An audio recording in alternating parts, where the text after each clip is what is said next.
Well, I need to tell you all something, and it's the most important thing I could ever say to you. In a little while, you'll know for certain that I'm putting my very life on the line and the safety of my family by sharing this with you. So I hope that buys me at least a few minutes of your precious time. If this video is taken down, it wasn't taken down by me, alright? Now I'm partly doing this to wash your blood off my hands, because God saved my life on a midnight highway one fateful night for this very cause. And He's watching, as He clearly proved that night. See, I should be dead.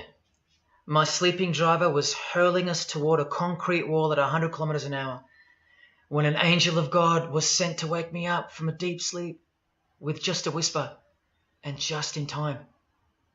And for what? Not so I could win X Factor or buy that dream Porsche or marry that dream girl, but for this, for these words, for this moment, so I can tell you something, so I can warn you about something. Nothing could be more important than this. So cancel that movie you wanted to watch, skip that gym session. Don't scroll down to the next post. Just stay with me. Stay with me. Now, don't worry about the quality of the video or the audio. Just focus on the content. Listen to my voice and trust your eyes. Most of you won't care for the shocking thing I'm about to expose to you, because no one cares. No one cares. Not my exes, former friends, former bandmates, work colleagues, parents, family members, strangers. No one cares. But still, I'm doing all this for one person. One single human being out there. God is calling you, and He's looking for the last ones before the storm. And if you think you know where I'm going with this, please keep watching, because the most important part of this video comes at the end. Now, everything you're about to hear is a fact, and I'll prove it to you. I will leave no room for doubt. And nothing can stop what's coming. So this isn't a call for an uprising, boycott, protest. No. The Titanic is sinking, and it's unstoppable.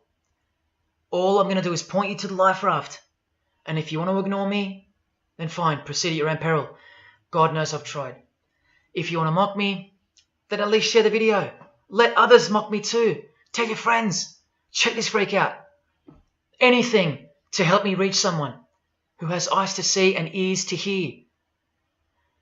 And like I said, in a few minutes, you'll know why my well-being is in danger, and that of my loved ones too.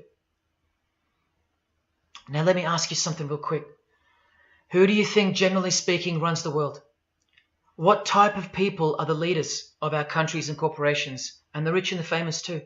I mean, like, are they Christians? Do Christians run the world? Well, no, of course not. Buddhists?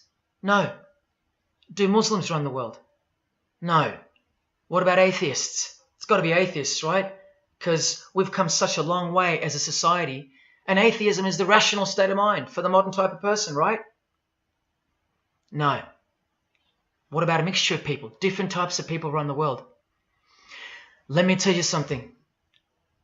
All the leaders from Africa to Europe to the Middle East, Israel, Syria, Iran, all the way to the Americas, all these people, and we'll get to the celebrities in a second, they're not atheists, Buddhists, or Muslims. No. What if I told you that they all belong to the same religion? A secret religion. One that none of them are allowed to talk about. One that you should worry about because it affects you beyond belief in ways that you never imagined. Before I tell you what this worldwide secret religion thinks of you and plans to do to you, let me tell you what this religion is. And how do I know about this religion? Because I used to belong to it. And today I'm renouncing it publicly, breaking my oath of silence, which they imposed upon me and every single other member during ceremonies under the penalty of death. That's why my life is in danger. Every person you're about to see has taken the same oath as I did, over and over, no matter where on earth they're from, including Scott Morrison, your Prime Minister and mine.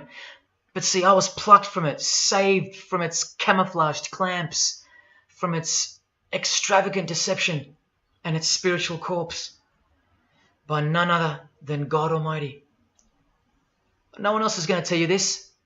Not your favorite singer or politician, who more than likely also belong to this hidden religion. Nowhere will they speak because they love it. They love their lives. They love their success, the money, the worship they receive. And then there are those who have left but have never broken their oath out of fear. Trust me, you don't know who you're messing with here. The few that have spoken out, well, they lost everything. Or either their reputations and livelihoods are threatened or destroyed, or they're framed for a crime and end up in jail, or they're murdered and made to look like an accident or suicide. Now, just for the record, the God that saved me, which God was that? Jesus Christ, of course, the one and only. And he's the only one they hate, along with his disciples. So I'm invincible until he's done with me. That's why I don't fear him. Now, please don't let the name of Jesus scare you off just yet, because if you're an atheist, you're especially going to want to hear this. Christians and atheists are the most pathetic bunch in the eyes of this ancient religion, the one that rules them all. And I'm only going to show you the tip of the iceberg. And just like an iceberg, the full body of this secret religion continues down past the line of sight, beneath the ocean. It widens in mass and scope until it continues further into the depths, into ever-increasing darkness and invisibility, until it reaches its foundations, which is firmly established in thick blackness, completely unimaginable and not perceived at all to those who only ever get to see its tip peeking out of the ocean top, including most of its members. At least 75%, 80%. And unless you're a member of this religion and this secret society, as they call it, you won't be granted access to the world stage or of a position of influence. It's become a prerequisite for success now that they've gained pretty much full control and their members own every place of prominence and power. So brace yourself for the truth that has been hiding in plain sight every day of your life, and for the mind-blowing, out-of-this-world climax to this video. Now look at this. There's a few different ways they display their allegiance. They don't do it often, and some don't do it at all. But most of them can't help themselves, because when they do it in public, it's a hidden statement, and that statement gives them a lot of satisfaction. The celebrities usually cover one eye, or hide it in some way, and obscure it, or emphasize it like this. Or they close one eye, or peek through it, through this hand gesture, all to highlight one single eye. It's called the all-seeing eye. Other times they'll just display a drawn eye somewhere, or a tattoo of it. The other method they use is what's commonly known as the hidden hand. Here, for example, River Phoenix is doing both the hidden hand and the all-seeing eye, so you can see the direct connection between the two. But in the political world, usually it's done with the hidden hand, and of course, this. That's a secret handshake for the members of this secret one-eyed religion. We'll start with Scott Morrison here, hidden in plain sight as usual, for everyone to not see as usual. Look at the handshake. I was taught this very handshake, or grip as they call it, during my time in this great school of deception. Here's a picture of a normal handshake, and here's the secret handshake. Normal, secret. Now here's Scott Morrison with Daniel Andrews. Normal handshake, secret handshake. All of them are sworn to secrecy under the penalty of death. And remember, I'll prove it to you very soon.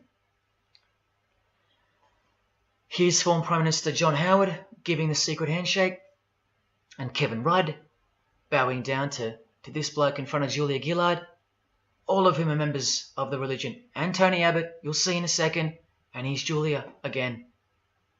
Now, I once heard Julia being asked in a brief interview on TV while she was the Prime Minister. The interviewer asked her, "What religion are you?" My ears pricked up as I was eating breakfast and I froze to hear the answer. And she actually said, with a sinister smirk, "I'm a member of a secret society. Next question, please." And what happened? Nothing. No one cared. No one cared that the person who represents them just confessed that she's a member of a secret society, when the Australian society is at large the only society that should matter. And why is it a secret in the first place? I'll show you. Very soon you'll know their beliefs, and you'll know their master plan, and you'll know why they take such extreme precautions with such hideous oaths of silence under the unbelievable penalties, including death, to stay hidden from the public. So what's the name of this religion? Well, I'll tell you right now. But keep in mind, the magic word you're about to hear only hides the true religion inside of itself. That's how it's secretly flourished to spread like a cancer around the world. It's a religion within a fraternity. The name of the international fraternity, the one that camouflages, conceals, and cloaks the secret religion inside it, is this: Freemasonry. This is their official symbol, the square and compass. Sometimes with a G in the middle, and sometimes with the eye, the all-seeing eye. This is the same eye that these people are referring to. That's where it comes from. The eye is sometimes placed in a triangle, and that's where this comes from, the eye in the triangle. Here's Chris Angel doing it, standing also next to a mate with a square and compass shirt on. Not a coincidence. This is not something Jay-Z invented. This is the religion Jay-Z belongs to, and proudly, as you're about to see. The Freemasons also placed the eye at the top of a pyramid, because the Egyptian pyramid is integral to their secret system. Here it is on Chris Angel's shirt and Madonna's jacket. That's a Masonic symbol. The Freemasons are sometimes called the Masons for short. It'll all come together and make sense really soon. Here it is hidden in plain sight at the Australian MTV Awards. And this is the MTV headquarters, by the way. Trust me, there's no doubting this. Here's the same eye in a pyramid on a Crowded House logo. Yes, initiated Freemasons.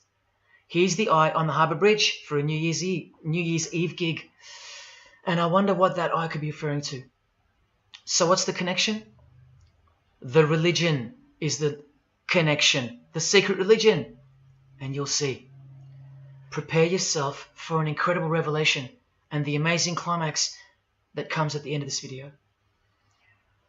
Now this is where the Freemasons are counting on you to lose interest, or roll your eyes and move on. Because in their beliefs, the uninitiated, meaning you, are ignorant and stupid compared to them. You're technically called the vulgar and the profane. Please prove them wrong. Prove them wrong. And stay with me just a little longer. Now the secret identity of this one eye lies in the heart of this religion that lives, breathes, feeds and grows deep inside of Freemasonry. And Freemasonry camouflages it very successfully. So it goes undetected and undisturbed until it ultimately fulfills a thing called the Great Work. That's what they call it. And they will succeed very shortly. Nothing can stop it now. And I think some of you can sense that something's coming. And who do we trust more than anyone in the world right now? This bloke. And there he is, giving the sign of the hidden hand in front of the whole world. The hidden hand sign is technically called the sign of the Master of the Second Veil in Freemasonry. Veil, get it? Meaning hidden. Now, am I saying that this thing that's happening in the world isn't real? No. I'm saying this. Spoken like a true Freemason.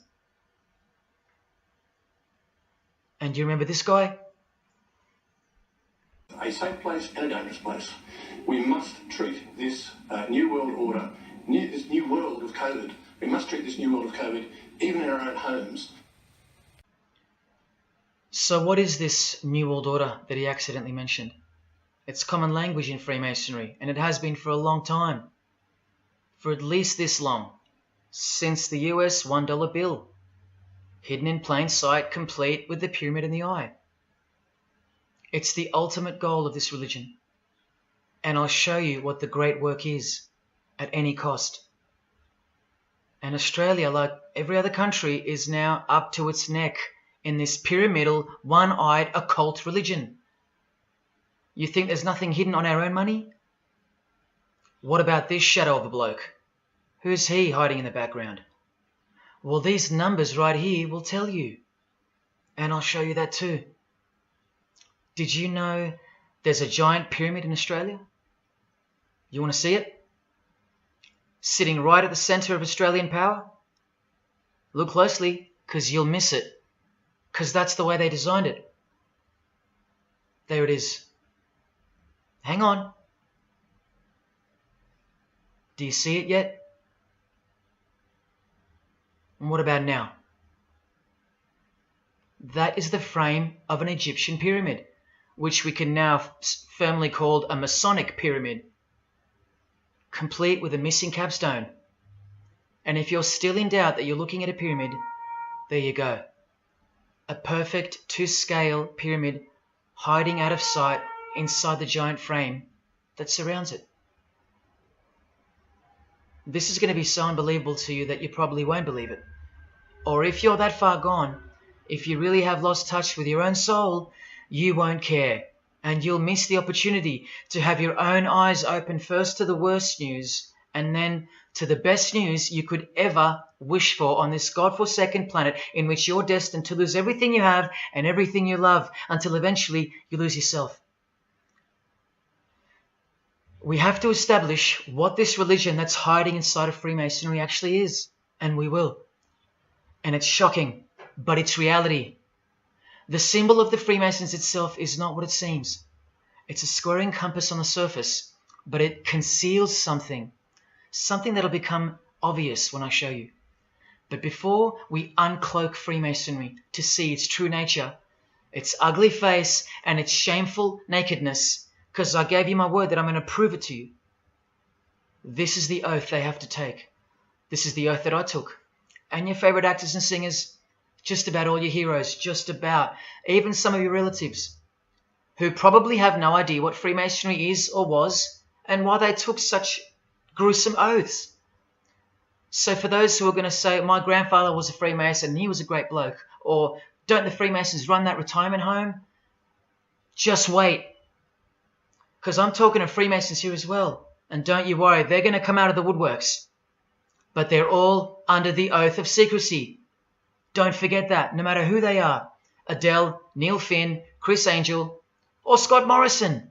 The oath comes first. And here it is.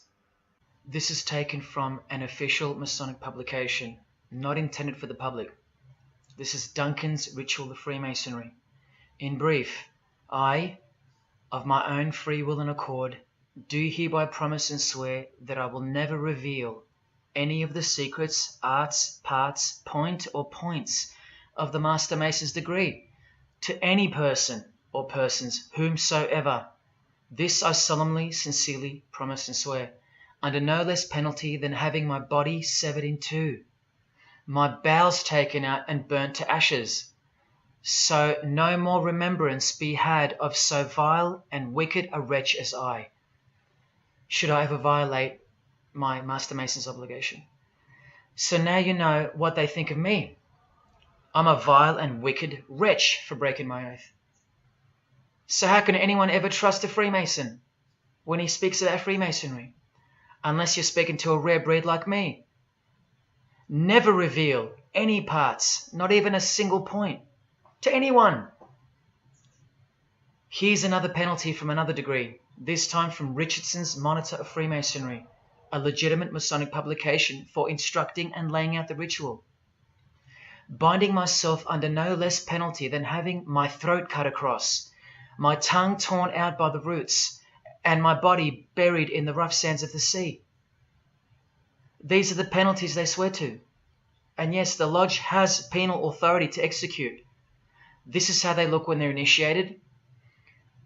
They have to remove all their clothing and jewelry, including wedding rings, crucifixes, the most meaningful things to them, no matter what. They have to go, because complete allegiance to the society is required. You're blindfolded at every initiation because you symbolize someone who lives in utter darkness before you receive the light of Freemasonry. And that light will become so obvious to you in a bit. The secret that is being unveiled by incremental degrees to the candidates in the lodge is staring us in the face in daily life. And that truth is pretty scary if all you know and all you have is this world. But they know much more than that. At one point, when the blindfold comes off, this is what you're surrounded by. Blokes dressed like this, holding swords to your face. And that's nothing compared to what comes later. So your own wife or daughter don't qualify for discussion in these matters, unless they too are initiated to the same level as you. So please don't tell me that your grandfather or your neighbour is a Freemason and that there's nothing wrong with Freemasonry. How would you know when they're under oath never to reveal anything to anyone? The whole successful system is constructed by the art of lying to the public and to their own members of lower degrees. And we trust these people.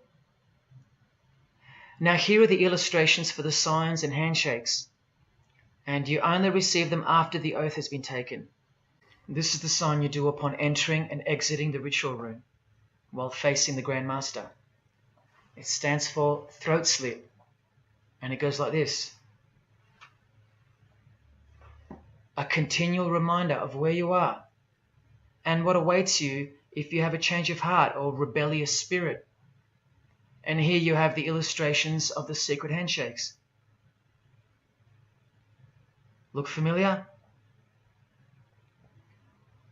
And this is the sign of the Master of the Second Veil. See? Purely Masonic. You don't pick this stuff up off the street. Now this is how it's generally executed in the public arena.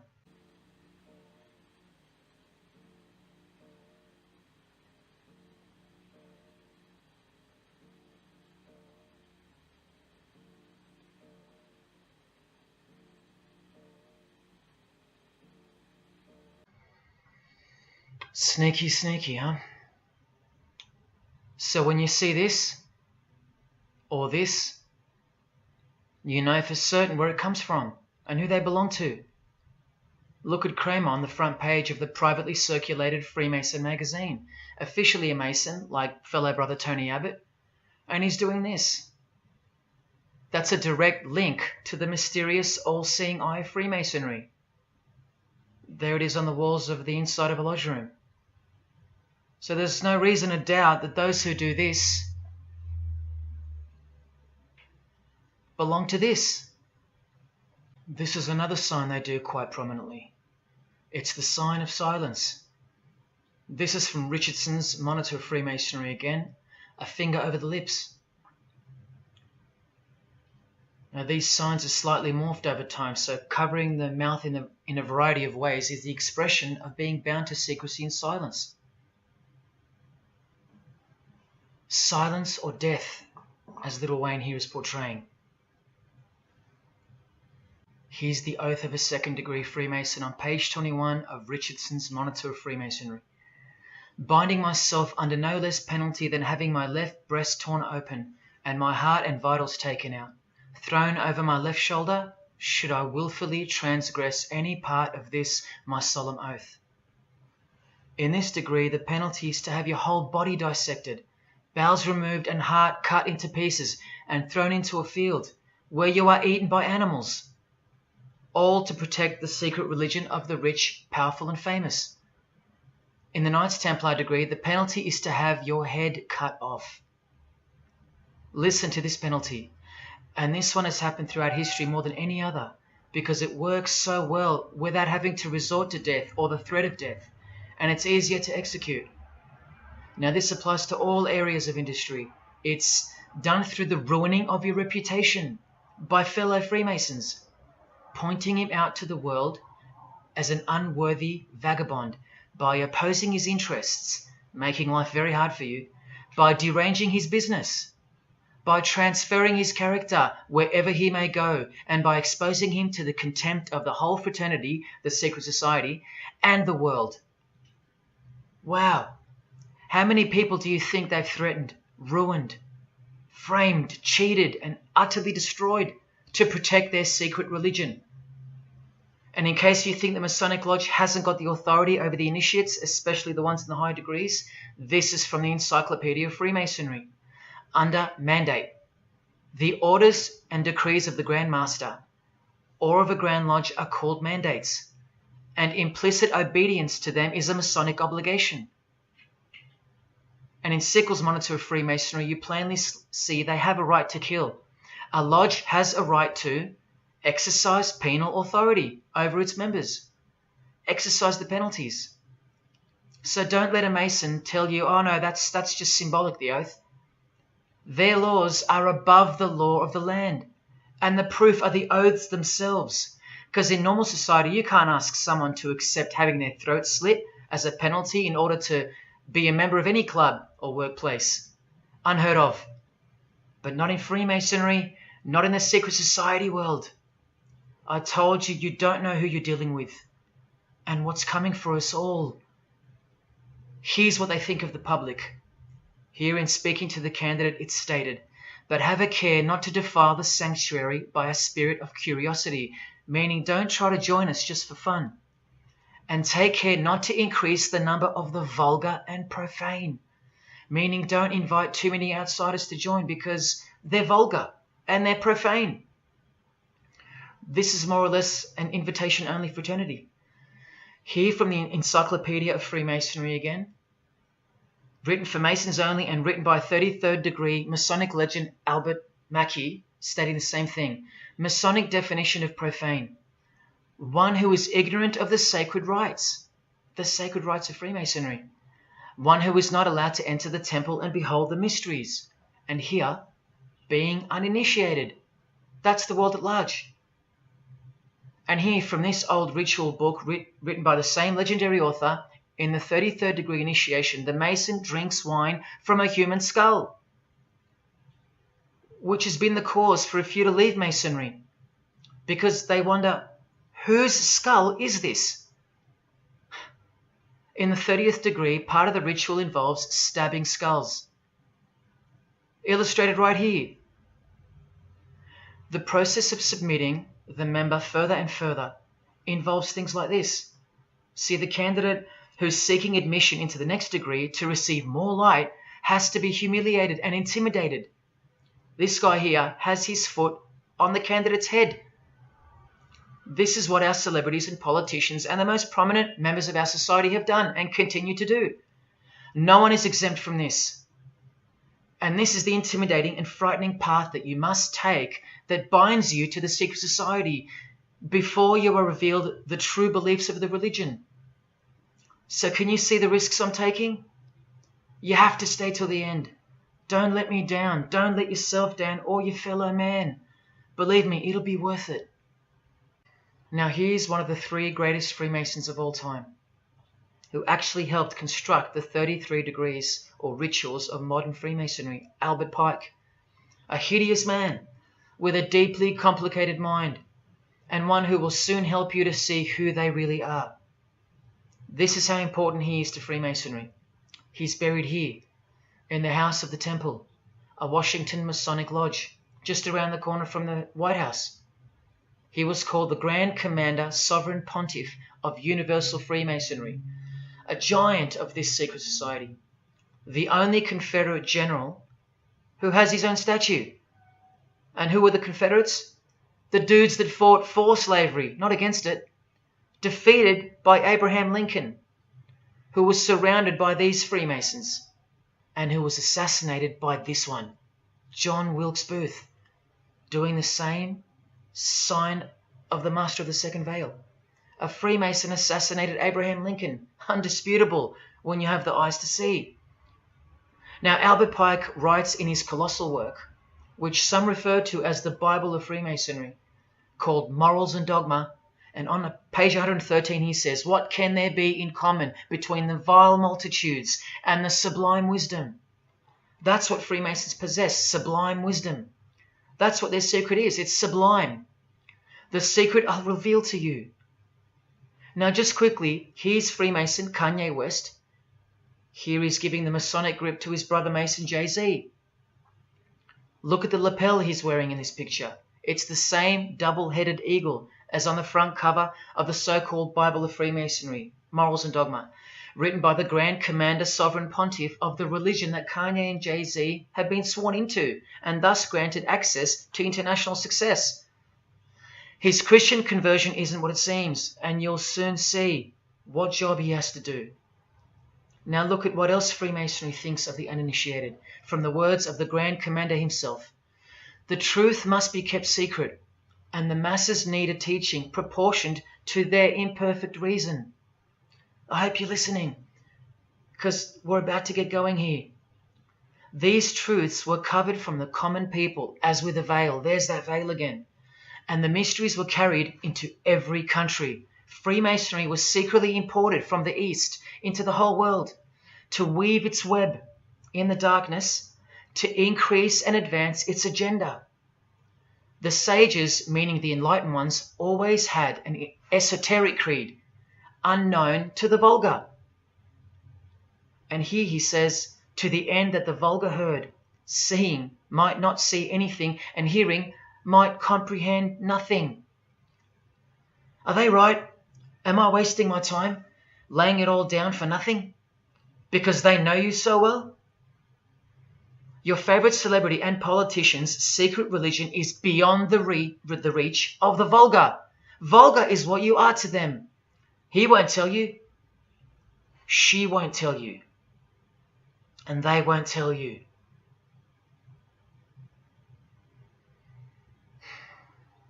Because the other obscene penalties from the rituals of Freemasonry include having your ear and hand chopped off, or both hands, being hung in your own home, and my personal favorite, having the top of your skull cut off so your brain is cooked in the sun.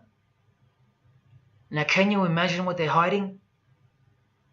And then the ritual monitor goes on to illustrate the same secret handshakes and signs. Hidden hand, sign of silence. These people mocking us, sometimes to our face with their symbolism, while we respect them, admire them, and sometimes even love them and idolize them. All of them partaking in the same initiation rituals, to belong to the secret society, a prerequisite for success, to belong to the religion that gives you everything you want, everything your heart desires. While the Gospels teach accurately that the heart is wicked. Now here is a practical example of how Freemasonry comes first, even above the title of president. Here's a portrait of George Washington doing the sign of the Master of the Second Veil, and here, Freemason, before and above president. And if you think that's just by chance that they put the word Freemason above president, then here, read this genuine quote from Harry Truman. This should tell you how deep the consequences of Masonic initiation go and what lies deep within. It's Freemasonry above everything else. There's the Queen showing her allegiance over and over. And here's the Queen leaving a very special hospital with a very special nurse.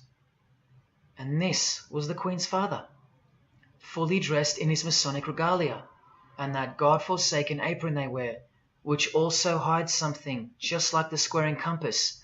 In fact, what the apron hides is what the square and compass really represents. And it's staring you right in the face. Can you see it yet? Prince Charles, handshake, hidden hand. Prince Harry, Prince William. And here is the Grand Master of English Freemasonry, Prince Edward, also in full gear. What a lovely looking chap. And now he's giving the Masonic grip in front of this stone that was placed there to memorialize his visit to Cape Town Lodge. And what about this guy? Prince Philip, husband of the Queen. Do you remember him saying this? Yeah, and here's the article in case you think he didn't. Initiated member. Do you slowly see what the Masonic mindset is? We are beneath them. And the craziest thing is, if they can turn you into what they think of you, then you deserve what's coming. It's a natural law. It's the law of nature.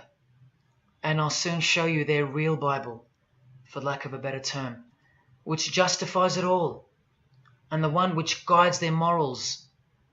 And it makes a lot of sense, because the power of the deceptive phenomenon of Freemasonry lies in the fact that it contains real truth, intertwined with untruth.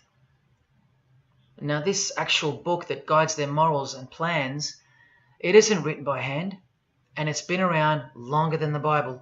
So they think it's purer, sublime as they call it. And it's the foundation on which the religion is built upon. And that Bible, so-called, that unwritten Bible, is the key to unlocking its secrets. I'm going to hand you that key. And it's all going to come together like a flood. So they're going to own it all by their own words and actions. And they're going to introduce us to a new system of life, but only after a number of shocking events take place, which I'm so close to telling you about. But first, I have to tell you the name of the secret religion and the identity of the I. Now, for the few of you that think of hospitals and charities and nursing homes when you hear the word Freemason, a word which I soon hope to never speak again after this video, well, it's a front, a cover story, and like everything else in this presentation, I'm going to show you. This too is for the poor Freemasons that are going to have the call to make an appearance in the comments section trying to defend their beloved fraternity. This is 33rd degree Freemason Manly Hall, who was named Freemason of the Century by the Scottish Rite Journal in 1990. And you'd be surprised how many Masons haven't heard of him, because they don't bother entering the Masonic library and searching out the mysteries themselves.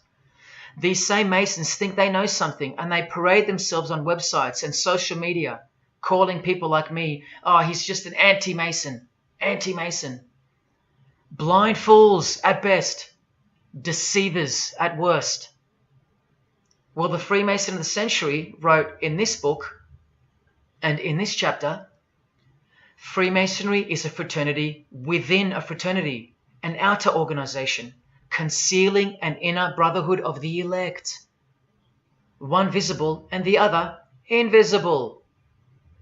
The visible society is a splendid camaraderie of free and accepted men and women, enjoined to devote themselves to ethical, educational, fraternal, patriotic, and humanitarian causes and concerns like hospitals and charities. But the invisible society is a secret and most august fraternity whose members are dedicated to the service of a mysterious arcanum arcanorum, meaning mystery of mysteries. Now I wonder what that could be. So once again, don't listen to the lost or deceptive Masons that'll come here trying to cheat you from the truth, telling you that I don't know what I'm talking about or calling me an anti-Mason. Because there you just heard it. There's a Masonry for the majority of Masons, and then there's the real thing, the secret religion, which should shock you when it's announced. These same lost or deceptive Masons also love to repeat, like parrots, that Freemasonry is not a religion. Well, what does the Freemason of the Century have to say about that? From this book, he writes, Masonry is essentially a religious order. Not just a little bit religious, but essential. And here, the iconic giant of Freemasonry says in Morals and Dogma, every Masonic lodge is a temple of religion, and its teachings are instructions in religion. So please, sit down, Masons, because Freemasonry is a religion. And soon, I'm going to tell you what it's really called. Now look at this from the same book, and speaking about fellow Freemasons being initiated in the lodge room. Part of the symbols are displayed there to the initiate, but he is intentionally misled by false interpretations. Their true explication is reserved for the princes of Freemasonry. The whole body of the royal art, which you'll know all about soon, was hidden so carefully in the higher degrees. So you see, the whole thing is built on lies. And the ultimate liar lives inside the triangle, above the pyramid, so that even the highest Masons are living a monstrous lie.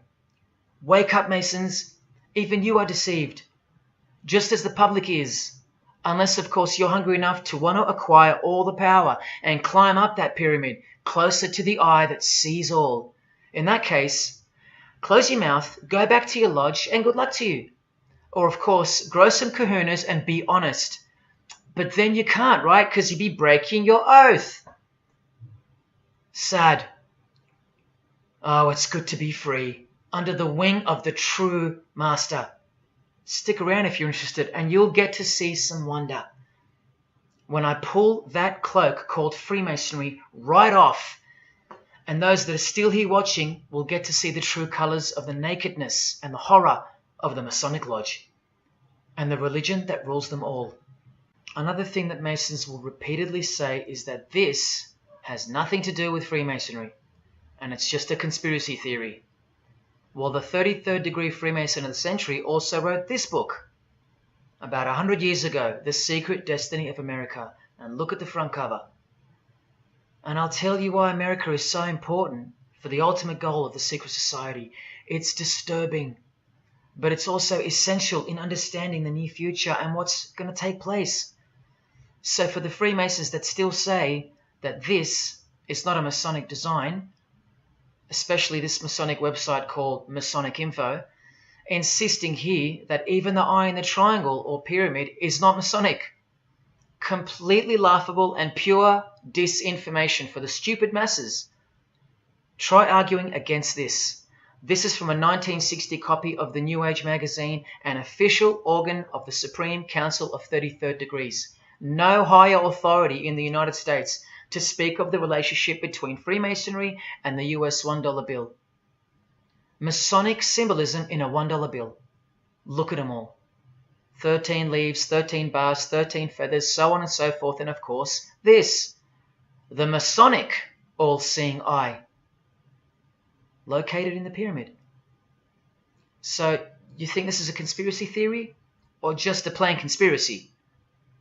Well, here's JFK, yes, a Freemason, but one who had enough when he wanted to print money disassociated from the Masonic central banks, just like Abraham Lincoln, and he paid the price for it as well. Listen to the speech we never hear about in school, more proof that they control the education system here and everywhere. Please, just have a quick listen to this.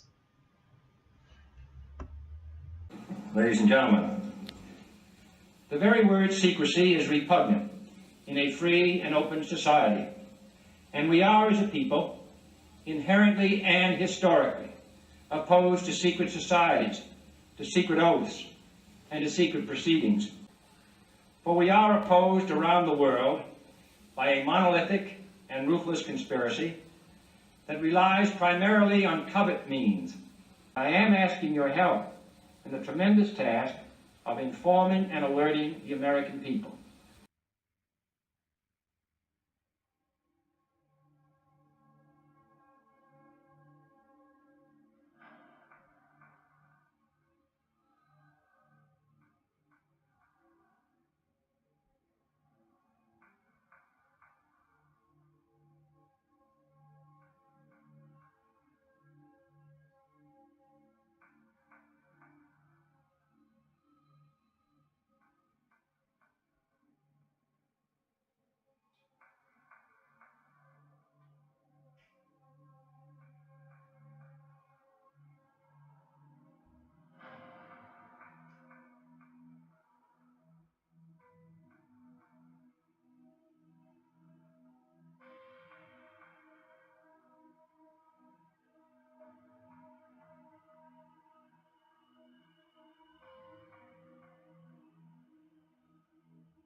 As I said in the beginning, you're just seeing the tip of the iceberg peeking out from the ocean top.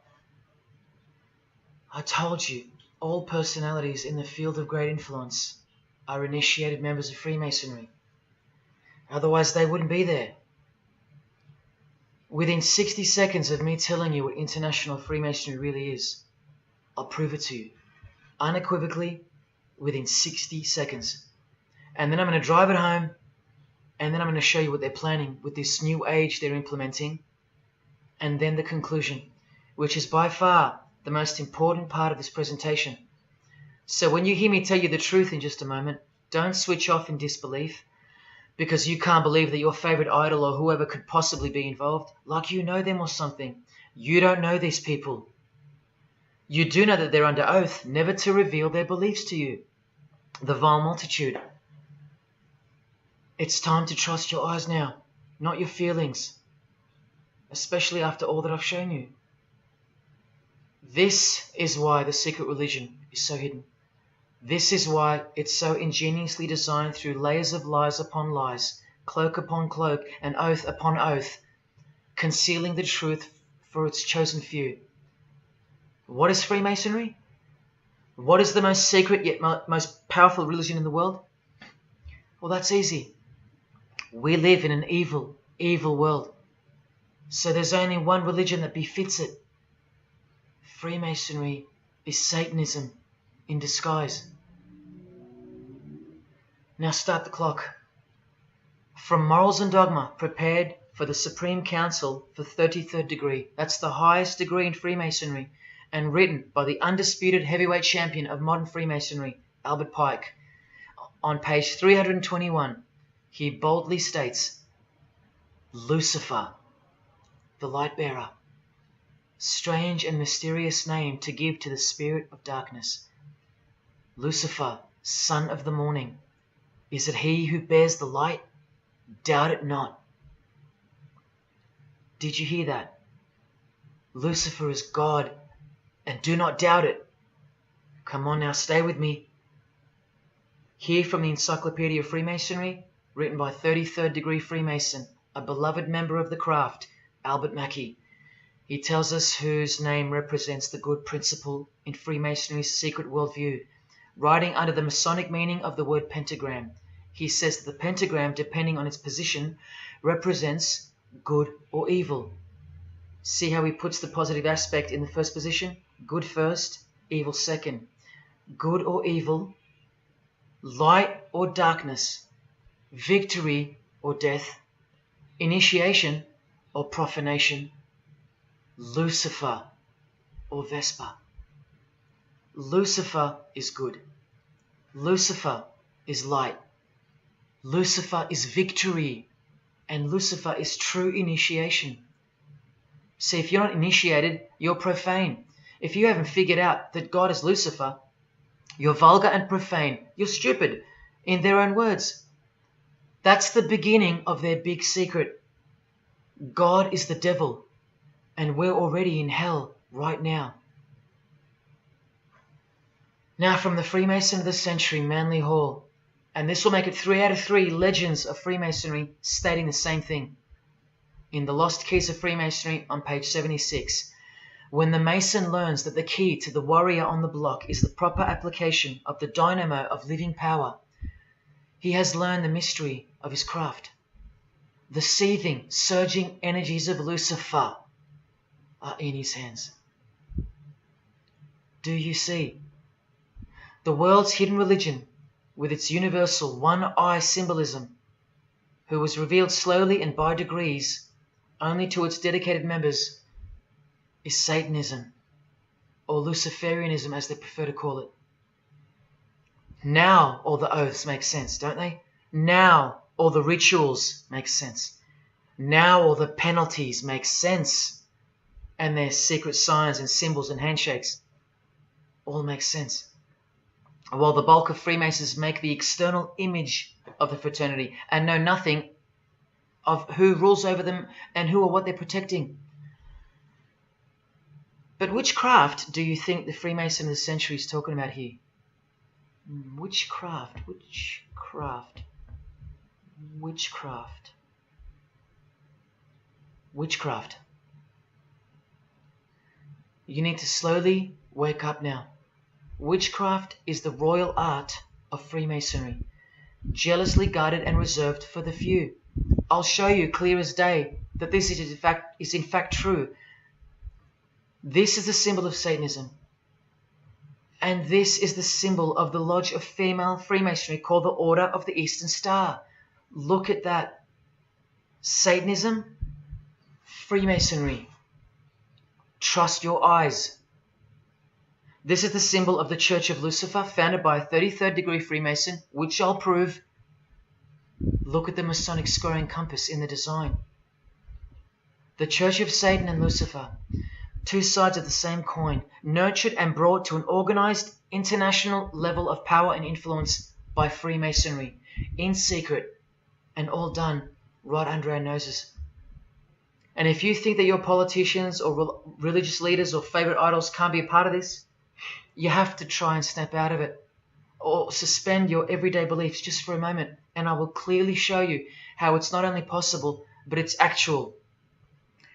Please, I feel like it's now or never. If you don't get a glimpse of this now, then when? Who else is going to tell you this? When will you next be confronted with this? This is reality. And as much as you thought that ordinary people came into positions of power through hard work or concern for society or family connections, combined with brains and talent, that's not the case. That's the fantasy. This is the reality. They all go through Freemasonry. You think that Sam Worthington was so talented that he was picked over all those American actors to star in Avatar? Of course not. He was a Freemason. And so was the director, James Cameron, of the highest caliber. You have to remember that to them, Lucifer is good. Lucifer is the liberator. Jesus is the suppressor. Lucifer is pure love. Jesus is impure love. Lucifer left heaven for you. Jesus was crucified because he was a false Messiah. The world has always been deceptive, and we have been magnificently deceived. Here is an incredible example. Pay attention. This should blow your mind. Charles Darwin, the father of atheism and rationalism, was an initiated Freemason, doing the hidden hand of Freemasonry in this picture, and the vow of silence in this one. This would have remained unknown to us because no one's going to teach us this. But now we have the tools to see his beliefs, not through his words, but through his signs and symbols. I told you they can't help but to show off their religions because they think we're stupid, vile, and ignorant. And I've proven that to you as well. So once again, are you going to prove them right by switching off and ignoring this? Well, unfortunately, more than 90% of you will. What I'm giving you here is priceless knowledge because no amount of money or success can substitute its importance. And I'm risking everything but my own salvation to share it with you. If only for the few of you. Think about what you've just seen here with Charles Darwin, because I don't know if you got it. You cannot be accepted as a candidate of Freemasonry unless you believe in a supreme being, as exemplified here with Phil Collins, speculated by some to be an atheist, but this seems impossible because being a Freemason, he has to believe in a higher power, or more accurately, supreme being, and I can personally vouch for that. And look here in the Masonic Oath itself. The candidate says, I will not aid or be present at the initiation of an atheist, a madman, or a fool. Freemasonry believes that to be an atheist is to be the equivalent of a madman. And they're right. Yet while they propagate atheism around the world, in universities and schools, Charles Darwin himself was a believer in an intelligent designer, a supreme being. He had to be because he's a Freemason. And that intelligent designer that gave birth to us is named Lucifer in the highest degrees of Freemasonry. See? Never tell. He lied to you because that's what Freemasons do. The whole thing is a giant lie that was carefully constructed by mutilating the truth, because mutilated truths make the most successful lies. This is the secret to their success, a lying tongue and a lying spirit from the 1st degree to the 33rd degree, to each other and to us. I've proven that as well. And what did Jesus, how did he describe their God? The father of lies. How accurate. The one who comes to cheat, kill and destroy. How accurate again when I tell you their plans.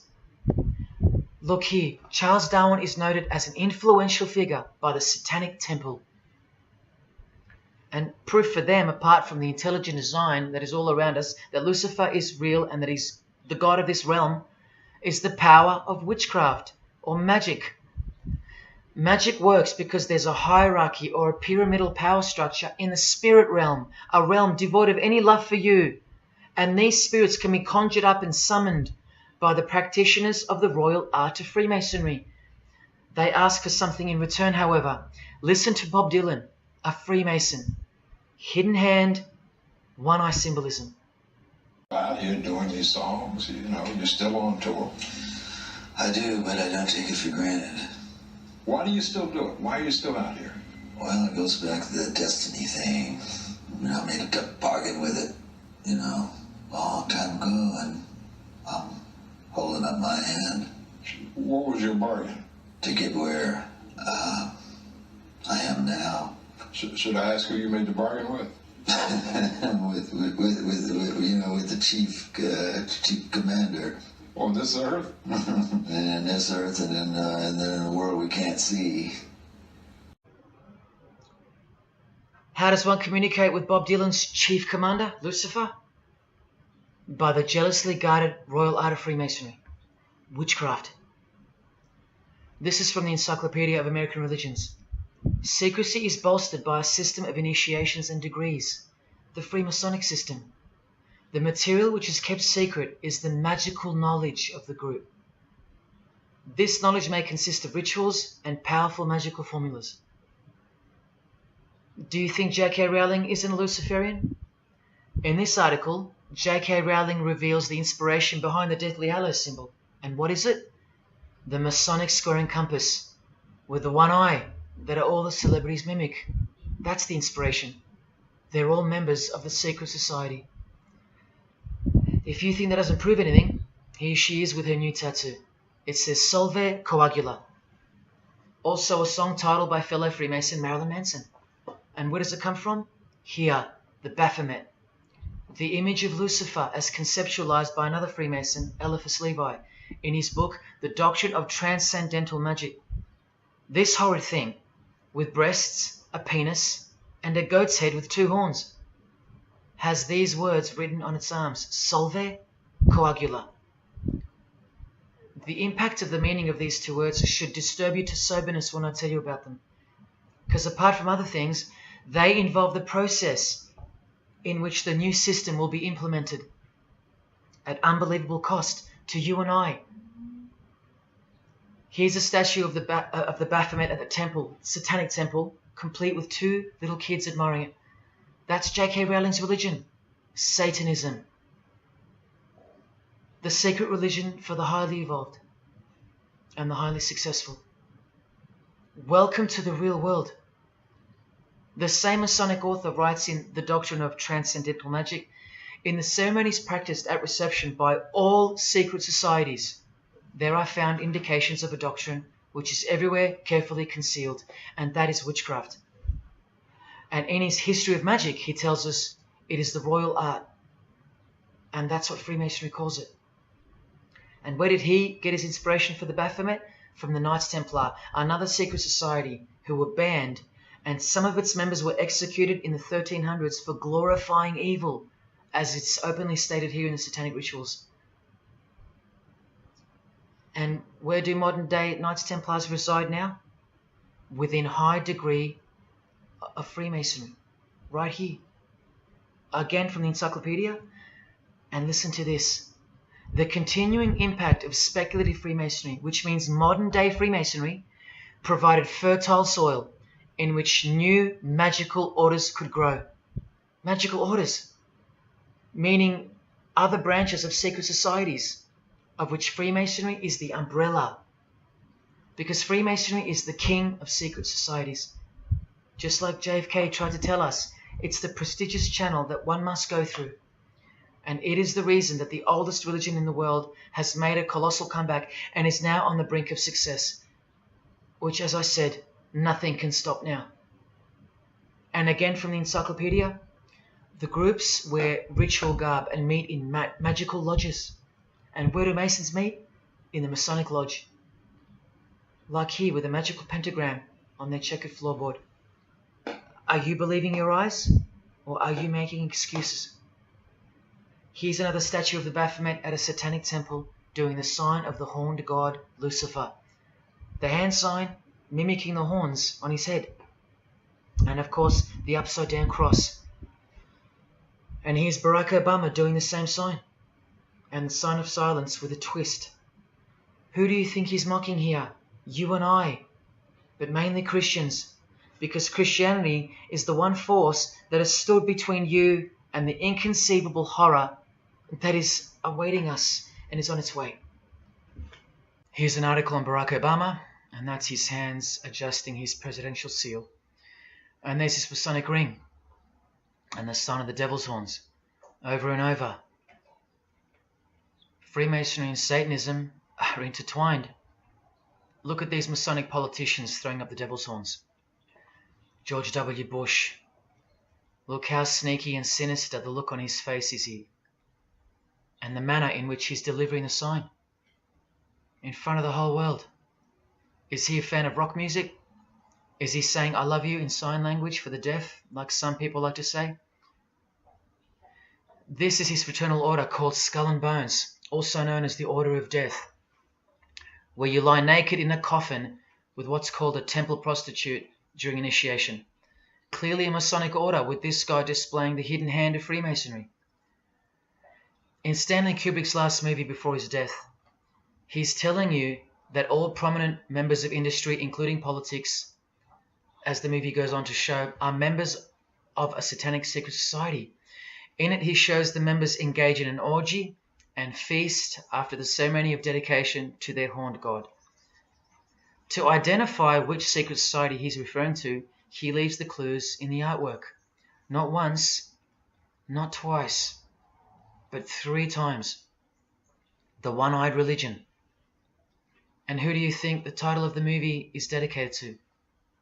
None other than the stupid, ignorant, and uninitiated masses watching the movie. And you know it now.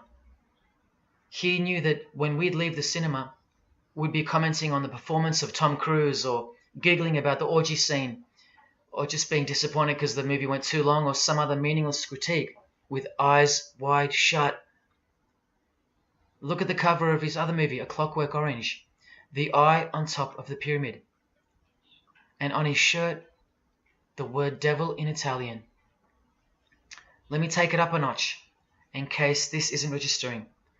Listen to the founder of the Satanic Church, Anton LaVey, tell us in his book, The Satanic Rituals, which is a companion to the Satanic Bible, Masonic orders have contained the most influential men in many governments, and virtually every occult order has many Masonic roots. This is back in 1972 he said this. Now 40 years later it should read all governments, not many. And why is the founder of the Church of Satan talking about Freemasonry, the most respectable and charitable fraternity in the world, that no one seems to talk about and that we never hear about in school? This is why. Because the Satanic Ritual is a blend of Gnostic, Kabbalistic, Hermetic, and Masonic elements. That's crazy, because Freemasonry is a blend of Gnostic, Kabbalistic, and Hermetic elements too. Any Masonic writer will confirm that. But how can that be? Because Freemasonry is Satanism in disguise. On page 106, every rite of the Black Order employed Masonic principles. Every rite of these Black Orders, one of which was called Freunden von Lucifer, which translates to Friends of Lucifer. And guess what? There are numerous manifestations of Satanism in Masonic ritual, including the goat, the coffin, and the death's head. Please awaken, O sleeper, and let the glorious light of the truth dawn upon your sleepy eyes. How did Freemasonry get away with this? Just like Jesus, the greatest enemy of theirs, said they would, by dressing the wolves as sheep. A satanic underground carefully cloaked in Christian trappings. That's how Freemasonry got away with it. We can't find out about it because they run the media and the education system clearly. John F. Kennedy was brutally assassinated after he attempted to inform us that we are opposed around the world by a monolithic conspiracy.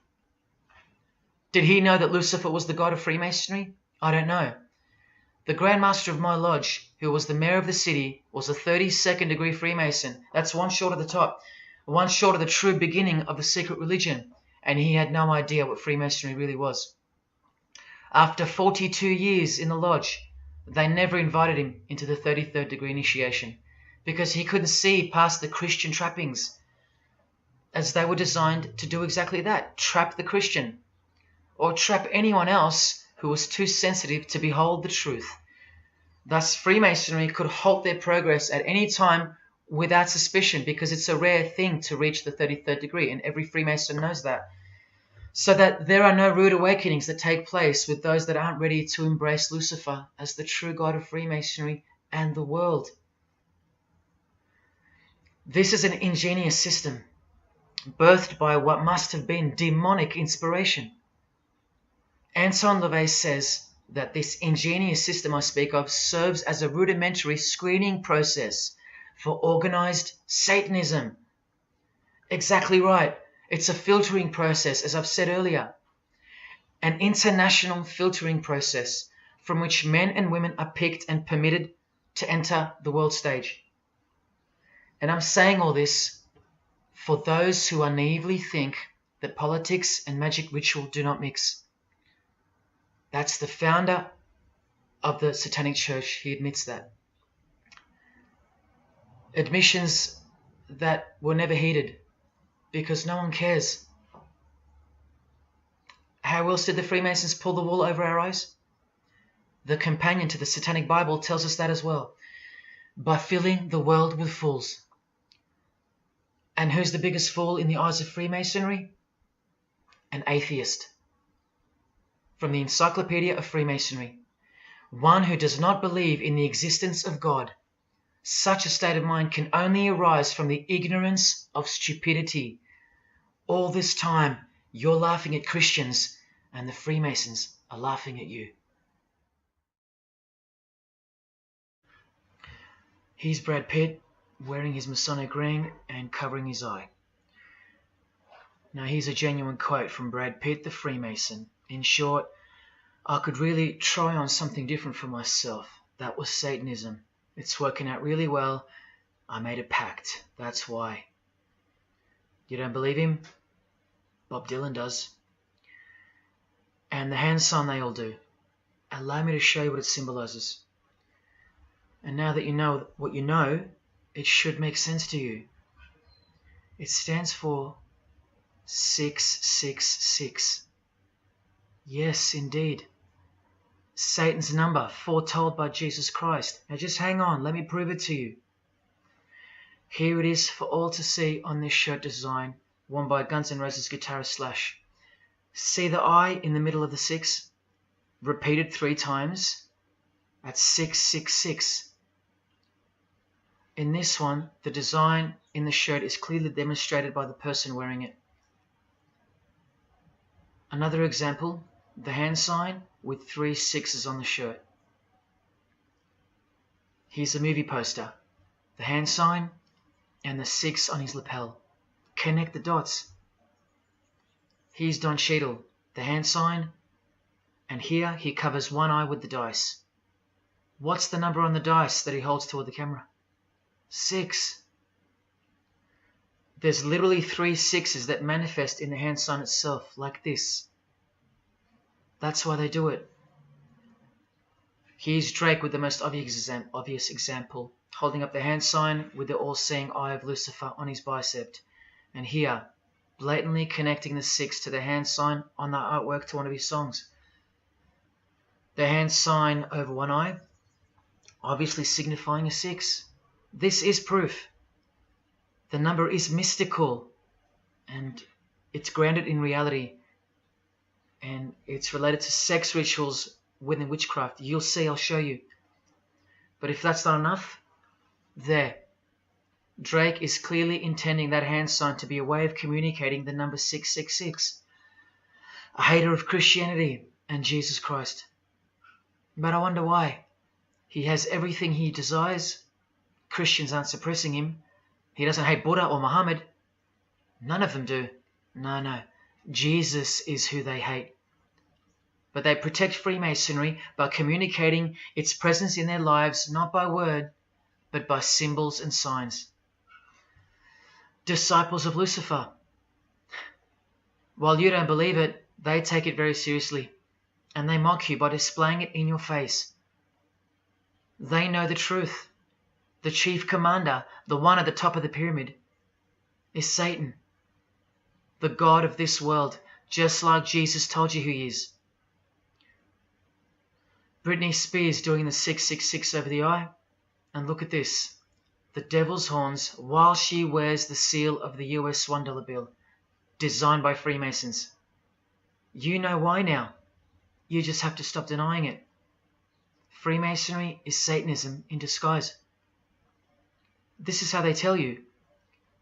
Let's go to Britney's close friend, whom she tongue-kissed in front of the world, sexualized as these people are, and for all the girls out there to be inspired and corrupted by. Madonna, wearing the same Masonic design as Britney. 666 hand sign, the one eye symbolism, and the vow of silence. The vow of silence with her fellow practitioner of witchcraft. The Masonic eye in the triangle behind her, and now the upside down cross of Christ on her outfit. A member of the secret society who hates Jesus with a passion, as you can see here with Lucifer, the god of Freemasonry, giving her oral sex. Deep despisers of Christianity. Are you wondering why yet? The sign of the devil's horns here, meaningfully placed and done with precise intent, like with all of them. And here teaching her poor children to follow in her footsteps. Truly only God knows how many young people she's perverted in her career, all orchestrated by Freemasonry. Here's the founder of the Church of Satan again, Anton LaVey, showing the horn sign. The horned god of the witches, as illustrated by Una Woodruff in her book Witches. And here, with a member of the Agora sect of Hinduism partaking in a ritual of the oldest religion of the world. She's drinking blood here from what? A human skull. Sound familiar? That's right. That's what all the high-level Freemasons do, except they use wine, until they themselves are invited into the secret religion. It's ritualistically done to gain magical abilities, not a myth. And look at her hand sign. It's also known as the El Diablo. Do you still think this hand sign is a joke, or it's misunderstood or misrepresented by people like me? Look at the cover of Anton's other book called Satan Speaks. Look at the eye. He has one eye emphasized. Can you see? What about the image of Lucifer in the Satanic Temple? Look at the right eye. It's darkened. You ready for this? From the Bible. And this passage is thousands of years old. Woe to the worthless shepherd. His right arm shall be completely withered, and his right eye shall be utterly darkened. Where do you think this hatred for Jesus comes from? Do you think it's because we've outgrown it? Or because it speaks the truth? Who do you think this worthless shepherd with one eye darkened is? And who said, I am the good shepherd? Who said that? Jesus Christ is the good shepherd, not the worthless shepherd with one eye. You think this is all just a coincidence? Just hang tight a little longer and you will see some wonder. Here's Anton LaVey with Freemason Marilyn Manson, and here's Marilyn covering his eye. In case you forgot that this is the eye of Freemasonry, the international religion they all belong to. Here he is giving the sign of the master of the second veil, the hidden hand of Freemasonry, along with his Masonic ring. You know how many presidents and journalists and common men have tried to expose Freemasonry or get it shut down, get it banned? Well, those days are long gone.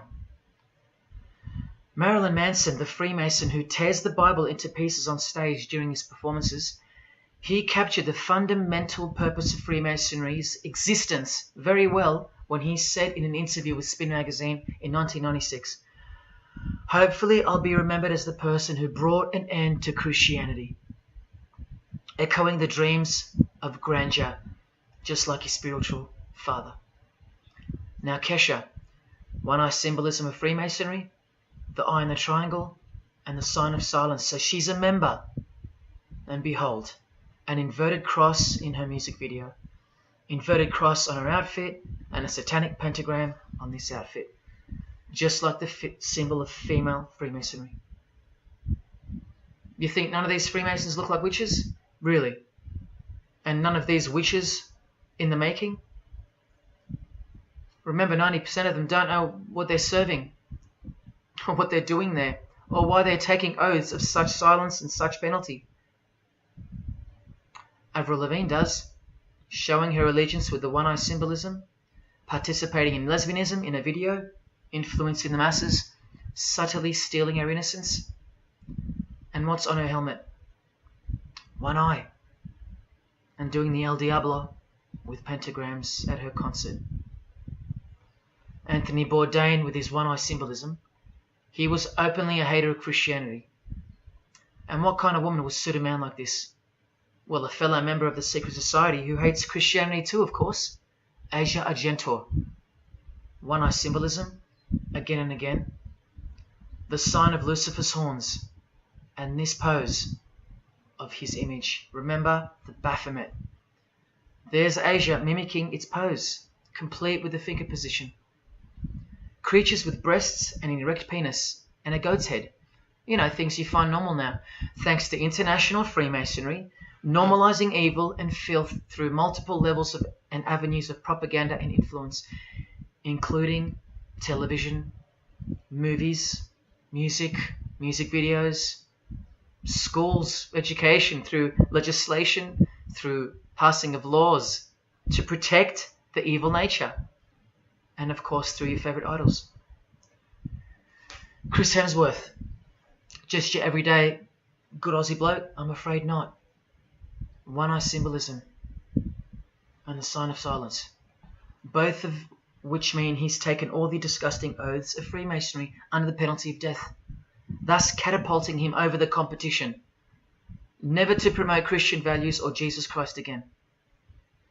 The 666 hand sign, and now, see how the hand symbol makes sense?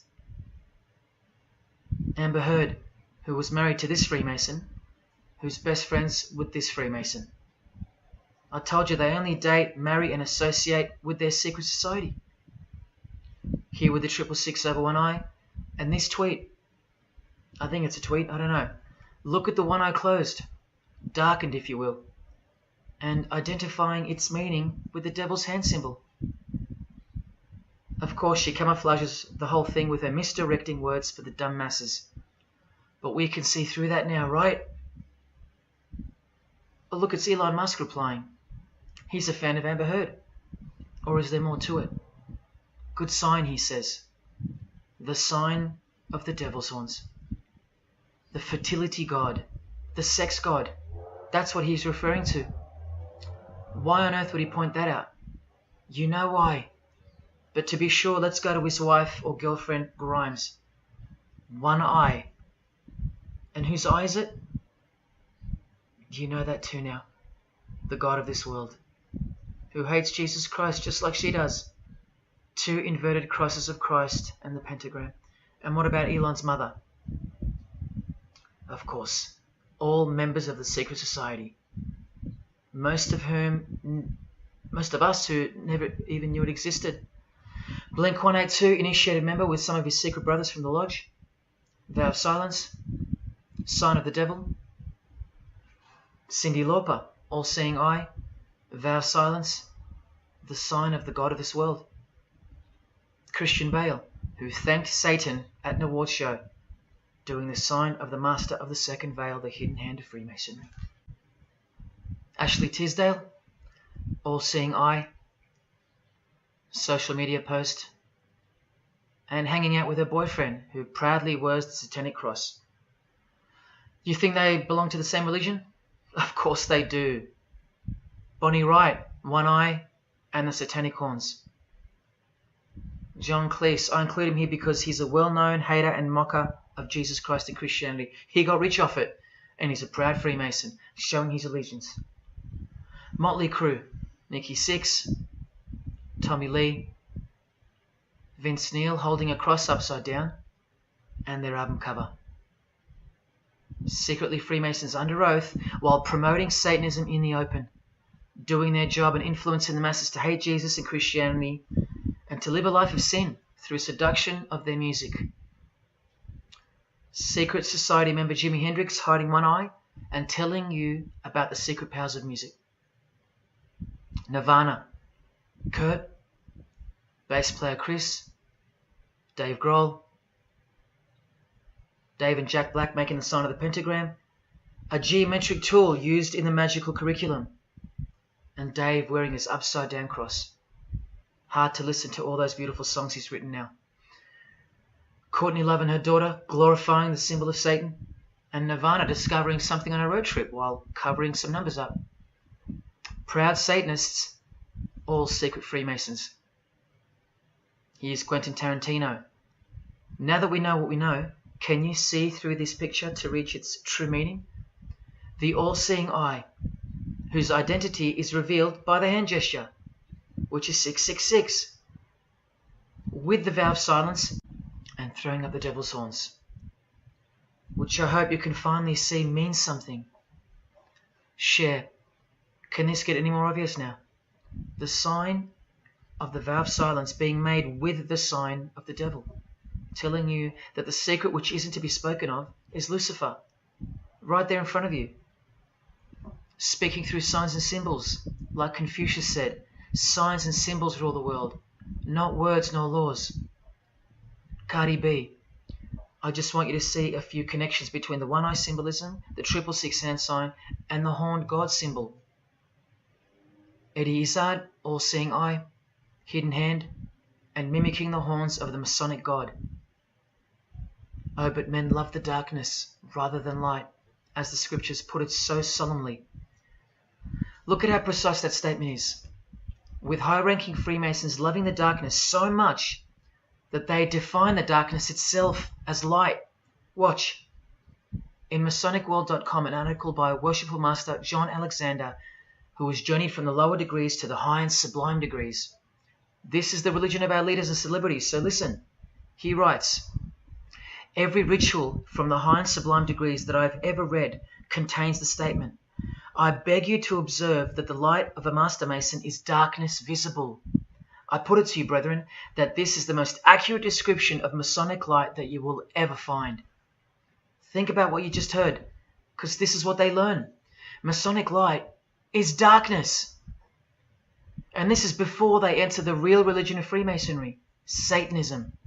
That's why in the high degrees the ritual states to the candidate, I beg of you to observe, meaning to ponder, to contemplate what they mean by the statement. My 32nd degree Grand Master, he never understood. And they don't push you, remember? It's all a screening process to weed out the weaklings who can't handle the truth. The truth that this is how the all-seeing eye sees things. Evil is good and good is evil. Look at what he says immediately afterwards. In keeping with our normal Masonic practice of burying our important truths deeply, the ritual sets out to immediately disguise this truth. Usually people bury their lies, but Masons bury their truths. Because their truth is that God is the devil and that we are in hell.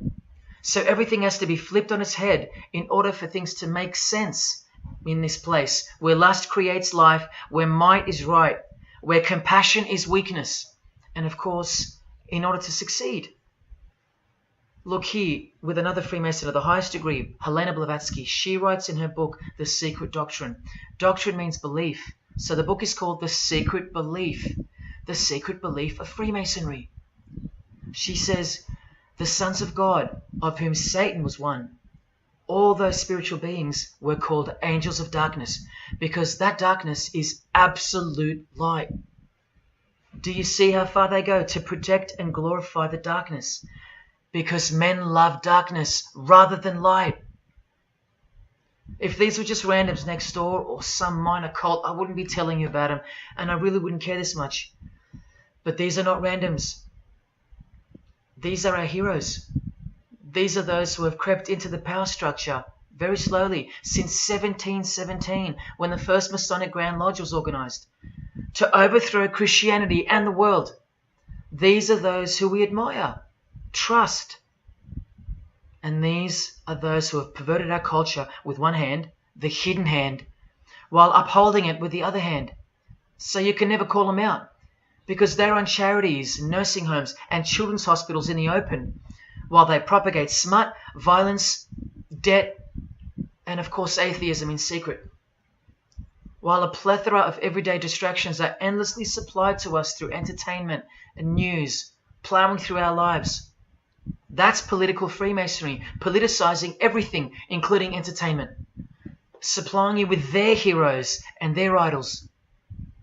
And now that 95% of the world have been spiritually disarmed by thinking, oh, the world is a good place and Jesus is a myth, they've rigged our infrastructure and they're about to bring it down so they can build up their new world from the ashes. A completely new system of life on this planet is coming. I promise you that. In a book called Satan's Master Plan, LaVey affirms his commitment to destroy Christianity. Now check out Anton LaVey, once again in perfect parallel with Freemasonry, stating in the Satanic Bible, waiting at the darkness visible for that bright and morning star. Bright and morning star being a reference to Lucifer. The exact same expression as the Freemason and worshipful master John Alexander that we just heard describing Masonic light. Darkness visible. Identical language. Because Freemasonry is Satanism in disguise. This is what the initiated queen of Freemasonry, Helena Blavatsky, says of the bulk of Freemasons in her book. The knowledge of their members about the full signification of their symbols is nil. And that's of course true to the Freemasons listening. How do I know she's a Freemason? Because her diploma was reproduced on page 66 in Freemasonry Universal, Volume 5, Part 2, in the Autumn Equinox, 1929. And also because she's displaying the Masonic penalty sign, like all these Freemasons. Drew Barrymore, all-seeing eye, vow of silence. And see, the symbol of her secret God. Elijah Wood, one eye, hidden hand of Freemasonry, and the devil's horns. Sammy Davis Jr., the eye of the Freemasons is the all-seeing eye of Lucifer. Because here he is with Anton LaVey, the founder of the Church of Satan. So when you see him hanging with other celebrities like Bill Cosby, can you be sure that they belong to the same religion? Sure you can. I told you they don't hang out with the uninitiated. You think the Rat Pack weren't Freemasons? Well, here's their leader, Frank Sinatra, doing the hidden hand.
I got introduced to the music industry because I swear I wanted to be like the Amy Grant of music. Yeah. But it did not work out, and so I sold my soul to the devil.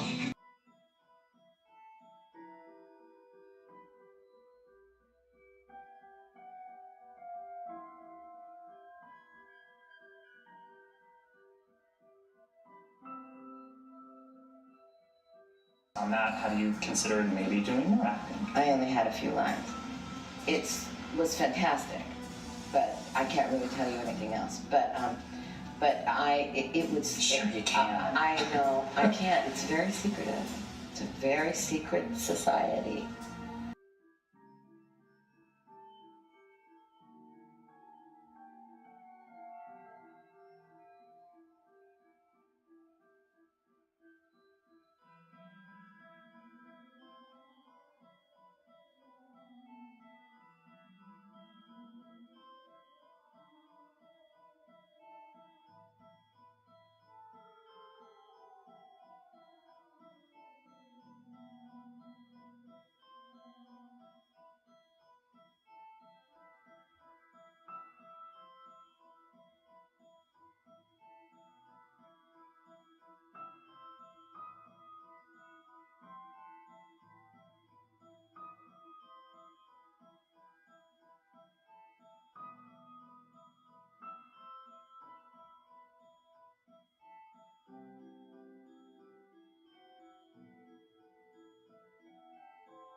And I'm like, if you don't get this right now, I swear to Lucifer, I'm gonna.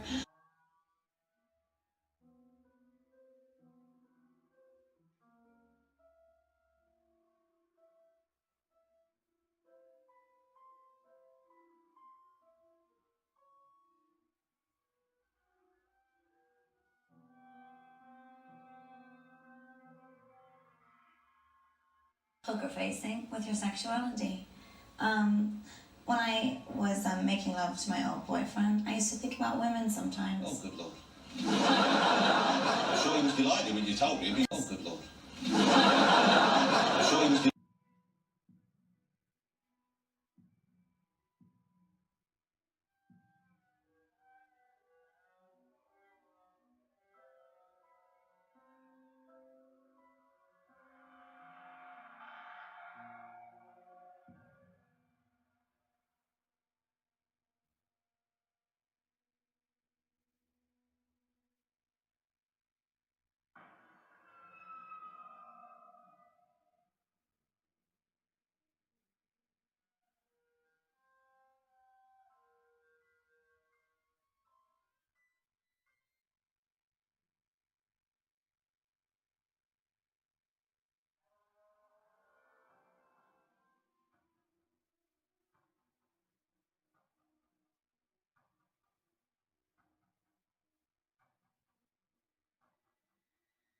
You may feel a small Christ.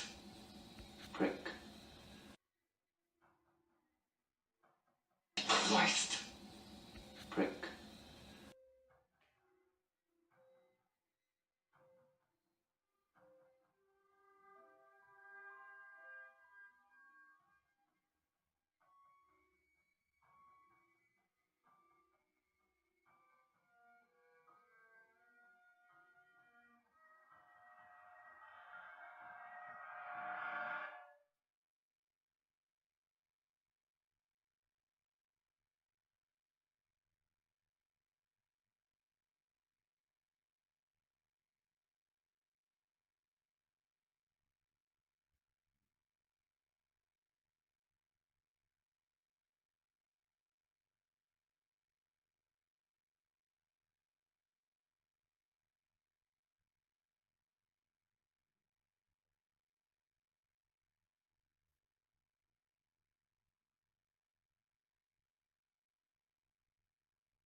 I'd like to, first of all, I'd like to thank Satan. I'd like to thank Louis Armstrong. I'd like to thank Neil Young. I'd like to thank the Rollins Band. I'd like to thank Bob Marley. I'd like to thank the Marx Brothers. I'd like to thank Salvador Dali. I'd like to thank Louis Bruel. I'd like to thank Miles Davis. I'd like to thank the Parliament Funkadelic. And I'd like to thank you, too.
there is a fork in the road that's approaching you. And you can stay on the path which curves to the left by denying the existence of Satanism in the fullness that you've been shown. Or you can surrender to the truth and take the right-hand path. Now, where that road could lead is the sweetest risk you'll ever take. Are you still pretending that this one-eye religion of Freemasonry isn't Luciferianism? See, this here is the biggest obstacle you'll ever face. The very thing that could lead you to the prize is the very thing that will keep you from it. The reality of international Satanism.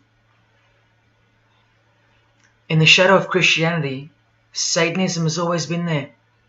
With every church that sprung up, so did its invisible enemy, the Satanic Church, growing out of sight and out of mind from this to this. And Christianity has long been deprived of its power, as clearly demonstrable by the absolute lack of preaching against the institution of Freemasonry. Satanism's magic cloak, Satanism's magic trick, that's Freemasonry. And how they are laughing for now. So Freemasons are at the helm of the power structure of society, which means Satanism rules. And they're making their move for the new order of the ages. Are you that besotted by this evil world that you'll even deny the existence of secret societies? And what about the American president, John Kennedy? Was he just a nutjob like me? Warning us about an international secret society with an international secret plot. A Freemason trying to tell you and the world about Freemasonry. Shot through the head. I've shown you who they are. I've shown you how they successfully operate with degrees of initiations and horrific and illegal oaths of secrecy. And I've shown you why they are a secret society. I've proven it to you. And only now that I've done that, I can show you in this many minutes what the shocking new order that Freemasonry has so cautiously been guiding us toward actually looks like. And of course you won't believe that either. By now there's a 98.5% chance that you belong to the world. And in that case, the world can do, will do, and is doing whatever the hell it wants to with you. And when all you have is the world, you'll do anything to hold on to it. Christian or not, most of you will follow this world straight to the slaughterhouse in the name of peace, safety, and progress. Clinging to it, because all you love is inside it. Blissfully ignoring people like me warning you of who's really in charge of it. Men, women, actors, singers, businessmen, and politicians, all interlocked, whose God is named Lucifer. You've seen it with your own eyes, but now you can hear it with your own ears from this 33-degree Freemason in person, just in case the Masonic literature wasn't enough for you. Define Lucifer for me. Pure, virtuous, wholesome, innocent individual that's out to help people. Lucifer is? Yeah. Say that again. Lucifer is a pure, holy... Virtuous. Virtuous. Now, is he the Lucifer that God created? That's the same one. Oh, man, this is great. I'm going to put this on the internet. Oh, God bless you, brother. Because that's exactly what the Shriners and Masons teach, is that Lucifer is light. No. And you're about those confirming hospitals? You know what, sir? Jesus said, many will say to me on that day, Lord, Lord, we did not do these good deeds in your name. And you'll say, away from me, you workers of iniquity. I never knew you. Jesus said it? In Matthew chapter 5. You've been bred from childhood to fall for the biggest lie ever told, that Satan doesn't exist. And if Satan doesn't exist, well then neither does Jesus. And while your heroes and idols know full well that they do exist. And when I say you've been bred from childhood, I mean just that. Walter Disney was a high-ranking Freemason. Here's a Masonic stamp dedicated to him, and his very exclusive Club 33, which stands for the 33 degrees of Freemasonry. And who's the god of the 33rd degree Freemason, Walt Disney? Or Walter hides the answer in plain sight, because that's what Freemasons do. Firstly, the God of Mr. Disney is wicked. See how they veil evil with a cloak of innocence? What does the word veil itself conceal? Secondly, Walter's God is horny, symbolized by the horned god of the witches. And we all know Walt Disney loves magic, which is witchcraft. So the depictions of sex are hidden in plain sight as well. Remember, lust produces life, not love. So lust is purity, lust is love, for the high degree Freemason. And thirdly, he hides the number of his God's name in the open as well. No, that's not a 666 he's seeing interwoven in the design. That would be ridiculous, wouldn't it? Not even when they separate the sixes from the name, all three of them, and place them together for you like this, in plain sight. No, not even then will people see. Do you think things are any better 50 years later? Here's the Eye of Lucifer in the Nickelodeon channel, and his lightning flash. Remember what they actually believe about Satan. From Freemason Helena Blavatsky's book, The Secret Doctrine, meaning the secret belief. Who is Satan? He is the angel who was proud enough to believe himself God, brave enough to buy his independence at the price of eternal suffering and torture, beautiful enough to have adored himself in full divine light, strong enough to still reign in darkness amidst agony. Helena Blavatsky is suggested as recommended reading by the Encyclopedia of Freemasonry right here. And the Grand Pontiff of Universal Freemasonry, speaking of Lucifer, Satan and the Devil on page 407, writes that to the initiate, the devil is the instrument of liberty or free will. That's who Lucifer is to them, okay? To show you how little you know of who you're dealing with and the extent of this religion's influence and power, not to mention their plans, let me jump ahead for a minute. Watch this. This is Lucius Trust. The Lucius Trust is a non-for-profit service organization incorporated in the United States in 1922, and their objective from Lucius Trust website, dedicated to the establishment of a new and better way of life for everyone in the world based on the fulfillment of the divine plan for humanity. The divine plan. A new way of life, like a new world system, like a new order. Now you want to see who they work for?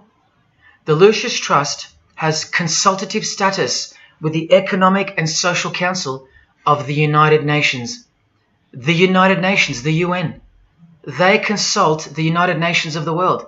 They advise the United Nations of the world. Now look at this. The Lucius Trust's publishing company was founded in the early 1920s as Lucifer Publishing Company. The Lucius Trust says that the name was probably chosen to honor Lucifer. What on earth does a modern-day consultant to the most powerful and progressive force engaged in uniting all nations under one banner, the UN, have to do with the fallen angel of the Holy Bible? The one that Jesus Christ told us would manifest on earth as a world ruler, to deceive the whole world into a new world system. Yes, that angel. Why on earth would they honor that angel? Well, that's easy. They were founded by Freemasons. Incorporated into the United States by Alice Bailey and her husband Foster. Well, here's a book written by Foster the Freemason, The Spirit of Freemasonry, published by Lucius Press, also known as Lucifer Publishing. And one last thing, if you dig a little, you'll find an article on their website, The Esoteric Meaning of Lucifer, on a modern company website with consultative powers to the United Nations of all things. Wow, I really hope you're seeing this. In the article it states that the Baileys had enormous respect for H.P. Blavatsky, who stated in her renowned occult book, The Secret Doctrine, on page 245 in the chapter called Holy Satan. It is Satan who is the God of our planet and the only God. Then the article goes on to say that the Baileys sought to elicit a deeper understanding of the sacrifice made by Lucifer. Everything has been reversed. Evil is good, Jesus is the enemy, and Lucifer sacrificed himself for you, not Jesus Christ, the one who washed the feet of his disciples and the only one they fear. Modern progressive atheists do not influence world events, people. Satanists do. Remember the goal of the Lucis Trust? The fulfillment of the divine plan for humanity. Yeah, the divine plan exposed by Jesus Christ in the Gospels. Hence their war on the Bible and the abolition of it from the school system and even from modern Christian churches who dare not preach from the book of Revelation. Your most highly evolved and contemporary leaders of society secretly believe that in the theosophical perspective, the descent of these solar angels was not a fall into sin or disgrace, but rather an act of great sacrifice. They believe in the fallen angels and their revolt against God as revealed in the Bible, led by the devil, the chief commander of Freemason Bob Dylan, remember? These people make contact with these fallen angels, with the royal art of Freemasonry called witchcraft. Please stick around, let me show you that. How many solar angels does the Bible say followed Lucifer out of this heavenly realm?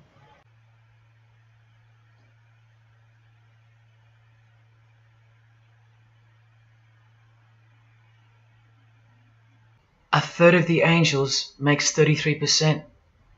Does that number sound familiar yet? 33 degrees of Freemasonry. Just a coincidence? From the Gospels again, which expose these people every time.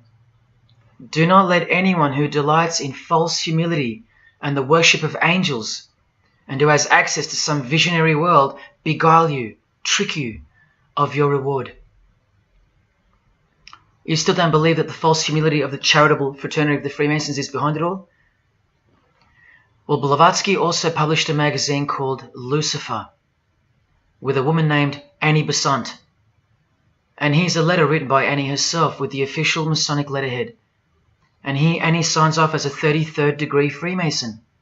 Printed also in the left-hand corner, Annie Besant, 33rd degree, and a member of the Supreme Council. Undeniable and undisputable. Please don't make me prove it to you over and over. Have you caught a glimpse of who you're dealing with yet? They're all Freemasons, high-ranking. And they're all buffeted by a plethora of Masonic dupes who don't know any of this because they can't decipher the symbols and they don't care to try. They're proud and boastful and defensive of their beloved fraternity in which they get to rub shoulders with the most important people of their suburbs, cities and towns, and in which they got on their knees to take blood oaths of death, calling other old decrepitated men worshipful master, yet still they think it's innocent and has nothing to hide. Delusional and lost, almost beyond hope. Some of them still think it's a Christian organization, just like the founder of the Satanic Church described. What do you get when you carefully conceal Satanism with Christianity? You get Freemasonry. People, Satanism is at the core of our world, and it is behind the new order that will be implemented soon enough. It will be all done through deception. You'll be tricked. Remember how I told you that the all-seeing eye sees that we're in hell? Well, the massive witch and Freemason Helena says so right here. Satan is the minister of God, Lord of the seven mansions of Hades, the angel of the manifest worlds. Hades means hell, manifest worlds means earth. This is who you're dealing with. This is the religion and the beliefs of the rich, powerful and famous. And yes, politicians. Do you want to go back to sleep? You can sleep after this. Well, wait till I show you what they're going to do to you, coming up in this many minutes. For those who simply refuse to believe that Bono or Scott Morrison or Prince can be Luciferians because they all go to church, let me show you another Masonic ritual they do. And this is before Satanism or Luciferianism is revealed to the candidate. And then you tell me if Bono or Scott are capable of secretly believing in Lucifer. It all starts here with the Masonic apron. Different kinds signifying different grades. Have you guessed what it's hiding yet? The genitals. Pretty obvious. Like everything else they hide, once you can see. The genitals are the true working tools of a Mason. Freemasonry is foundationally a sex cult, like Satanism, because it all starts with sex, doesn't it? Life itself starts with sex. So the mystical force of the true God of Freemasonry hides in the hidden part of the human body. That's the Holy of Holies, covered by the Masonic apron, the seat of God, the seat of Lucifer. See here with Satanist King Diamond's artwork? The eye is attached to the horn god, but look at where the eye starts, from the waist down. That's where the apron of a Mason begins. And the one eye of Freemasonry is also the one eye of the penis, where life generates and springs forth. See the openly hidden secret of the Masonic square and compass now? You're looking at the sex act. That's the female in missionary position, and that's the male mounting her. The sex act. And the eye in the middle, with these emanating rays, is the orgasm and the ejaculation of the penis. See life shooting forth. That's how they see the sun and the earth too. The sun is the visible penis of their true God, shooting forth life continually. The light itself is the mystical sperm of the God of this world. The sun and penis generate life, while the earth and female womb produce life. The letter G, when replacing the I in the middle of the square and compass, stands for generation, sexual generation.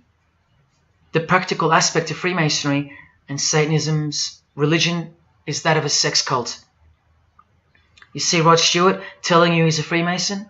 By displaying the hidden hand of Freemasonry, also known as the Master of the Second Veil, and look at his other hand, taking the Masonic apron's place for covering his penis, which is the Holy of Holies, the seat of God for the Mason. And from the Grand Pontiff of Freemasonry, Albert Pike, hence the significancy of the phallus, the penis, or of its inoffensive substitute, the obelisk.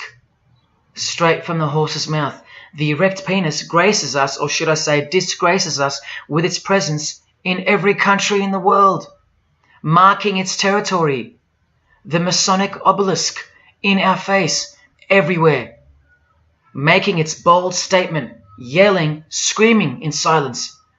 This is another reason why we're considered the ignorant and stupid masses. Another example of hidden in plain sight. And here's an erect penis on the front page of the female Freemasonry magazine, The Eastern Star. I once stood in front of this obelisk in Sydney, and I must have asked 30 people what they thought it was. Not a single one of them knew. To the Freemasons of the higher degrees, the whole universe is in fact one giant and continuous sex act. This is the structure of Freemasonry. You can take this path to the top or this path.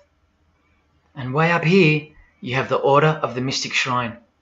The Mystic Shrine is what's found behind the Masonic apron, because that's where life comes from. That's the Mystic Shrine.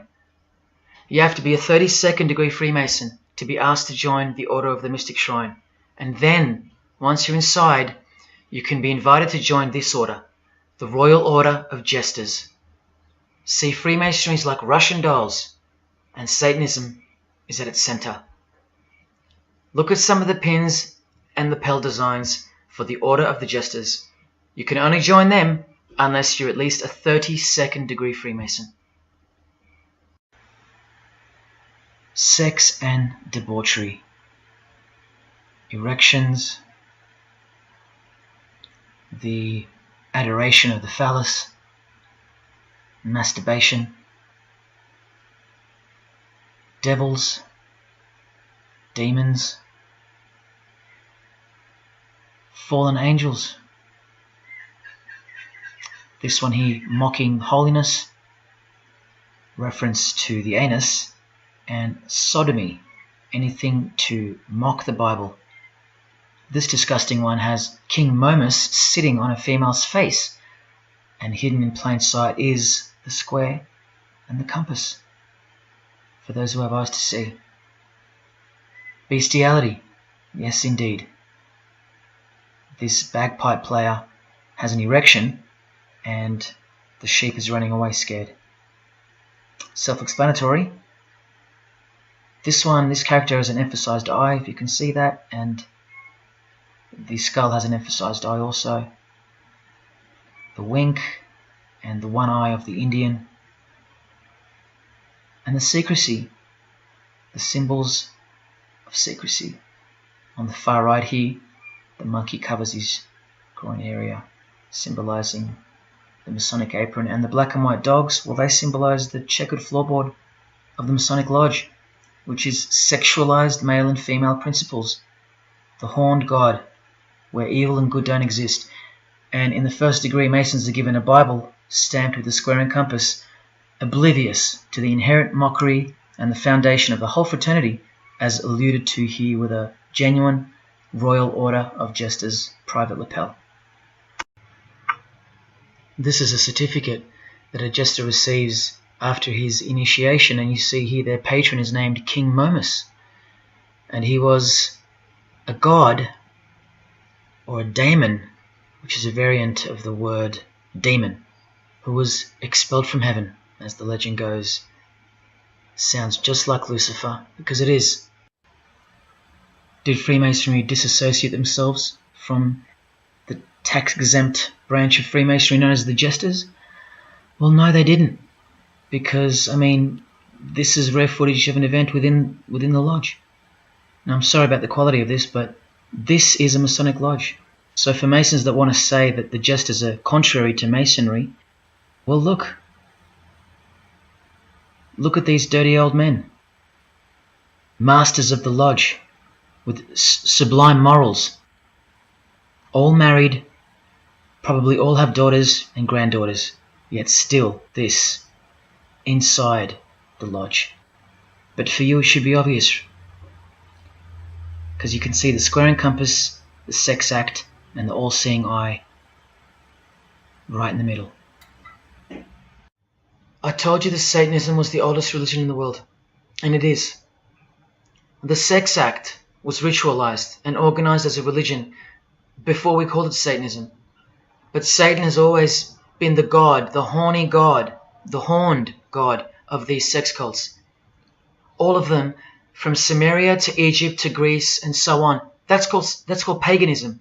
And the real Bible of the Freemasons and the pagans, the one not written by hand, the one that's older than any book, the one that supersedes all the rest in age, thus making it the purest and most unadulterated word of God in the eyes of the Freemasons, is nature. Nature is their Bible. And before you think there's nothing wrong with that, wait a second, because you're not thinking straight. Ask a Mason, whether he be a first degree or a 33rd degree, what is Freemasonry? And the universal go-to answer is this: a peculiar system of morality, veiled in allegory and illustrated by symbols. Now, why would you need to veil your morals? Because in their peculiar system, evil is good and good is evil. That's Satanism 101. A peculiar system of morals. That should tell you something. That should tell you everything. Why would your morals need to be a secret? Because their deeds are in fact evil. Glorifying the laws of nature, where cruelty and self-obsession are virtuous characteristics. That's nature. Nature is as cruel as she is kind. The checkered floorboard, where everything is legal. It's Christianity that lives in reverse. The first shall be last. Love your enemies. The meek shall inherit the earth. These are unholy and unnatural concepts in the eyes of visible nature, the nature of Freemasonry, which is Satanism. What the Freemasons really mean by this morality veiled in allegory is that they're allowed to steal because nature allows it. They're allowed to kill because nature allows it. They're allowed to commit adultery because nature isn't monogamous. They're allowed to lie, indulge in all their God-given senses, especially sexual, because nature encourages it, as long as no one finds out, under oath. Jesus said, narrow is the road that leads to life, and broad is the road that leads to destruction. The Freemason of the century says, no true Mason can be narrow, for his lodge is the divine expression of all broadness. Because broad are the divine laws of nature. While they glorify those laws, Christianity breaks those laws. It becomes supernatural, because only then can you love your enemy. And so it goes that Christianity is despised by Freemasonry, the real Freemasons, because their Bible is nature, and by nature they know the personality traits of their God Satan, because he's the God of this world, just as the Freemasons, the enemies of mankind, say that he is, and just like Jesus said he was too. So they believe that Jesus is evil because he denies human nature and burdens us with the knowledge of sin. Observable nature, that's what guides the Masons' ethics and the Masons' morals. That's why they're called Freemasons. Believe you me, because they're free from moral obligations, free from sin, from guilt. They're free from Jesus Christ. These people are introducing this new system of the world, this new age. You're going to miss Christianity when it's gone. Mark my words. Because you have no rights in the eyes of nature, which is the Bible of Freemasonry and Satanism. And soon that will become painfully plain as a fact of life. Now please, I give you fair warning of what's to come in this presentation. It's very disturbing, or at least it should be. But cause to celebrate follows the disgusting things you're about to see. This is precisely where my own life and well-being come into danger. So let me say this right now. If you hear of my sudden death, or of my possession of 0.5 kilogram of cocaine or child porn or my overdose or my suicide, remember this video. And if something so unfortunate should happen to me, may it serve as a catapult to you and as a remembrance of the conclusion to this presentation, which is this many minutes away. Do I really think they're going to make me pay for this video, for breaking my oaths? Well, seeing as people are so far gone, lost in the illusion that secret societies have constructed around you and inside you, and seeing as they can simply pull this video down, close my account and whatnot, no, I don't think they'll come after me. But if they do, let me say this to the Grand Lodge that orders my demise right now. Jesus wins. So in saying all that, here we go. Is Scott Morrison a Satanist? I'll let you answer that. Here is a ritual that Scott and every Freemason from this guy to this girl have performed. There is one Masonic apron you'll never see being worn. This one. And when I bumped into it, I thought it was a fake. Until I found this in Richardson's Monitor of Freemasonry, official Masonic literature, written for Masons only. On this page, what is that head doing there? You'll find out in a sec. Let's read the description of the apron worn in this degree. Speaking of the initiates, it states, they wear white aprons sprinkled with blood red and lined and bordered with black. On the flap of the apron, a bloody arm holding a dagger, and on the apron, a bloody arm holding a bloody head by the hair. Now this is why there's an illustration of a decapitated head. And this is going to become to a bone-chilling conclusion. So during this ritual, the candidate removes the blindfold and discovers a basin of water with a tumbler beside it. He is also astonished to find a human head lying on the floor. The Master of Ceremonies returns and directs the candidate to take up the knife in his right hand and the head in his left. Yes, this Pope, this rock star, this pop star, this actor, this actress, and this beloved Prime Minister. This is what they've done. All of them, hands down. And you thought all you needed to be is talented to succeed? No, you need to belong to the secret society called Freemasonry. And believe me, when you belong to them, you belong to them. Now you tell me, can these people end up believing in Lucifer? Is that really a stretch? Carrying around a bloody head? Swearing to have your brain cooked, tongue torn out from the roots if you ever reveal anything? No, the stretch is that you think they couldn't believe in Lucifer. That's the stretch. Lucifer, the one who sets you free, remember, from sin by sinning. Can you now see the bloody spirit of Freemasonry lurking behind the veneer of charity and the veneer of Christianity? Because Scott Morrison goes to church, apparently. The Pope is a Christian, apparently. But look at these people. So-called Christians or Christians gathered around a giant erect phallus in the middle of the Catholic square. This is Freemasonry, the demolition of morals, the creation of hypocrisy, and the demolition of true virtue. These minds are directing the future. Now, to be fair, I don't know if these heads are real heads. I never got that far to find out. But I will tell you this. All the skulls they use they're real. All the skeletons they use they're real. And they run every single noteworthy funeral home in Australia and the world. I know that personally and for a fact. Once again, you are only seeing the tip of the iceberg, because I can't bring myself to tell you about what I really know of the rituals that come after the 33rd degree Freemasonry.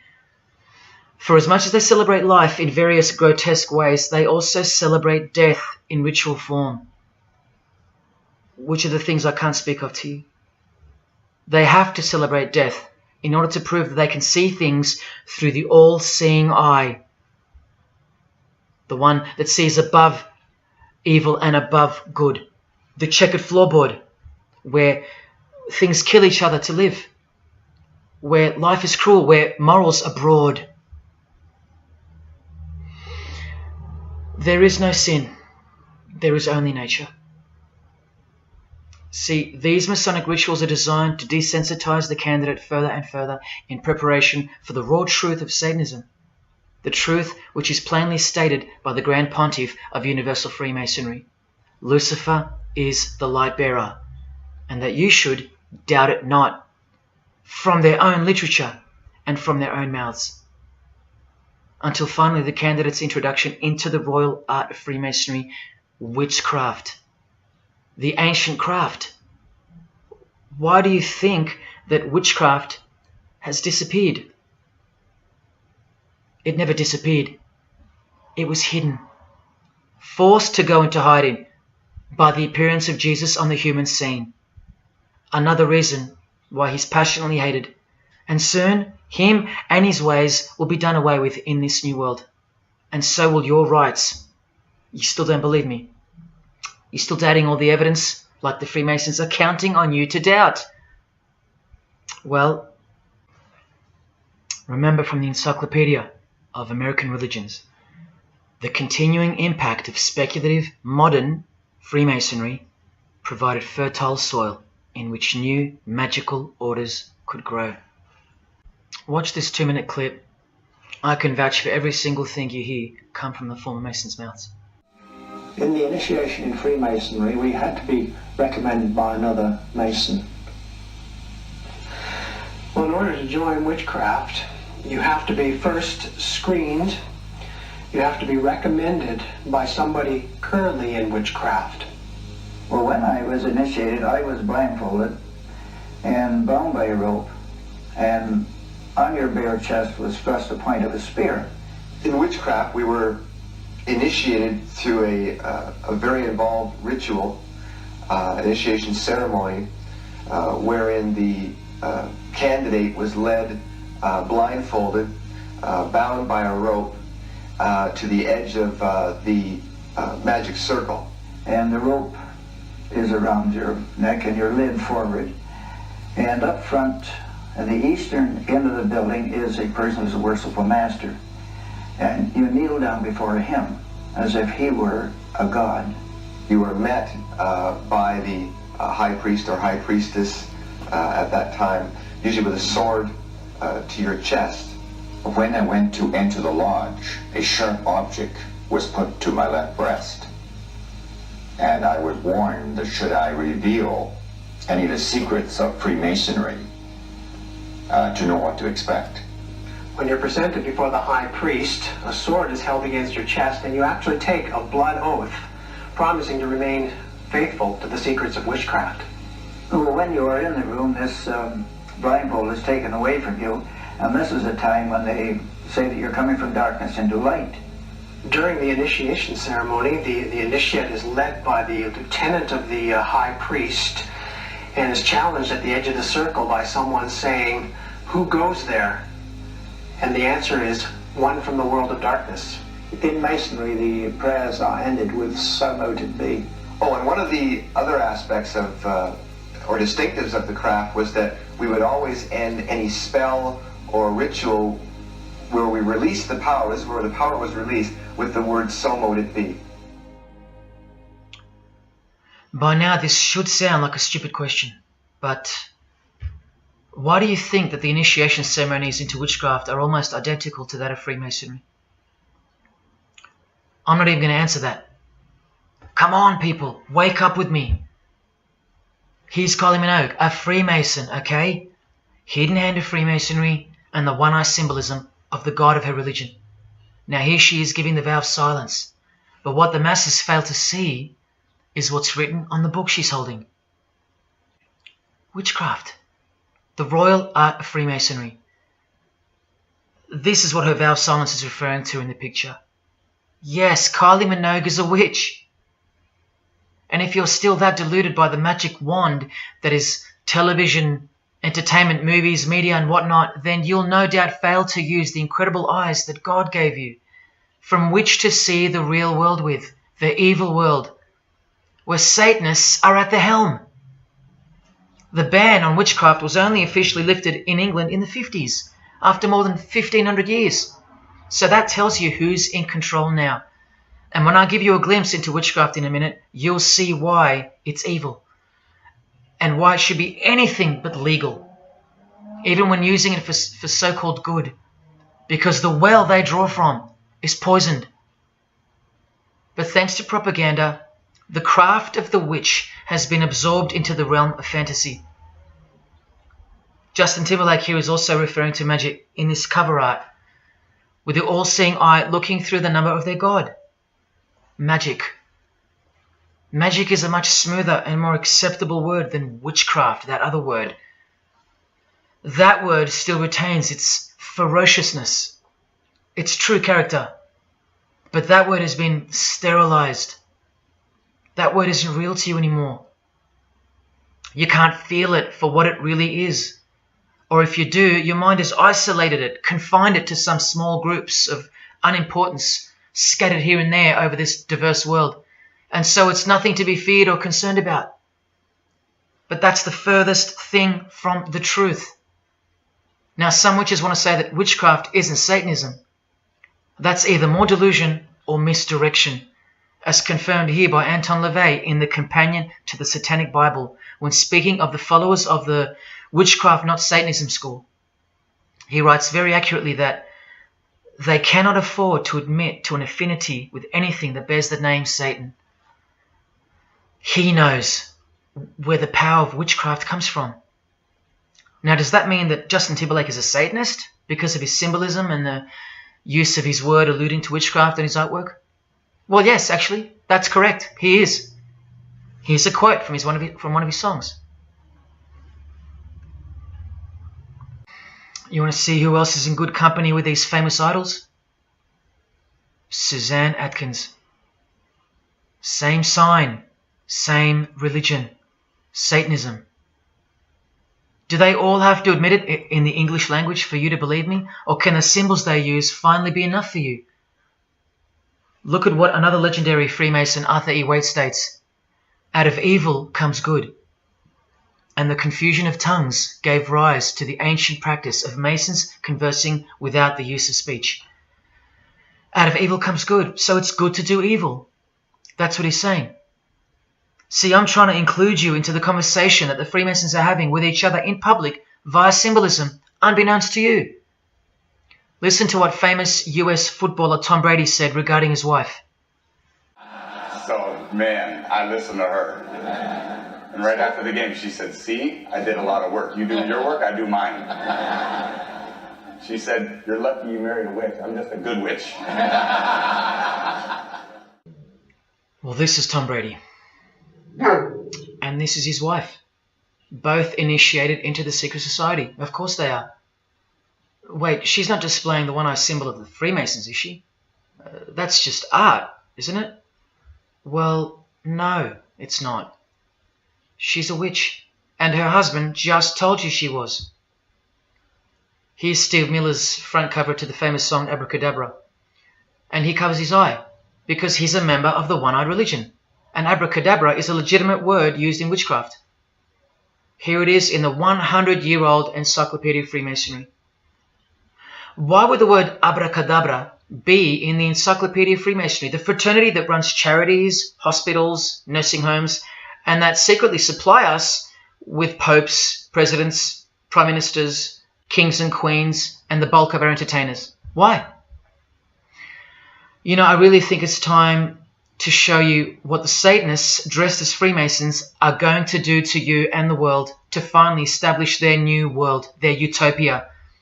And this is going to be the segue into that. This is my last practical example of Freemasonry's satanic roots. And then I'll close this presentation with the most shocking thing you'll see or hear. You probably won't care, but to the precious few who remain, I will send you off with the greatest and most beautiful shock of all.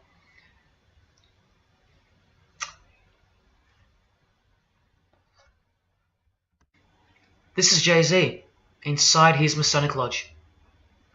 You could see the Masons in aprons in front of him. This is where Jay-Z takes his sick oaths of silence, kneels down in front of other men, and calls them Most Worshipful Master, an appalling title to give to a man on this planet. Jay-Z the Freemason writes songs like this. This one's called Lucifer. And in Empire State of Mind he writes, Jesus can't save you. Life starts when the church ends. Oh, but he can save you, Jay-Z. He can even wake you up just before you collide into a concrete wall doing 120 kilometers an hour. I should know. This is fellow member of the craft Alicia Keys, who sings on the track.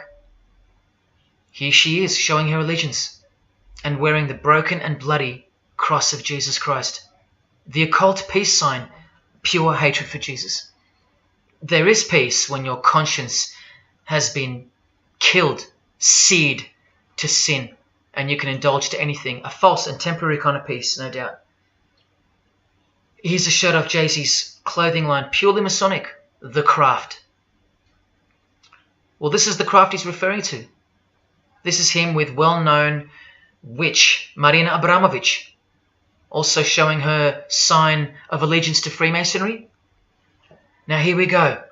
Here's Jay-Z wearing a most revealing top and the dead giveaway that you need to see behind the curtain of Freemasonry. Do what thou wilt. Do whatever you want.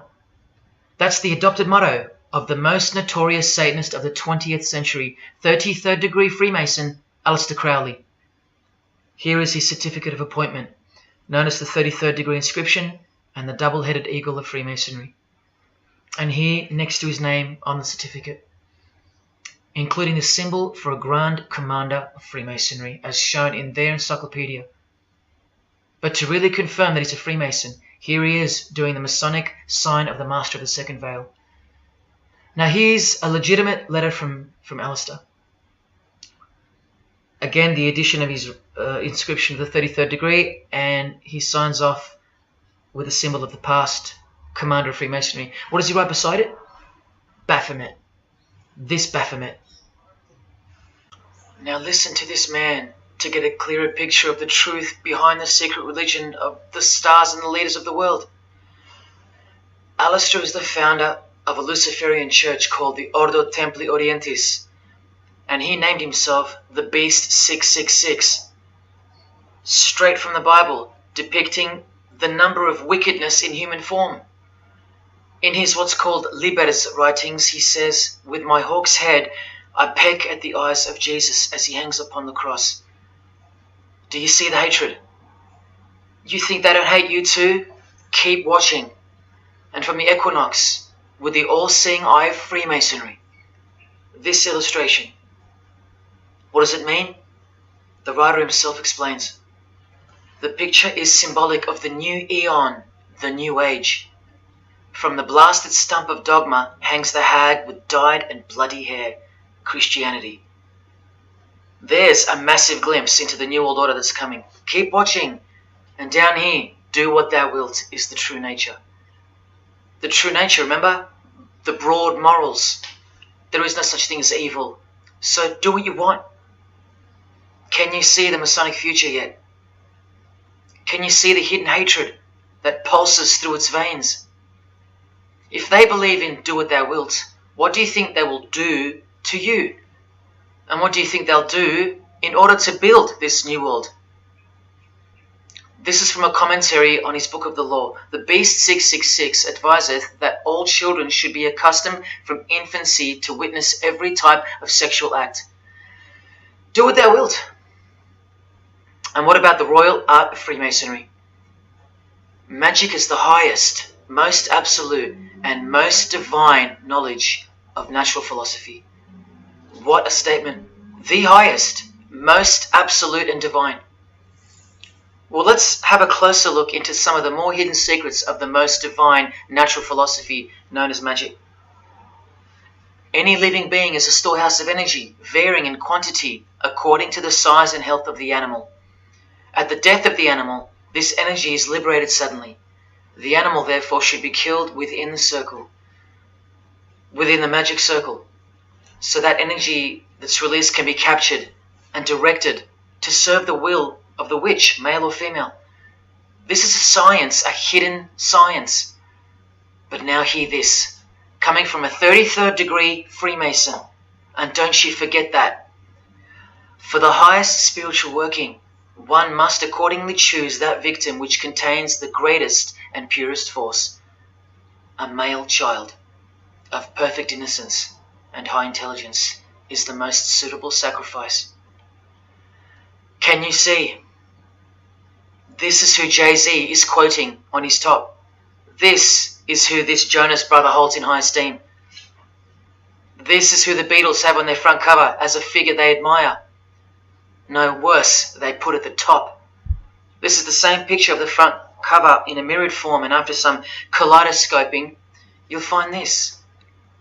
Fellow Freemason Aleister Crowley sits at the top, and down the bottom there even appears the phallus with the testicles, and up here the vesica Pisces, also known as the vagina. Does this picture make more sense now? All Freemasons, yes indeed. And by the way, that's where Jay-Z got his symbol from Satanism, as portrayed here by Satanist and Freemason Aleister Crowley and by Satanic Church founder Anton LaVey. Does anyone still think that Freemasonry isn't Satanism in disguise? Let's finally take a peek into the royal art of Freemasonry. And this is the briefest way I can show you from the complete book of magic and witchcraft. This is a practitioner's manual, not from some bogus author trying to expose witchcraft. Just so you can get it through your head that this is real and this is protected. The writer or compiler of this God-forsaken book warns the reader that the recipes may seem disgusting, that the knowledge revealed has been forbidden, and has caused suffering and death to witches and the victims of witches. You don't think witchcraft was a serious menace in times past and present? Come with me, and I'll show you how bad this menace actually gets, as the world's most powerful and secret religion moves ever closer to fulfilling its biblical destiny, and it will. Close your eyes or not, it will fulfill its destiny. Firstly, let's connect this sick art straight to modern Freemasonry with the word abracadabra, both written in triangular form, from the Manual of Witchcraft and from the Encyclopedia of the Secret Society that your Prime Minister belongs to. And just like high-ranking Freemasons, male and female witches also drink out of a human skull. But here the practitioner drinks wine, in which they first dissolve or boil the brains or heart of an animal, before consuming it all from the human skull. In this ritual, the initiate is instructed to drink in the night at spring water, out of a skull of one that hath been slain. That's right, out of the skull of a human who's been murdered or sacrificed. Otherwise, eat a pig with a knife that slew a man. Please don't turn away. Look straight ahead and open your eyes to the planet you are on, because the real monster under your bed doesn't actually go away when you close your eyes. In other rituals of the craft, you burn a rooster while he's alive. With the use of a poisonous plant used in ointments and potions of witches, you can assure death and destruction on a victim. You want to make a female enemy sterile or a male enemy impotent for the rest of his life? Otherwise, you can just kill them. The hand of glory is the severed hand that is dried and preserved to be used in black magic. Yes, a dead human hand. A black circle is most effective for operations of evil. The use of blood and sex in ritual was considered helpful for obtaining the necessary energy to successfully work magic or achieve mystical insight. But here's where the darkness thickens even further. Animals such as black cats or children may be sacrificed, and participants may drink the blood of the sacrifice. And just so you know that Stanley Kubrick wasn't joking, an orgy of participants sometimes follows the mass. No remorse, just science, the science of witchcraft, the royal art. And here, what's necessary for the working is the fat of young children, dead children. How many children do you think go missing in Australia every year? That's how many. And what about the world? Is it 1 million? Well, according to the International Centre for Missing and Exploited Children, it's 8 million children per year. Do you think that the highest, most absolute, and most divine knowledge of natural philosophy has anything to do with that? Any chance of an international secret system that is bolstered by initiations and degrees and bound under the most brutal penalties that the human mind can ever devise? Do you think that has any involvement? Any chance of that? Am I saying that this Freemason has sacrificed children? No, I never said that. But did he ever even remotely mention the secret societies? Did he ever try to warn you? Educate you? No, he was under oath. Am I saying that these Freemasons have sacrificed children? No, I never said that either. But have they ever warned you about the secret society that believes that Lucifer is the savior? The society functioning right under your nose, that secret society? No, not a chance. Julia Gillard admitted she belonged to one, but that's about it because they're all under oath. So where does this ancient craft originate from? It originates from the spirit realm, from spirit beings. That's who taught mankind the royal art before civilization began. In this chapter, The Rites of Satanism and Witchcraft, the manual explains that a typical satanic Sabbath was, number one, a homage to the devil, usually performed as the osculum infami, also known as the kiss of shame, which is so shameful that we'll just put it this way. The ritual involves kissing the hindquarters of the devil, the rear. Surely this is far removed from anything to do with Freemasonry. People, the original order of the Knights Templar were found guilty of this very same obscene ritual. And where do you find the modern variant of the Knights Templars of today? I told you, in the highest degree of Freemasonry, right here.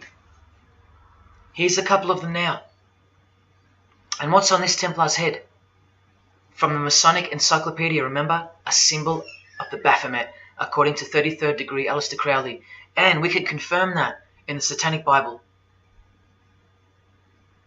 That's exactly what's hiding deep inside of Freemasonry. I'm only showing you this to show you the reality of Satanism and the demonic realm, the world you can't see. On this earth? And in this earth and then in a world we can't see. Look here. The hierarchy of demons occupies a more important place in both black and white magic rituals. Both black and white. This is where the power of witchcraft comes from. And this is the reason these bizarre rituals actually function and actually work.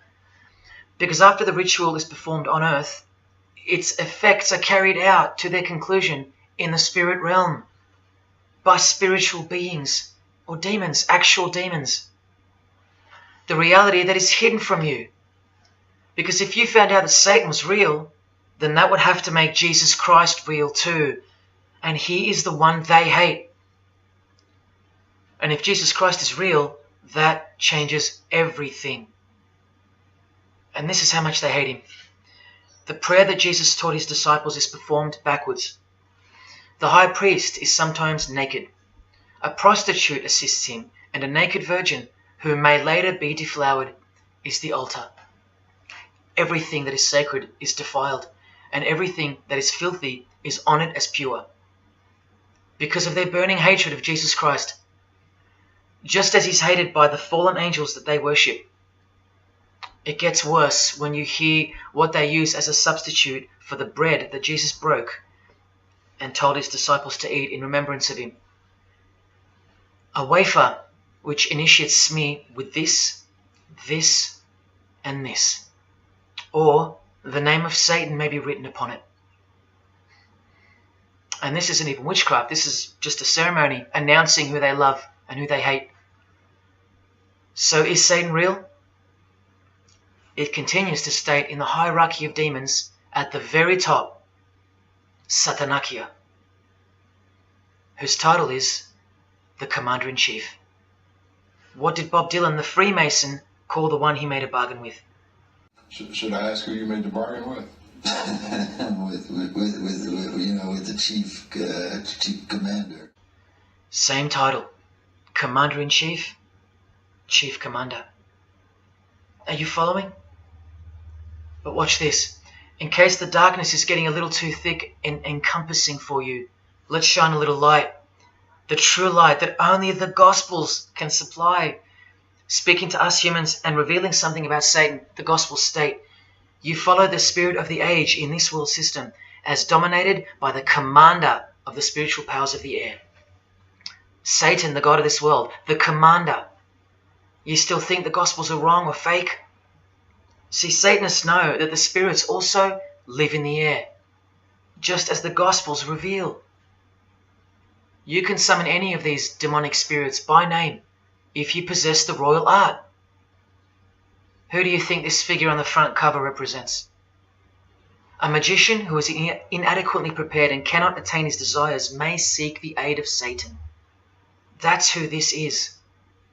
Now that you know, hopefully for a fact, that these are people at the top of the human food chain, do you think they'd be fooling around with stupid fairy tales?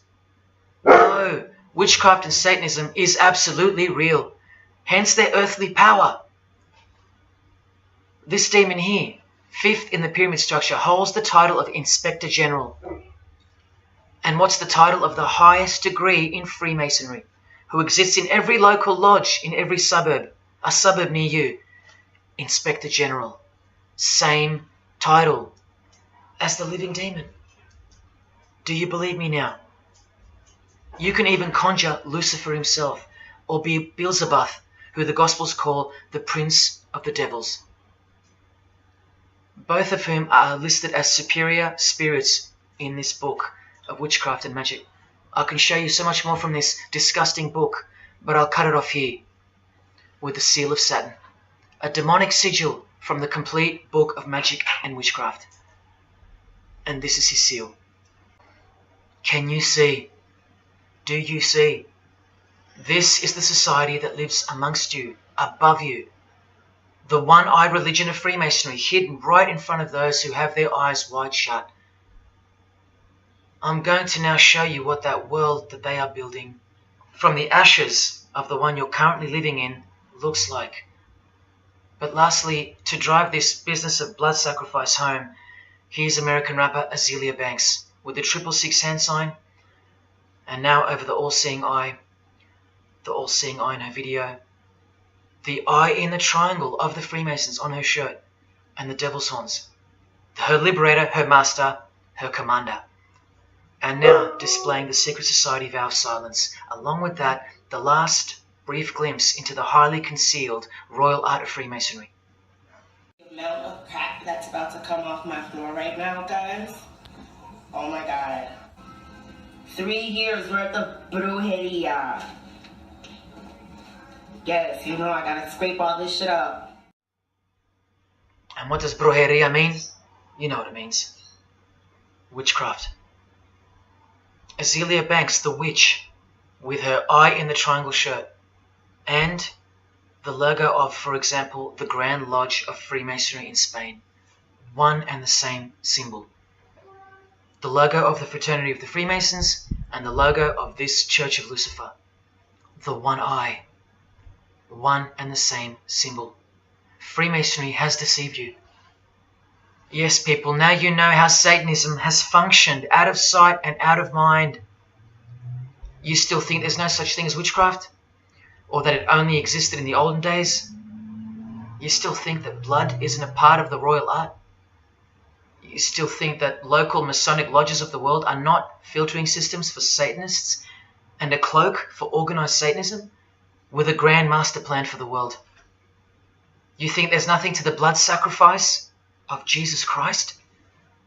After seeing all this and the Azealia Banks clip, and after realizing that there exists a hidden and guarded science of the art of blood sacrifice, you think there was no science behind Jesus' crucifixion, a deeper reality that we can't see or understand? You think Jesus didn't know what he was doing?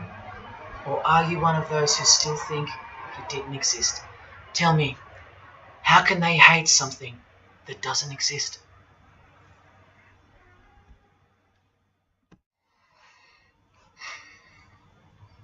If only you could hear from some other Freemasons who have the courage to break their oaths. But you won't. You won't. This is probably it. But I once heard from a Freemason, an honest one, in about 2016, after I posted this picture on Facebook. He knew. He knew the truth. Just like you do now, or just like you should. And he wrote to me, and he said, by the time we are done, every church will be a brothel. Well, in case you think that that's impossible, this is a fashion show that was held in a church, a real church, and it was organized by high-ranking Freemasons, who you will see now to be Satanists. Designed to be a heart-wrenching mockery and a colossal sign of the times, this event. Just so you know, it's a Masonic production. Here's the inside of a lodge. See those twin pillars? Well, here they are. See the Masonic checkered floorboard? Well, there it is. See the Masonic square and compass? Well, there it is. And do you see the eye of Freemasonry? Yeah, there they are. The lower square in the square and compass has been disfigured so that as to not make it too obvious. But now that we've established that, here is the spirit of Freemasonry, as displayed through just a few of the models. This one wears the horns of the Baphomet, the horns of Satan, with his all-seeing eye in the background. More horns. This model wears the all-seeing eye, as does this one. And this disgusting thing with another huge all-seeing eye of Lucifer in the background. Then there's this, with a satanic pentagram on her face. And finally, this male model in a skirt with two satanic inverted crosses of Jesus Christ on his top in a church. Oh, the morbid victory of the Freemasons. Unstoppable. For now. When people like Lady Gaga cover one eye while wearing an inverted cross, and you don't see the connection of the one eye symbolism to Satanism, then your observational skills have been compromised. In the span of 2 days, I saw these ads in my local shopping centre. And that alone tells me that the satanic age is here, manifesting all around us, seemingly invisible, while you look straight ahead through the symbols. Just like the initiation process of the secret societies themselves, society at large must be incrementally introduced and seduced into further depravity and self-love. And haven't we been slowly but surely perverted over time, degree by degree, until we think that men dressing as women is beautiful and healthy, anal sex is a form of expressing love, the sick world of pornography is considered as liberating for women and men, and protected by free speech. In California, babies are allowed to be aborted after birth because it's a woman's choice. And that's not considered murder. A world where we should applaud young children like Desmond is amazing, cross-dressing while he dances for gay men at a gay bar on a podium because he's paving the way for the kids of the future. And we should get shamed, fined, and even jailed if we point out that this is sick, sinful, and dare call it evil, which is what it is. What spirit is behind Desmond is amazing? Oh yeah, an evil spirit, no doubt about it. You think Freemasonry and their peculiar morals aren't behind the decline of Christian morality and morality worldwide? It's all by design. The Masonic war on Jesus and the Christian social structure, generally undetected by human perceptions, and still people will write to me and comment on how absurd what I've said is. A cloud over the eyes of their heart. Well, I'll tell you this. There is no bigger axe that has ever been grinded than the one Freemasonry grinds. Because the appearance of Jesus Christ pretty much destroyed their religion, drove it underground, and they will have their revenge. Soon you're going to see it. We've all been initiated into the lowest levels of materialistic Satanism under the banner of secular humanism. I know blokes who think that life's great, mate. Life's terrific. Life's what you make it. Evil, Lucifer, Satan, these are just words that Christians invented to help them sleep better at night. There are no cults. There are no conspiracies. John F. Kennedy's speech about secret societies plotting against the world, that's not relevant anymore. That's history. There's no such thing as Satanism amongst civilized people. Oh, children, when darkness comes to your door, takes your wife, takes your health, your job, your home, your freedom, your children, then you call out, oh my God, this is evil. Why is this happening to me? Well, here comes the darkness. Here comes the evil. You want to know what the New World Order looks like? You want to know what the future holds? You want to know what horror is coming to our planet? As Jesus told us, for then there will be great distress, unequaled from the beginning of the world until now, and never to be equaled again. Ladies and gentlemen, welcome to the Masonic New World Order. These are the mysterious Georgia Guidestones, also known as the American Stonehenge. They are a set of granite monoliths which were constructed in 1980 and funded by an unknown and anonymous group and commissioned by a man using the pseudonym R.C. Christian. On a ledger beside the monument is written, "Let these be guidestones to an age of reason." Here we have a reference to a new age. With this, we get a clue as to the spirit behind the structure. The Age of Reason happens to be the title of a book by Thomas Paine. Now, you can colour him any which way you want to, but whichever way, one glaring colour shines through. Thomas was a hater of Christianity. That's the second clue to the spirit behind the Georgia Guidestones. The third is the fact that the Guidestones feature as what could be seen as a replacement to the Ten Commandments of the Christian God with the new Ten Commandments of the New Age. Because I will not steal, cheat, lie, kill, and so on. They're just, well, too narrow for the New Age, for the Age of Reason. Clearly designed to be a take on the biblical commandments, being 10 in number. They are all very vague indeed. But anyone can ascertain the horror that must first take place before this New Age can begin by looking at the first guideline. Because this one's not vague at all. Maintain humanity at under 500 million. That's right, a reduction of at least 7 billion human beings would be necessary for that. This thing cost the equivalent of $500,000 to build, and the street it's located on is named after it, so that tells you how much reach its creators had. Its presence alone is a disgrace and a declaration of execution to most living people alive today. But let's go on to the fourth clue as to the spirit behind these monuments. the monuments outlining the Age of Reason.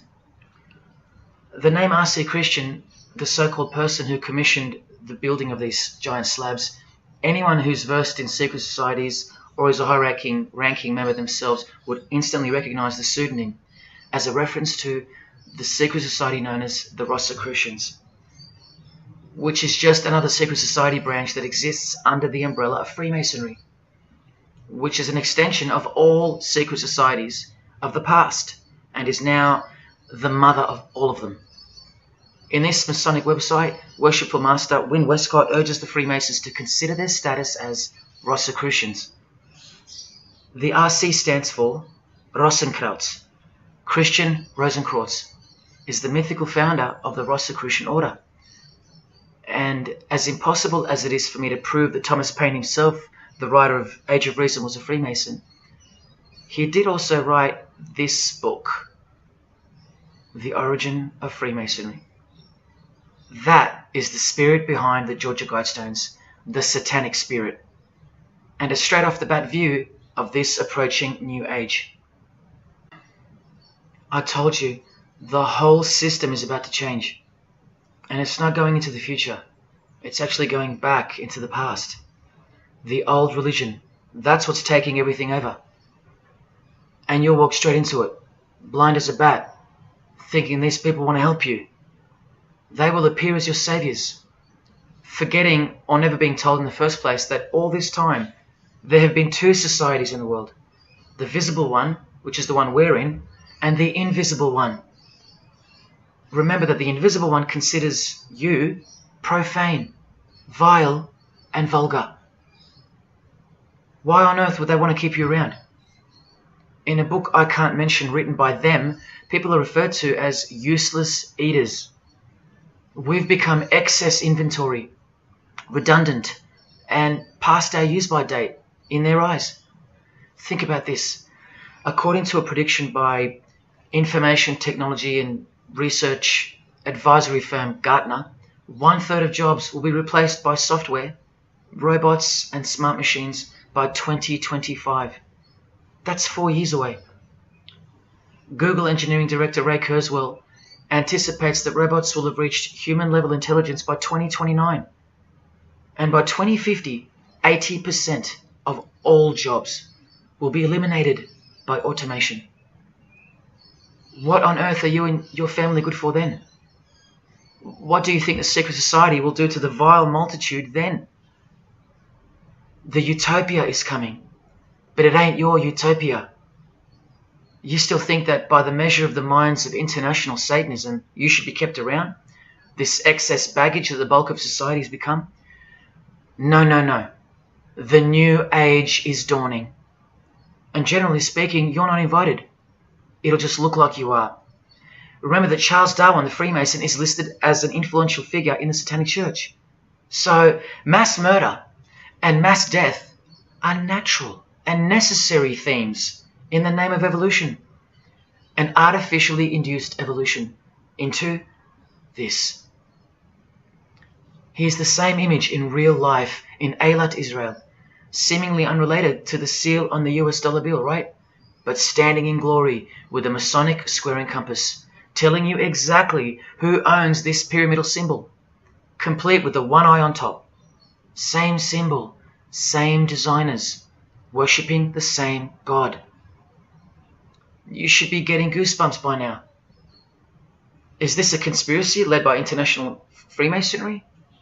Oh, you don't have to bet your life on it, because your life has already been placed as a bet on your behalf and without your knowledge, but with your permission, because all of the information is hidden in plain sight. In your face is where it's hidden. You're going to lose this battle unless you've been hidden in Jesus Christ, the only one who warned you that the new age is a trap and that it is the climax to this epic drama being played out on planet Earth. Now hang on, brace yourself, because I ain't going to let you down. This is a magazine called The New Age, but if you press rewind, you can find its source. Supreme Council of 33 Degree, Freemasonry. This one stretches way back to 1922. See the twin pillars of Freemasonry? Look, this is 19th century Freemason and New Age pioneer Helena Blavatsky on the cover of this edition. She's the one who wrote that darkness is absolute light, and that Satan is the god of our planet, and that we are in hell. But do you think the readers of these magazines are told that? No. Darkness is sold as light. Satan is disguised, and it's him in the details. This Masonic New Age magazine was the precursor to all magazines and trends, promoting the great deception of self-love and spirituality. Meanwhile, you're feeding off the plate that Luciferians serve you. Look at how the Satanic Bible in 1966 reveals the reality behind the curtain. Evidence of a new Satanic age. A new age. The new Satanic age. All rigged and all propelled by Freemasonry. Satanism's magic cloak. After all, and I think you should have guessed by now that Anton Szandor LaVey, the founder of the Satanic Church, the one who vowed to help destroy Christianity, is himself a Freemason. I can't prove it to you, but I know it, because of not only his obvious fondness of the fraternity of the Freemasons and the mention of it in his Satanic Bible, and its vital role in the Satanic takeover, but also because of the symbols, specifically this one, generally called the Devil's Claw or the Lion's Paw. Freemason James de Rothschild displaying the Devil's Claw or the Lion's Paw. X-Factor's L.A. Reid showing the Devil's Horns next to fellow Freemason Avril Lavigne. The Secret Society sign for the Devil's Number, and displaying the Devil's Claw over and over. The better example is with New Age guru Annie Besant, co-writer of Lucifer magazine and 33rd degree Freemason, also showing the Lion's Paw here and here. But the best example I have is with Aerosmith, guitarist Joe Perry clearly displaying the sign of the Master of the Second Veil of the Freemasons, and right next to him, Steven Tyler, doing the Lion's Paw. Clearly both Freemasons, secretly showing their allegiance with symbols. And here's Anton LaVey displaying the same Masonic symbol. Yes, a Freemason founded the Satanic Church. Now that we know who's really behind the so-called New Age, listen to some of the confessions of the New Agers in their literature, once you scrape past all the talk of spirituality and love and rainbows. New Age author, feminist and hater of Christianity, Barbara G. Walker writes in The Woman's Encyclopedia of Myths and Secrets, a 666, 666, was the magic number of the triple Aphrodite. She further compliments the number when she calls it the miraculous number 666. Speaking of the New Age to come, PhD Christopher Hyatt writes in Undoing Yourself, as we moved closer and closer to the well-planned for and long-awaited invocation of the Prime Minister unto the very King of Hell, the Grand Vicar of Lord Lucifer. Yes, the very well-planned for and very long-awaited indeed. Do you see what's coming? Mr. Hyde also enlightens us in the fact that opposites do not exist apart from the mind. Evil and good are all in your head. That's why you should brace yourself, because these are the minds creating the New World System. He confirms this. The New Age will require new men, men of high consciousness and fortitude. All of our present dogma models will crumble. He means the Christian and the Christian social structure will crumble. In the introduction to the book, another PhD, Robert Anton Wilson, tells you what the New Age really thinks of the Christian social structure, which you have more or less enjoyed your whole life, Christian or not. Christianity and democracy have been among the worst disasters to ever befall the human race. I told you, atheists, you're going to miss Christianity when it's gone. Here's a picture of Robert with the Masonic eye in the triangle on the wall behind him. Remember where the term New Age came from. So once again, do you think that the new system, the New Age, is going to be democratic, a system that respects you or gives a damn about what you think once it's in place? Let me answer it this way. Christopher Hyatt quotes from one of his literary heroes and famed philosopher, Friedrich Nietzsche, who said, "What is more harmful than any vice?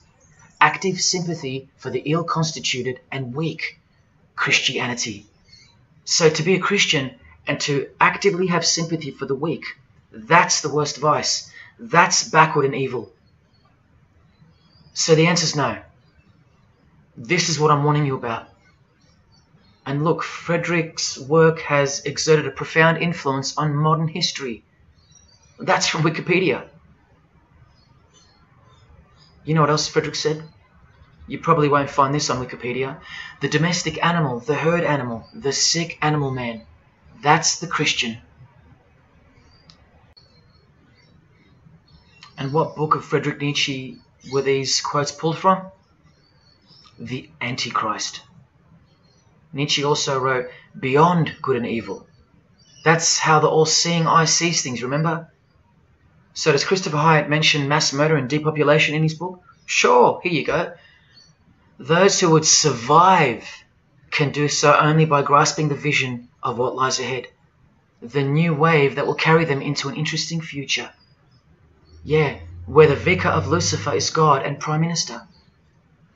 He openly admits the identity of this man. This Antichrist that most of you still think is a fairy tale figure from a fairy tale book.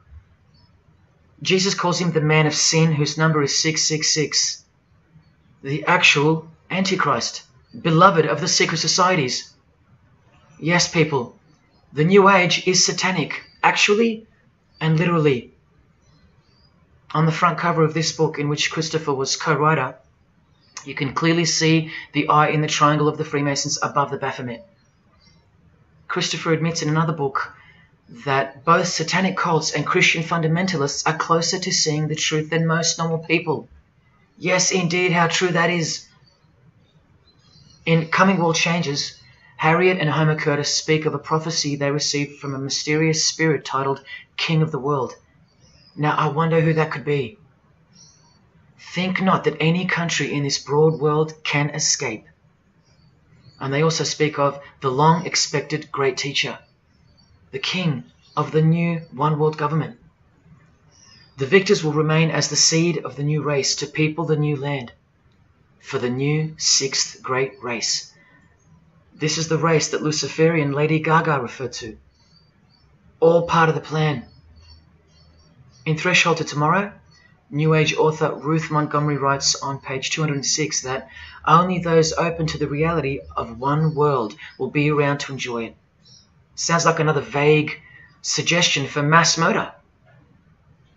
Vera Elder Stanley's book title implies much the same thing. Initiation of the world. That's right, it's coming. You think Vera hasn't been initiated into the secret one-eyed religion? What else has she authored? How about The Finding of the Third Eye, the all-seeing eye?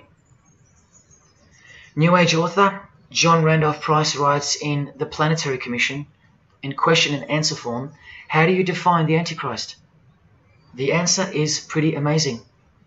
Any individual or group who denies the divinity of man as exemplified by Jesus Christ, the highest self of each individual, which Jesus Christ never exemplified because he is God. If you deny that mere men and women are divine gods, you are unfit for the glorious New Age kingdom. And you are the definition of Antichrist. In Practical Spirituality, he prepares his readers for a population drop of 2.5 billion people before the New Age era can begin. On page 32 of New Age author Barbara Marx Hubbard's book, Happy Birthday Planet Earth, she states that people will either change or die. That's the choice, she says. Notice the New Age has a new gospel, yet all the while, the world will be neglected of the information in the real Gospels, where it warns and predicts. For if someone comes and preaches another Jesus, not the Jesus whom we preached, or another gospel, you are most beautifully tolerant of them.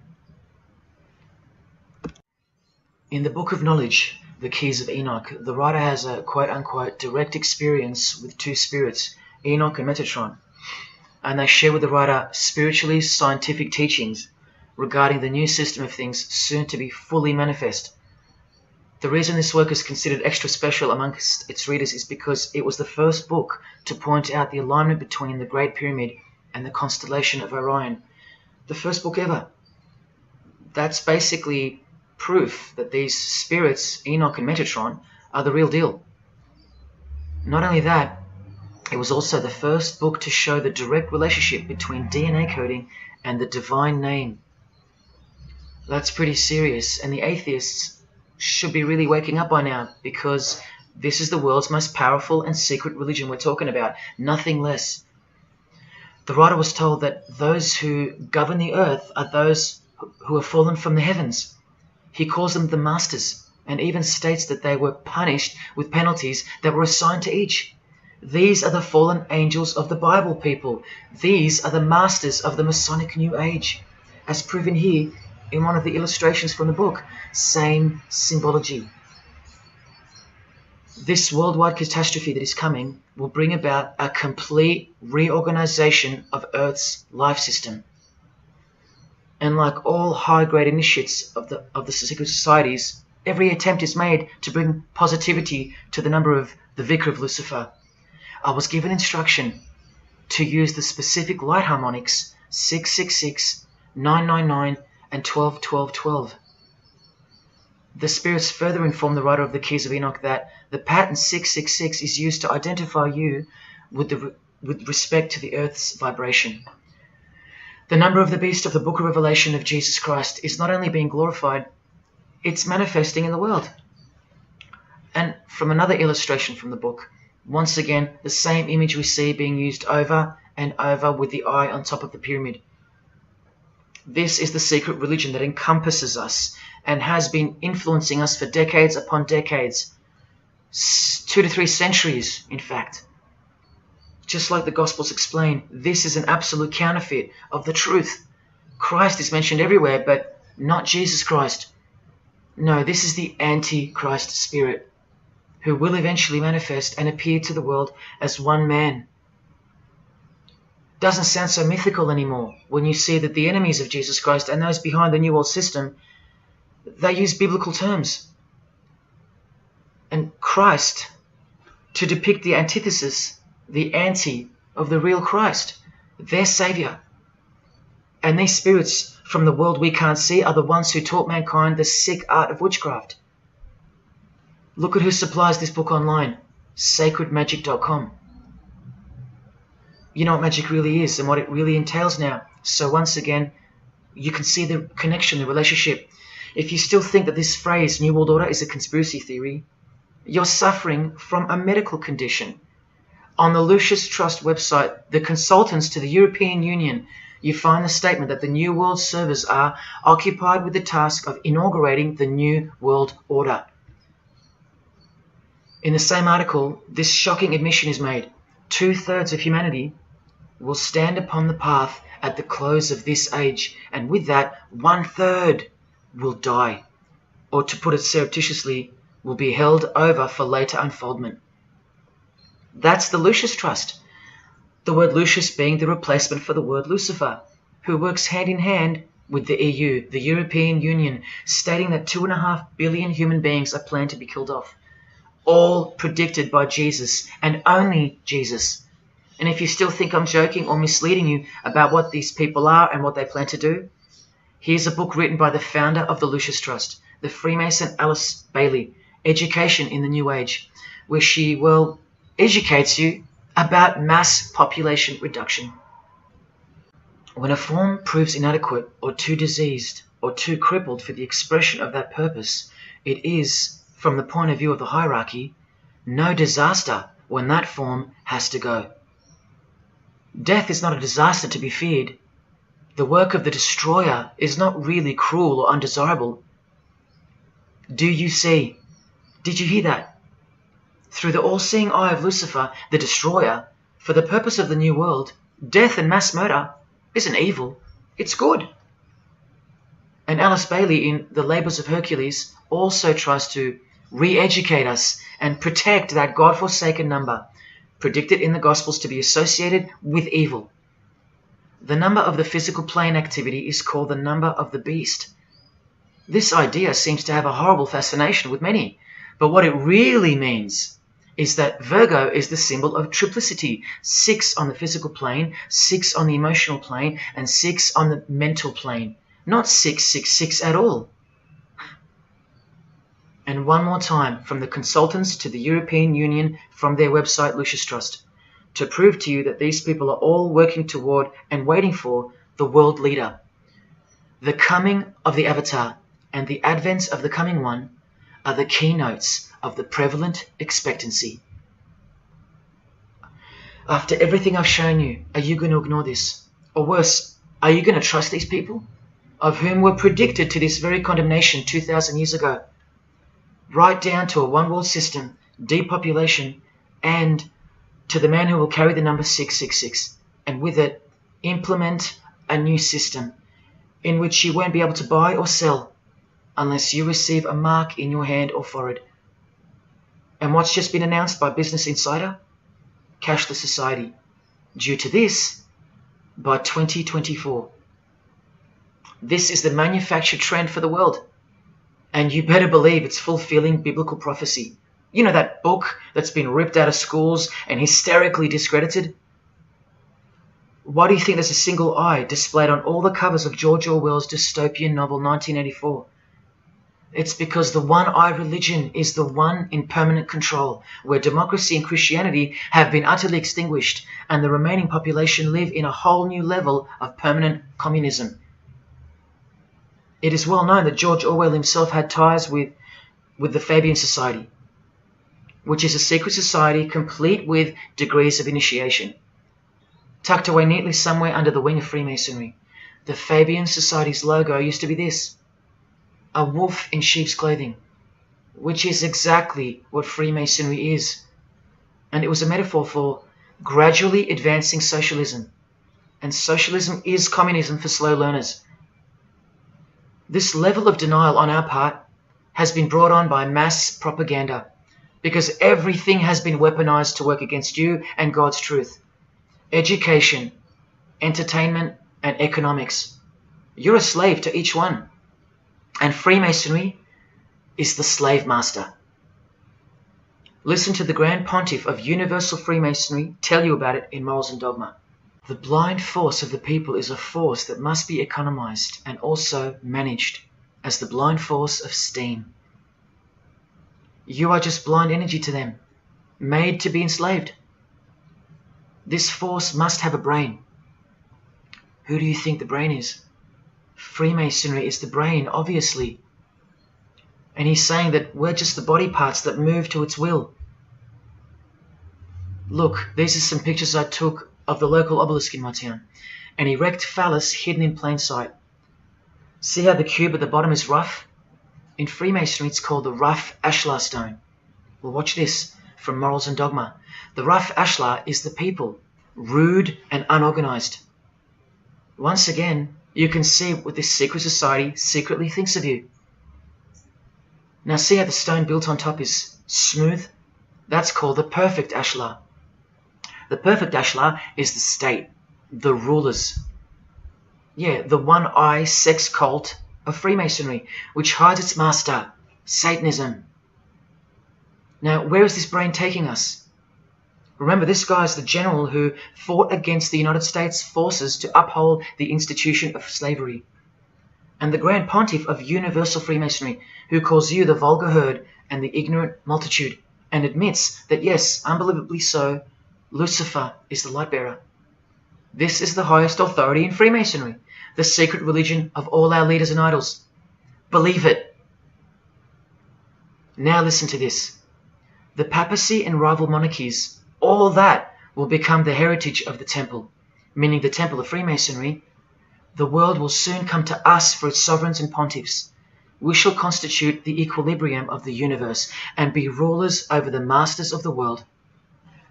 They're gonna own it all. And it's true, the papacy and the monarchy have fallen into their hands. All Freemasons now. This is a 150-year-old book, so you can see how far ahead they plan, while we stay ignorant. How do you suppose that they won't achieve the New World Order? The New World Order of death. Of combined and systematic movement and effort, the great revolution prepared for by the ages will begin to march. The future is all planned for by them, And the revolution prepared for by the ages is coming. And it'll look like a natural occurring event, just as current events seem natural. Lastly, from his other book, Legenda, and reading from the ancient and accepted Scottish rite of Freemasonry, Albert writes, "And thus the warfare against the powers of evil, meaning Christianity, that crushed the order of the temple in the 1300s, goes steadily on, and freedom marches ever onward toward the conquest of the world." The conquest of the world, guys. And this is their method. Ingenious as it is, the double-headed eagle, the left and right paradigm. Whether you are pro-abortion or life, prefer Macca's or KFC, Ford or Holden, vote Liberal or Labour, shop at Coles or Woolies, go for the Parramatta Eels or the Canterbury Bulldogs, always the two most opposing forces, the result always feeds the one belly. The two heads always serve the same Masonic beast. Do you get it? That's number one. Number two is the horribly magnificent motto of their double-headed eagle, Ordo ab Chaos. That means order out of chaos. It's the ultimate way to achieve your sinister goals while looking like a hero. With one hand, they create beautiful and noble things.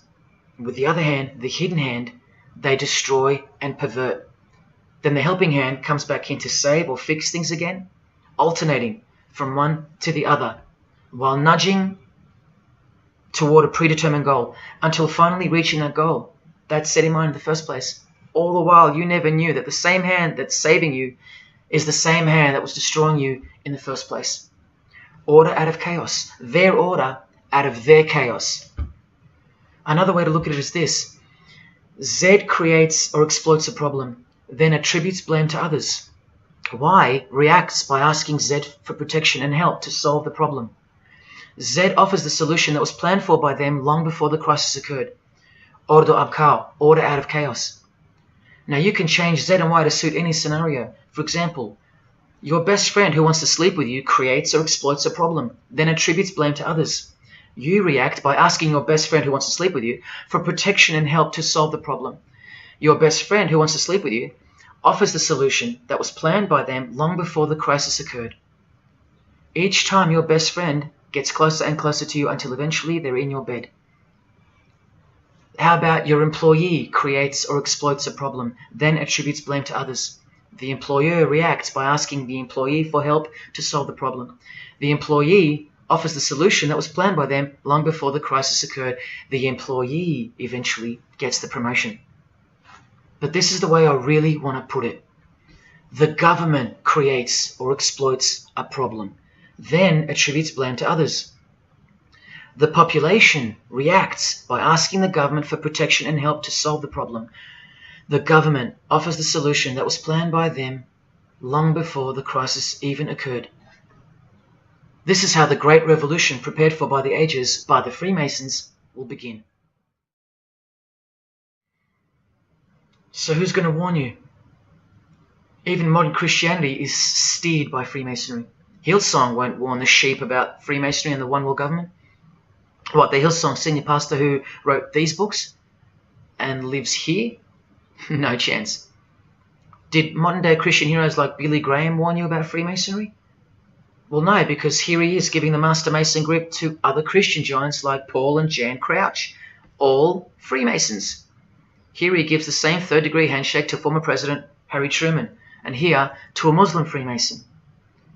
Billy is listed as a Freemason in the 33rd degree Albert Mackey's History of Freemasonry by the publisher on the inside flap. Billy's son, Franklin Graham, also won't ever expose Freemasonry because he's too busy eating at Voodoo Donuts, where they sell these donuts and these pentagram donuts. More Christian heavyweights like John Hagee or Hagee throwing up the devil's horns. He'll never preach against Freemasonry. Neither will all these world-famous pastors throwing up the devil's horns. The very popular Ray Comfort even stated that he wasn't a Freemason. Well, here he is, giving a perfect Masonic handshake with pastoral giant Joyce Meyer. Do either of them expose Freemasonry, or the fact that it's the driving force behind the One World Government, all predicted by Jesus? Of course not. What about Christian radio or the Christian music scene? No, not a single word of warning whatsoever regarding the satanic church that lives and breathes all around us. Freemasons like Bono, wearing the Christian name tag, his whole band of Freemasons. Bono too should know better than anyone that a one world government is a trap as foretold in the Bible. But Bono supports it. Oh yeah, he works for it.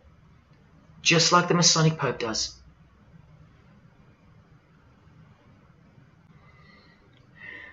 Even if by some freak chance they didn't know any better. No disciple of Jesus can bend their knee to another man in the Masonic Lodge, calling him master and swear to keep secrets. Look what they call each other from the Encyclopedia of Freemasonry.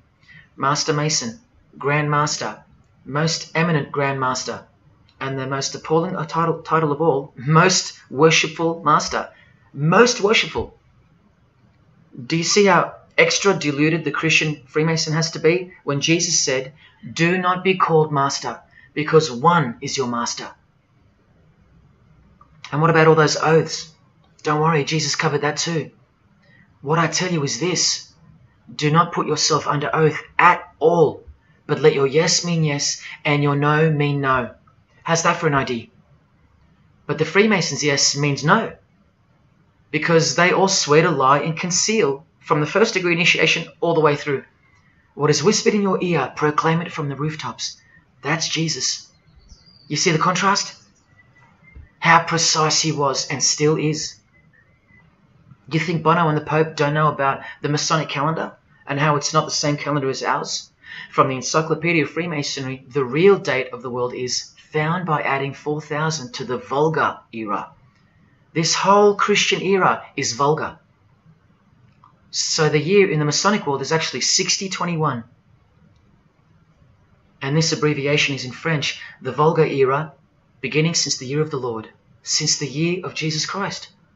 That's how they feel about the current age, which is coming to a mind-blowing end by design. Now, do you think Freemasons aren't capable of mass murder? Well, Joseph Stalin murdered approximately 20 million people, and he was a Freemason, displaying the sign of the master of the second veil of Freemasonry. Vladimir Lenin was the leader of the Bolshevik Party, and he paved the way for the mass murder of 60 million people, mostly Christians, and he was a proud Freemason. And ladies and gentlemen, this is Adolf Hitler, a Freemason, clearly giving the grip of a Master Mason. And here he sits next to his military leader, Hermann Göring, who is also displaying his allegiance to Freemasonry with a hidden hand.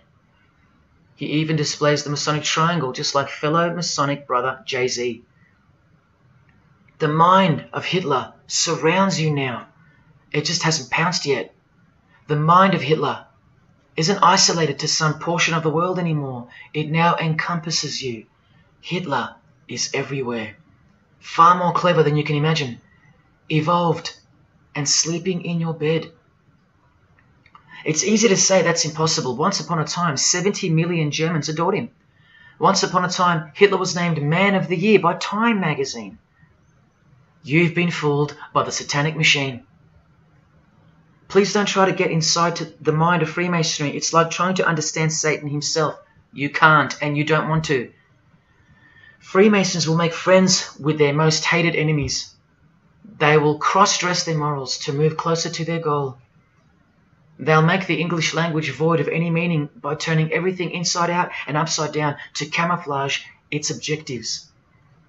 They will simultaneously create charities along with the greatest machines to ever destroy the hearts of men, like pornography.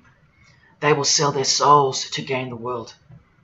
They are a dichotomy, a paradox, a lie that loves to speak the truth and a truth that loves to lie. They are a snake eating their own tail, consuming what they produce. Freemasonry is hell dressed as heaven, death dressed as life.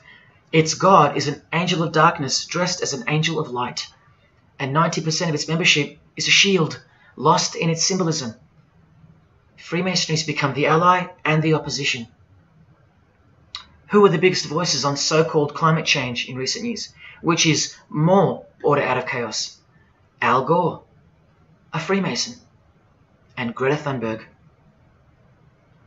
From a Jesus-hating, secret society family. Freemason and former Russian President Mikhail Gorbachev said this in 1996. Yes, the whole world is under the control of the evil one, like the Gospels say. Freemasonry controls the opposition, with the most popular conspiracy theorists Alex Jones and David Icke, both banned, yet both secretly Freemasons, who will lead you in every direction except into the arms of the ultimate power of the Gospels. Every noteworthy religion is comfortably caught in the Masonic net, because they all stem from a lie. Here's the Dalai Lama with a bunch of Freemasons. He just loves hanging out with famous people. Here he's throwing up the devil's horns with Freemason Gene Simmons. But there's no way the Dalai Lama can be a Freemason, right? Well, here he is displaying the hidden hand of the Freemasons next to George W. Bush, a fellow brother. That's right, the Dalai Lama is a Freemason, under an oath of silence and sworn to secrecy. Are you going to wake up now? Here he is with his students in his temple. And what's behind him? This symbol. Can you see? The pyramid with the emanating eye on top, symbolized by a sun, which you know now is the phallus of the god of this world, shooting forth his generative light, his mystical sperm that gives life, and whose one eye transcends good and evil, both of which are just illusions of the mind. Understanding this comes by initiations, and yes, tantric initiations are used in Tibetan Buddhism. Gerald York was the Dalai Lama's emissary, his personal representative to the West, and he was personal friends with 33rd degree Freemason and Satanist Aleister Crowley, who wrote 20 essays named Aleister Crowley, The Golden Dawn, and Buddhism. And he also served as a consultant to the movie Lucifer Rising, the Dalai Lama's representative. See how the eye can also be represented by the sun, caught behind the moon in this movie poster. That's just like the Dalai Lama's logo. And here's a scene from the movie with the Masonic square and compass hidden in plain sight. Look at the symbol of Buddhism, and look at the floor inside every Masonic lodge, symbolizing opposites and equilibrium, which creates life, and where evil is not what it seems, it's necessary. Why do you think the New Age author Christopher Hyatt, who writes that the Grand Vicar of Lord Lucifer is soon to be crowned Prime Minister of the world, notes in that same book his appreciation of Nietzsche, the man who states that the Christian is the sick animal man, the Zohar, which is witchcraft, and Buddha. These are the people he appreciates. Why does he lump Buddha into the same basket? I'll tell you why right now. Because in his highest manifestation, the Buddha, seeing the illusionary world through the all-seeing eye, his third eye, would not interrupt a rape if he happened to walk by, so as to stay detached from the karmic cycle. Whereas Jesus, knowing everything and more than the Buddha, would sacrifice himself, because he was born to destroy evil, not transcend it. So tell me, who would you rather have walk by if you were being raped? A transcendental meditator or Jesus Christ? Whatever you think of me, you will have to reconcile the fact that all the leaders of the world, from Scott Morrison to the Dalai Lama, belong to the very same secret society as Adolf Hitler did, Freemasonry. The secret religion no one speaks about, for good reason, and by good I mean very, very evil. What do you think is going on here? I've told you almost exactly what's going on. We're in a lot of trouble, because in the land of the blind, the one-eyed man is king, and Hitler, Stalin, and Lenin combined will be child's play compared to what's just ahead. Now here's a point-blank picture of the future and the reality of their most brutal truth from the 33rd degree Freemason Aleister Crowley's The Book of the Law. We have nothing but the outcast and the unfit. Let them die in their misery. Compassion is the vice of kings. Stamp down the wretched and the weak. This is the law of the strong. Do you see? Can you see the future yet? Now please pay attention from his other book, Magic in Theory and Practice. This is what all the degrees of initiation are for. And this is what it takes for them to create the New World Order. he speaks of the initiation in the true order of the Rosy Cross. Rosy Cross being another name for the order of the Rosicrucians. Remember the guys that built this? Now this is a 33rd degree Freemason speaking. It is extremely desirable that he should have attained an absolute degree of moral emancipation. That is purity of spirit and perfect understanding. I've shown you this over and over. Because the world is full of evil, they mimic the morals of nature, because they are the true morals of the true God of this world. That's purity to them. That's true honesty and perfect understanding. Evil is good. That's the moral emancipation he's speaking of. Now watch this and brace yourself, because this is the future. There is a magical operation of maximum importance, the initiation of a new eon. When it becomes necessary to utter a word, the whole planet must be bathed in blood.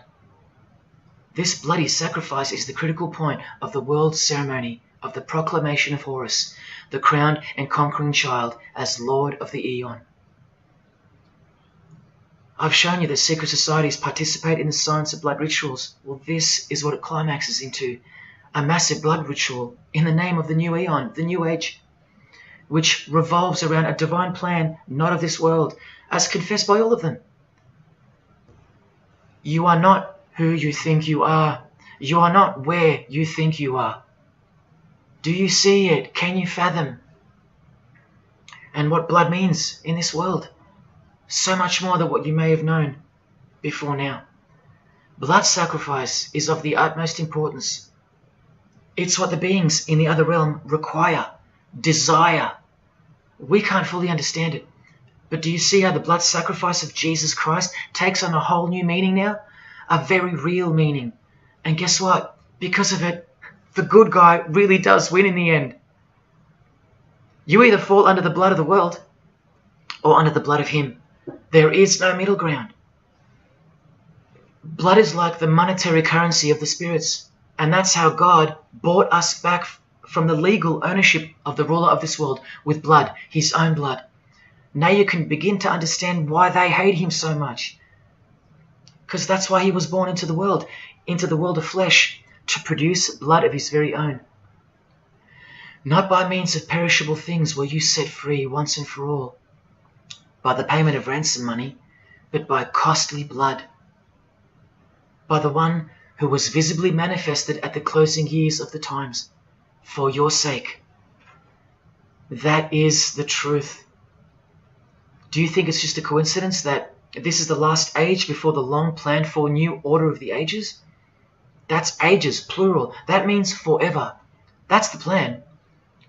That's why the Gospels say that he was visibly manifested at the closing years of the times, at the end of this last age. In the book 1984, George Orwell told us, if you want a vision of the future, imagine a boot stamping on a human face forever.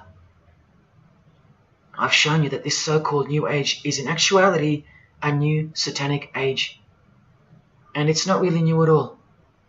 It's very old indeed, it's ancient. But like I said, its progress was derailed by the appearance of Jesus on the human scene. Now I'll prove to you that the New Age is an old religion. Novus Ordo Seclorum is part of a quotation taken from the Roman pagan philosopher Virgil's 4th Eclogue, which was borrowed by him from the Sibylline records, which were ancient prophecies delivered by an oracle through witchcraft or divination. That's where the phrase Novus Ordo Seclorum comes from. Now look at what the full phrase actually says. A mighty order of ages is born anew. Both the prophetic virgin and Saturnian kingdoms now return. Now a new progeny is led down from the lofty heavens. Favour, chaste Lucina, the boy soon to be born, in whom the iron age shall come to an end, and the golden one shall arise in the whole earth.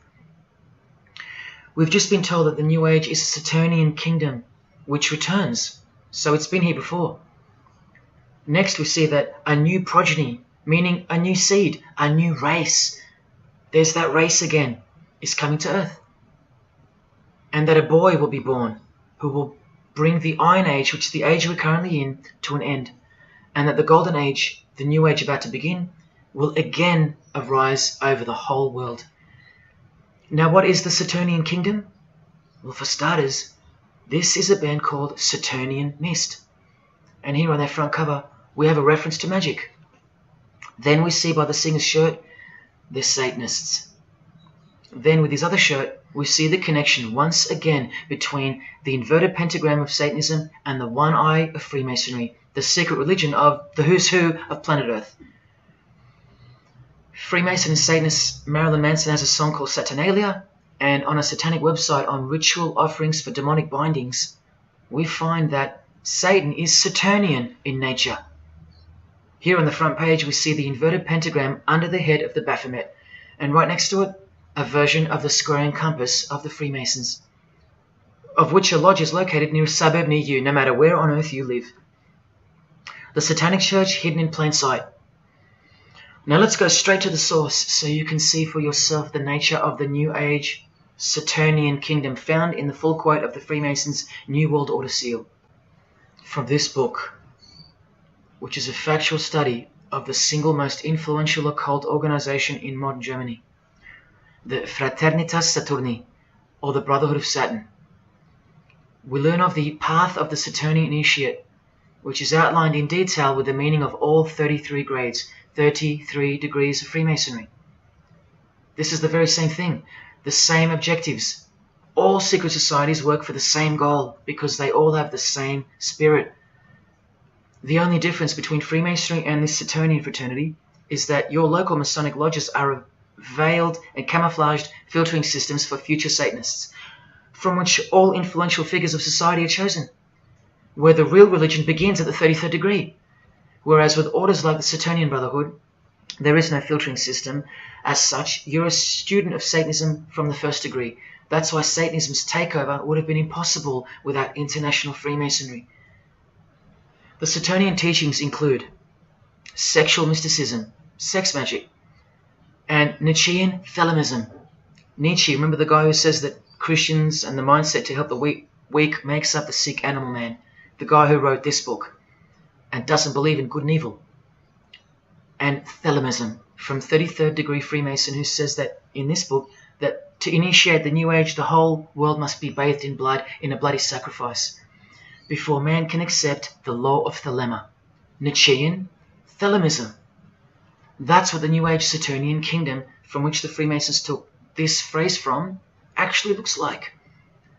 This factual study on the Saturnian Brotherhood is filled with references to Lucifer, Satan, magic, sex magic, blood, sacrifice, the number 666 as mentioned by Jesus Christ himself, and of course, Freemasonry. The secret society that all of our politicians and entertainers belong to. And what's the demonic sigil for Saturn? The Masonic square and compass. Are you going to snap out of it now? When you see a beautiful sunrise and smell the fresh air, or hear a great song, or see a great movie, are you going to forget where you really are? When you hear people using Jesus Christ's holy name as a cuss word, are you going to forget where this phenomenon really came from and why it's taking place? Now that you've seen how actual and bona fide the reality of 666 is from their own mouths and symbols, let me show you where else it's revealed. Do you see these Roman numeral numbers down here? They add up to 1776, the year that America officially became the country we know of today. And also the year of the birth of another secret society, which was absorbed into Freemasonry after it was banned in 1785. But look, the base numbers. M is 1,000, C is 100, and X is 10. All you have to do is subtract the base numbers. 1776 minus 1,000 minus 100 minus 10.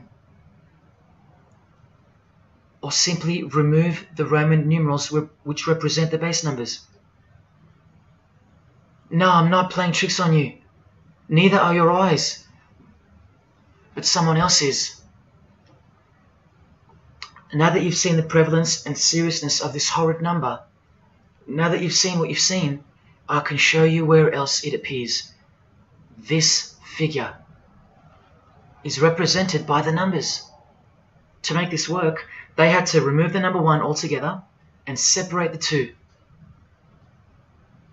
Of course, we'd be too dumb to pick up on it. But 789 minus 456 is this, multiplied by this lonesome 2. That's right. This dark and mysterious figure is none other than the long-anticipated Antichrist, the ruler of the Saturnian kingdom, which is on its way. And Australia has been steeped up to its neck in secret societies since the early 1900s. World Economic Forum logo, with this slash through the O's, is of course representative of the number of the ruler of the New Age, 666. The barcode is the primitive version of the worldwide system that Jesus predicted would revolve around the number of the beast. And as you can see, the base of every single barcode in all the world is 666. No matter if the lines are on the ends and in the middle are elongated or not. I found that out from the horse's mouth in an interview with the man who was commissioned by IBM to come up with a new way to automate data collection. There are in fact 3 6s in the Google logo, which comes from this occult symbol. Coincidence? And he found in a Masonic lodge the square and compass symbol appears in the middle of a hexagram, which is a symbol used in the royal art of Freemasonry, witchcraft, as shown in this book. Well, among other things, the hexagram itself can be broken down to quite clearly represent 666. This is a Masonic square and compass designed by the Manal Masonic Lodge, symbolizing world unity. Up the top you find the logo of the United Nations. Well, there are 33 segments in the UN logo, symbolizing the 33 degrees of Freemasonry. See this crop circle here with the Masonic eye on top of the pyramid? I know nothing about crop circles and the phenomenon of them, but I know how many rays are coming off the eye. 33. 33 degrees of Freemasonry. Don't forget that the highest authority of Freemasonry already admitted to be the designers of the pyramidal seal in a 1962 edition of their magazine, The New Age. I've shown you how the inverted pentagram makes for the spelling of the word Mason in the same seal. Well, that same pentagram with the elongated top horns appears here in a European Union logo. An inverted satanic pentagram right in front of our eyes. Here's the European Union building architecturally mimicking the Tower of Babel. That was the very same tower that the God of the Bible destroyed thousands of years ago, according to the Bible, when Nimrod, one of the admitted founders of the original craft of Freemasonry, tried to unite the world under one world government. So this logo and this building design is a clear statement to the God who intervened the first attempt at a world government. This is England's Secret Service logo for MI5 with the word intelligence being symbolized by the eye of Lucifer, who was viewed as the most intelligent entity in existence by the secret societies. And this is the symbol for the Information Awareness Office. You know exactly who's in control, and now you know exactly what they want, and they will get it. In a 1962 article written by former US President and Freemason's wife, Edith Roosevelt, in the New Hampshire News, and speaking of the spiritual counterpart building for the United Nations, called the Temple of Understanding, she writes that the symbolism planned for the building dates back to the black magic practiced by the high priests of ancient Egypt, and that the building will contain a giant eye. You don't have to wonder why now, because you know why. This clothing designer is fully aware that the one-eye symbol is synonymous with Satan and hatred of Jesus. Does this movie poster make any more sense to you now? Well, are you ready for the second biggest shock of all? Whatever you think of what you're about to see, please come see me on the other side of this so I can show you something. This clip only goes for a few minutes. And keep in mind, the only reason I'm showing you this to you is because the writer and director of the preview of this movie-style documentary was murdered, along with his wife and his little daughter and his dog, all before the production could begin.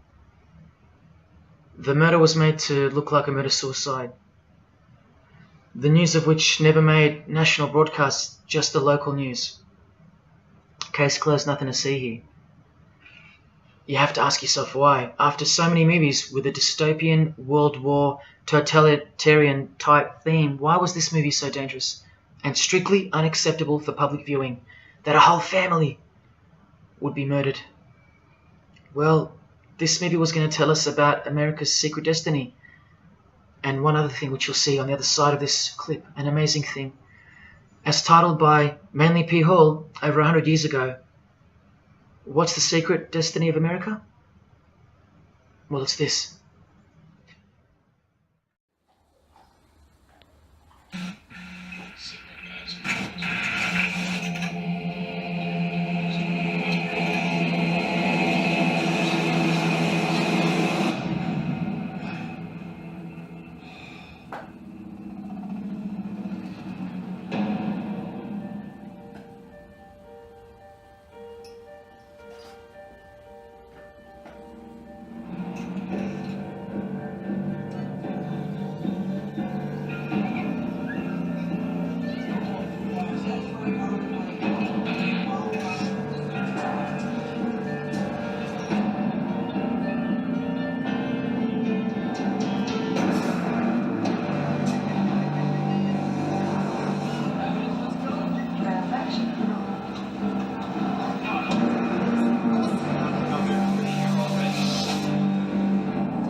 What was David's hidden message inside the Grey State? And could it be the reason for his death? Perhaps the scariest part of Grey State's conceptual trailer is this character here, who appears to be operating a guillotine. David Crowley was very intentional in this frame of the movie. He added something that I believe he wanted the people to know about. Who is the identity of this executioner? If you look closely, you will see that this terrifying character is wearing something around his waist. It appears to look like an apron. The executioner wears a Freemason apron, complete with the all-seeing eye, the compass, and the two pillars. I do believe David Crowley is trying to tell us something. He is telling us that the organization behind the French and American revolutions, the organization behind the Italian Revolution of 1830, the organization that outlined a plan to overtake the Vatican in a document called the ALTIYAN, the organization behind the Trail of Tears and the deaths of thousands of Native Americans under Freemason Grandmaster Andrew Jackson, the organization behind the Ku Klux Klan in the United States post-Civil War and its rebirth in 1915, the organization behind Hiroshima and Nagasaki during 33rd degree Freemason Harry Truman's presidency. These are men with a radical revolutionary agenda throughout the entire world because they worship and follow a radical revolutionary deity, the first to have led a revolt against the Most High Lord.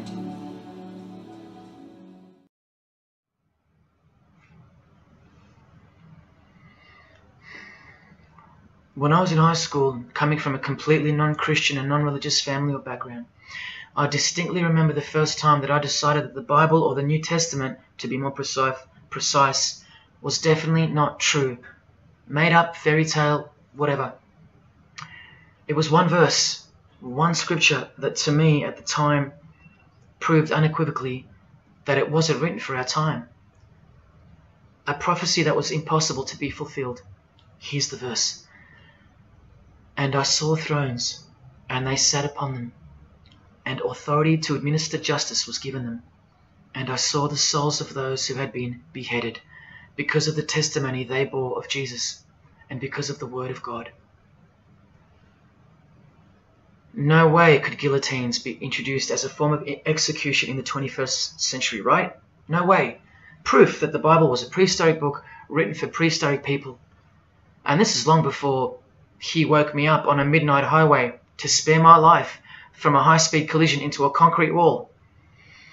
Ladies and gentlemen, in 2021, like the smartphone or the smartwatch, this is called the smart guillotine.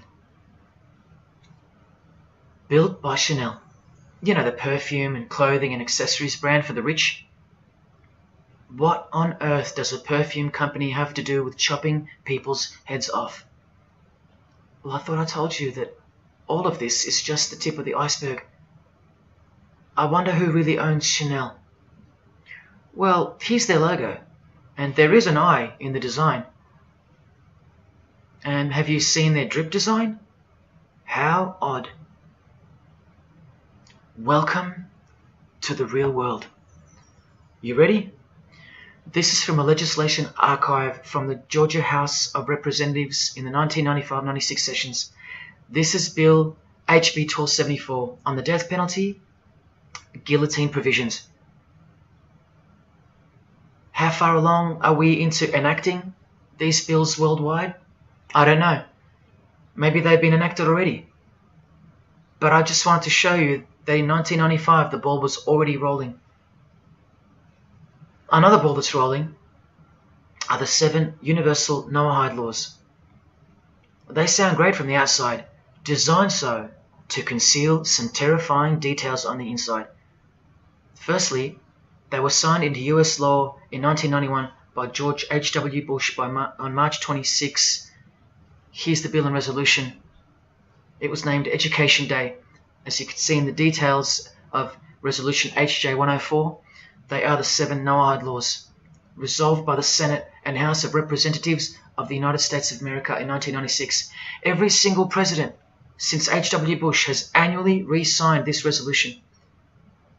Many world leaders have called for the acknowledgement and observance of the 7 Noahide laws, including the President of the European Union in July 2014 and the Australian Governor-General Michael Jeffrey in 2008. And this will be international law. So what's the problem? Well, just for starters, the law against idol worship will include, quite specifically, the worship of Jesus Christ as the Son of God, which the Noahide laws will classify as blasphemy, and the punishment for transgressing the 7 Noahide laws and for blaspheming the ineffable name of God by calling Jesus God is decapitation. I'll let you take that in for a second. This will be governed by a world court with no possibility of appeals. Something like this, an international Sanhedrin. Who do you think is truly behind these laws? Well, I can show you that right now. Here is the bill being signed into law by H.W. Bush, and here is their signature hidden in plain sight, the hidden hand of Freemasonry, displayed by this sinister and gloating-looking individual. And you know what Freemasonry is a cover for now. Who do you think designed the guillotine in the first place? This guy, Joseph Guillotine, a Freemason. Still don't believe in the prophecies of Jesus Christ? You're still in denial?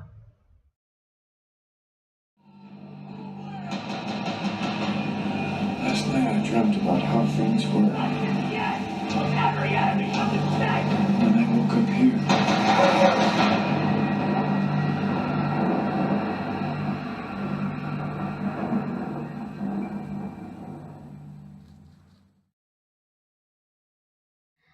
Well, that's why the director was murdered. And his wife, daughter, and dog. I think of them often, and sometimes when I need spiritual sobering up, I think of that fateful and evil night where that beautiful Christian family were brutally eliminated. If you think he wasn't onto something, well, he paid the greatest price to share this with you. Prophecy will be fulfilled. Listen to the words that come right after the execution by guillotine scripture in the Gospels. And I saw those who were such that they did not worship the beast, nor his image, and did not receive his mark of identification upon their forehead and hand. Remember this mark in the video? I'm not saying that the director knew what the mark would be, but based on the symbology, he knew who would be behind it. Look at the triangular symbol of the Freemasons. The Masonic triangle around the eye, and the Brotherhood of Saturn. Now look at the front cover of the book written by New Age author Maurice Nicoll. The mark. Same symbol. Identical to the symbol used by J.K. Rowling, who said its design was inspired by the Freemasons. Who has this tattoo, which represents the Baphomet.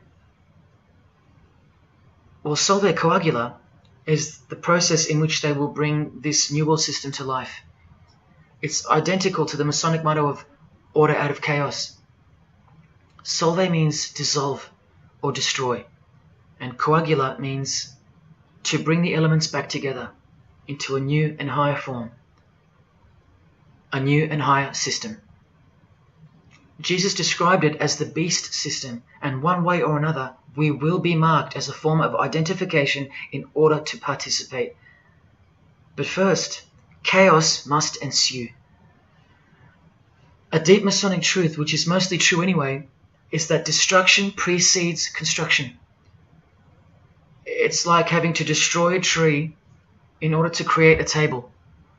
The same principle applies to creating the New Age. That's why I know that the process which involves the creation of a new system must involve the destruction of this one. Now, this is the last referenced work I'm going to use to show you who will be the head of that system, that one world government. A book by David Spangler, considered as one of the founding fathers of the modern New Age. He also has an intimate relationship with the United Nations, as shown in 1975 document which was uploaded to the UN archives in 2006. Please pause to confirm that, where you can find his name listed under the Board of Directors for the Planetary Citizens Group. In his book, Reflections on the Christ, David Spangler, remember, one of the founding fathers of the New Age and a member of the Board of Directors in a United Nations sanctioned program, repeatedly upholds and honors the entity known as Lucifer. He tells us all about what is required to step into the New Age. Well, mainly, what's required is a new understanding of the angel Lucifer. He writes that when this great project of evolution began, man went forth as consciousness to learn his divinity, and Lucifer went with him. It is important to see that Lucifer, described as an angel, a being, a great and mighty planetary consciousness. He says that, just like in Halloween and trick or treat, if the person offers a treat to Lucifer who knocks on his door, And the person says to Lucifer, "Come in, and I will give to you the treat of my love and understanding, and I will uplift you in the light and presence of the Christ." Christ meaning my outflow. Then Lucifer becomes that being who carries the ultimate treat, the light of wisdom. Lucifer represents experience. Lucifer is literally the angel of experience. The Luciferic element becomes the true revealer of light, the angel of light. The light that reveals to us the path to the Christ comes from Lucifer. The Christ that he refers to obviously is the Antichrist spirit, who will eventually manifest on earth as one man. But for some odd reason on page 60 he feels compelled to clarify that he was only joking once when he said maybe to enter the New Age we all need to take a Luciferic initiation. Well, that's definitely no joke. That's right, Lucifer is the savior of the secret societies. The solar system was the manifestation of the consciousness of a very great being known as the Solar Logos. And if we go back to the secret society of the Brotherhood of Saturn, we read that mankind will be able to take a measure of egocentric power from the Solar Logos. In this way, Lucifer is the savior of humankind.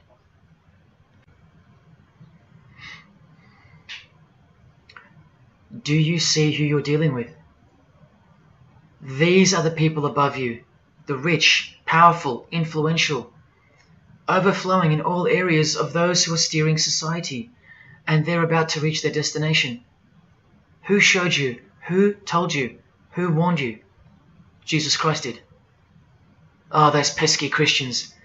In the animation flushed away, the villain Toad conspires to genocide all the rats in the sewer world and replace them with a superior species, a new species.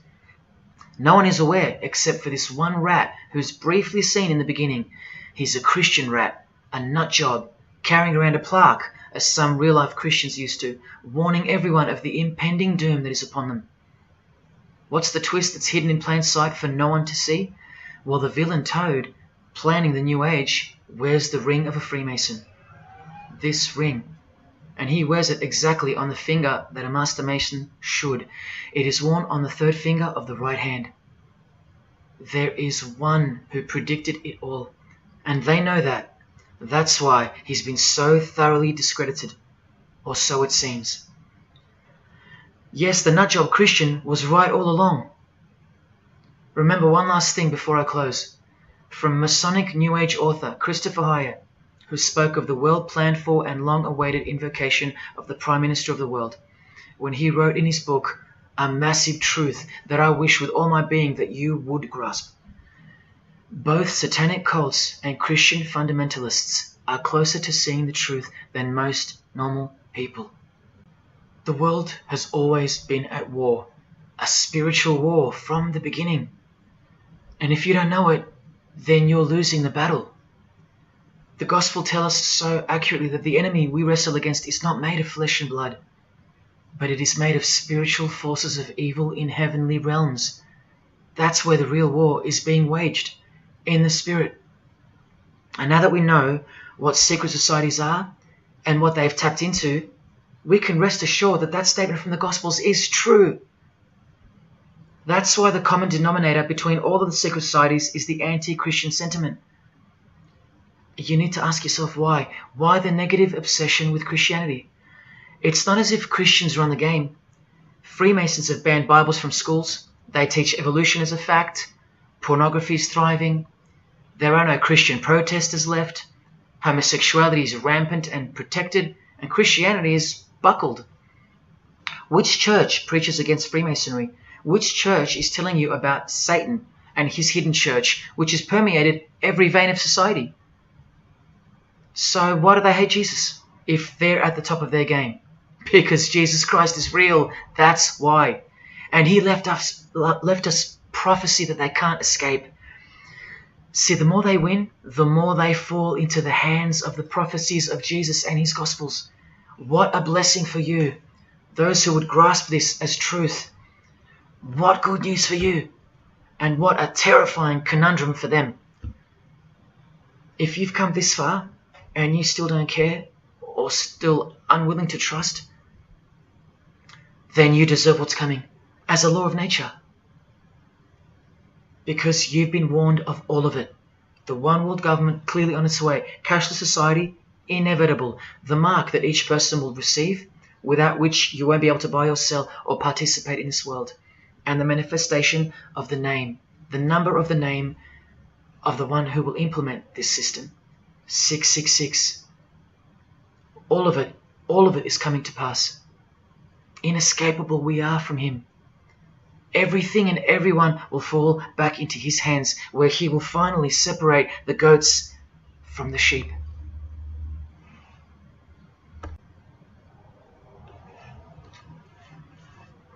Now watch the Bible destroy Freemasonry like no other book in 2 minutes. Regarding their lodges and obelisks, their heart is faithless. Now they must bear their guilt. The Lord will break down their altars and destroy their sacred obelisks.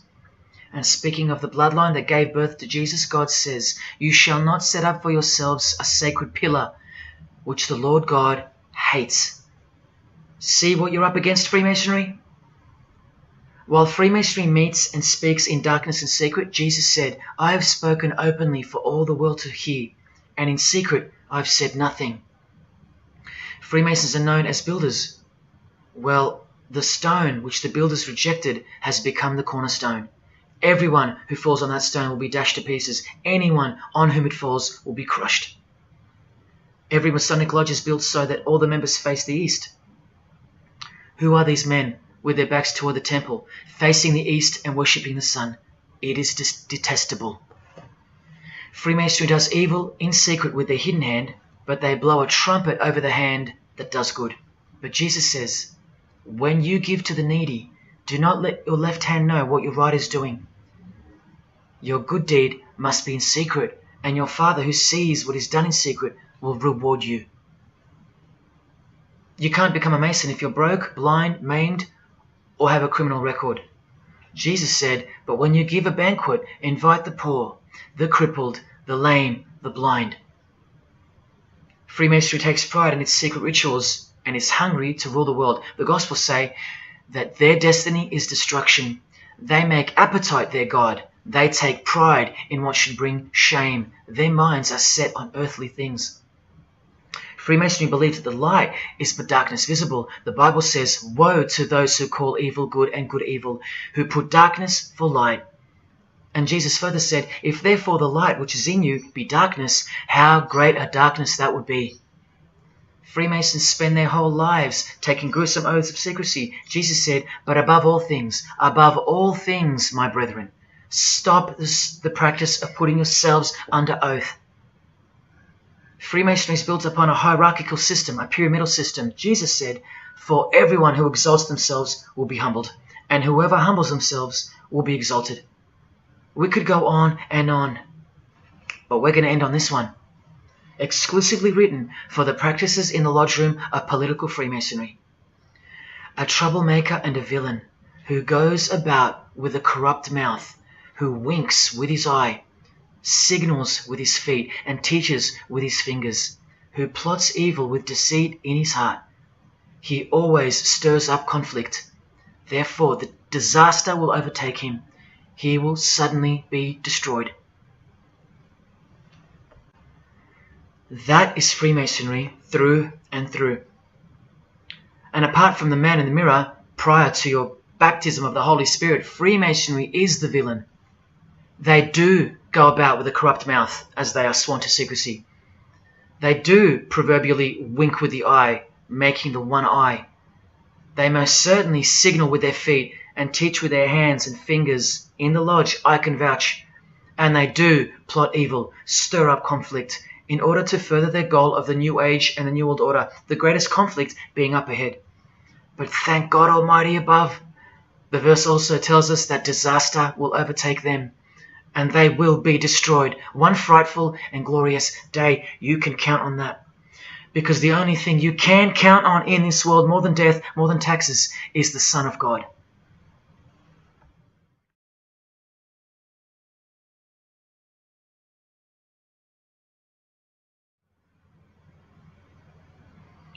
This is it. This is the last shock, and by far the biggest. If you ever needed intellectual proof that Jesus Christ is real and living right now, this is it. If Jesus and the Gospels weren't true, then Luciferians wouldn't be running the world. Atheists would, or some other version of modern man. Anyone, but not Satanists, not the passionate enemies of Jesus. If Jesus wasn't real, then so-called Satanists would be scattered here and there over the world in little local covens by silly teenagers rebelling against society and living in their own la-la land with their own little make-believe devils, being make-believe rebels. But no, people who believe that Lucifer is God run the world from top to bottom. They are dedicated to the core. They're highly sophisticated. They make the movies, they star in the movies. They write the songs, they sing and dance. They are worshipped as idols. They set trends, they live large, and they practice witchcraft, complete with sex magic and blood sacrifices. Why? Why do they do that? Why would they bother? Because witchcraft is real and has been since before civilization began, hidden from the vile multitude who have been stupefied by propaganda to the point that they don't believe in anything anymore. And who waged a war on witchcraft on your behalf? God did, the God of the Bible. If Jesus wasn't real, Luciferians wouldn't be building their paradise on earth. Atheists would. If Jesus wasn't real, Luciferians wouldn't be passionately hating him to the point of keeping their existence hidden under penalties of torture and death. Lo and behold, in the 21st century, yes, if Jesus was a myth, Luciferians wouldn't be working overtime to inadvertently fulfill every prophecy that Jesus gave us. Can anybody read me? What part of Jesus foretold a worldwide cashless system, a worldwide government, and a worldwide religion do you not get? If Jesus wasn't real, why do former Satanists freely admit that only the true Christians are immune to witchcraft? They have no power over the disciples of Jesus. How is that possible? And what about this one that's been going around? If the Gospels were written by the Catholic Church in order to control people, then why didn't they include a pope in the scriptures? There's no pope here. Why didn't they include instructions to obey the priests? There's no priests in the New Testament, except for God himself and all his disciples. We're all priests. If the Gospels were an invention of the Catholic Church, why does Jesus say to call no man Father except your Father in heaven? Yet every priest holds the title of Father. If the Gospels were an invention of the Catholic Church to control people, why were only priests allowed to own a Bible and not the common people? Why did they burn William Tyndale at the stake, a Christian scholar who translated the Bible into English? Are you with me? Please help me understand how you don't believe in Jesus when even your enemies, the high-ranking Freemasons, think that you're stupid for not believing in Satan. There was the first shock, which was the fact that an international secret society exists at all, and that all people in power, prominence, celebrities, they're members of it. That was the first shock. The second shock was the oaths they take and the rituals they perform. Decapitated heads, brains exposed to the sun, drinking wine from human beings' skulls, all done by the people you respect the most. Pretty shocking if you have any brains left in your skull and heart left in your ribcage. The third shock was the reason they took the oaths and performed the rituals. And that reason is that the secret society they all belong to is in fact Satanism. The fourth shock was the details of witchcraft and the details of the new satanic age, the Saturnian kingdom, where billions are planned for death to pave the way for a spiritual and technological utopia. But do you know what the biggest shock of all is? The shock that surpasses all of them combined. It's Jesus. Jesus is the shock. He's the shockwave, the reality and truth of him. Because that changes everything. He changes everything. The greatest news you could never think up, that God left his abode to come here a form of hell, manifest on earth, to be ridiculed and executed to save our sorry asses by taking a bullet for us. Don't worry, his second coming won't be so sacrificial. Better start fearing like you fear a cop and like you fear a judge. Oh, I know you tremble in front of them, but you don't fear God? Oh, how we love the darkness and sin. Possibly you, loved gossip, you loved sex and porn, you loved sodomy, you couldn't stop lying, you couldn't stop cussing, you loved your idols, singers, actors, sports people, sports teams, putting people who fart, smell, and eventually die on a pedestal. You just couldn't cut yourself off from the ways of the world. Purity? Who wants to be pure? I have to be pure? I have to live holy? Stop sinning? That's so boring. What kind of God is this? To hell with that God. Well, do you like filth in your home? Do you? Do you like filth on your carpet, on your clothes, on your face? Do you invite filthy guests over and give them a share in all your belongings and all your power? Do you give them the keys to your house and car? No, you don't. But the Creator, who has the greatest house of all, he should. We can barely earn $1,000 a week, and we don't give that away to anyone.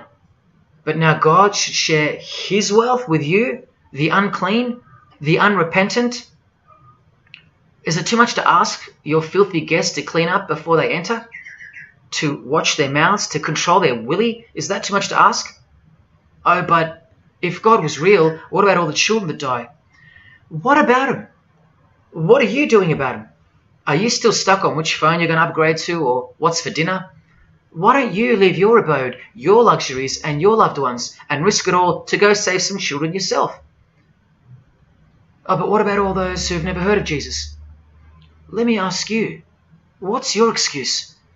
I know they have one, but what's yours? You've heard of him.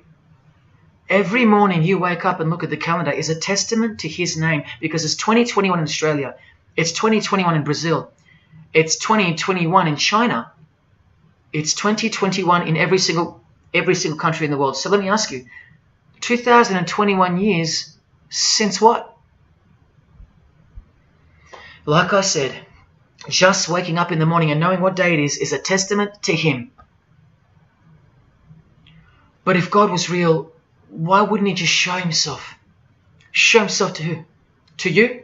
You can't even get on your knees and repent. You can't even hate sin and scream out to him. So why would he? How do I get the girl if I don't ask her out? And if I do, maybe she rejects me the first time and the second. How bad do I want her? How hard will I try? Most haven't even knocked on his door. Well, I did. I just kept knocking and knocking, and then I started banging and banging. I refused to leave his porch. I lay there like a hungry puppy. But even when he answered the door, I did the runner, because he was too big for me, and I loved sin a little too much. Yet he still left the light on for me. But here's the craziest part about people who ask me why he doesn't just show himself the way they'd like him to. Their hearts have been so hardened that even if he did appear to them, in 2 weeks they would go back to being their old self, and he knows that. That's why. They might even forget it ever happened. Oh, that was just a crazy day. That was probably all in my head. Oh, how we love to make excuses. But if God was real, what about all the other gods? What other gods? Did Buddha perform a miracle for you? Did he affect a plethora of witnesses? Were his followers stoned to death, sawn in half, eaten alive? Did historians of his era leave any trace of him? Did he prophesy all the kingdoms that would appear on earth, and in what order? Did he foretell of worldwide floods, of enemies that would despise his followers, use his name as a cuss word, and eventually attempt to set up a world kingdom? Did his appearance change the calendar from one end of the world to the other, and predict that his appearance would in fact change the calendar? What did the Prophet Muhammad do for you? Apart from stealing Jesus from billions of people and corrupting the Gospels, did he dedicate his entire life to sinlessness? Did he remain celibate so that his blood could make a difference in the hidden realm by the science of sacrifice, which is practiced in secret every day, in order to shield your very soul? No, he didn't. Instead, he had 11 wives. One of them was 9 years old, and he lived like a king, while the real king lived like a slave, and died like one too, and washed the feet of his disciples while demons trembled at his name and presence, and still do. And let's not even bother with the other pagan gods, Osiris, Odin, Vishnu, all inventions of fertility cults that worship the sun, sex, genitals, death, destruction, agricultural religions. Did anyone else apart from Jesus Christ ever say the words, I am the truth? Have those words even ever come out of someone's mouth?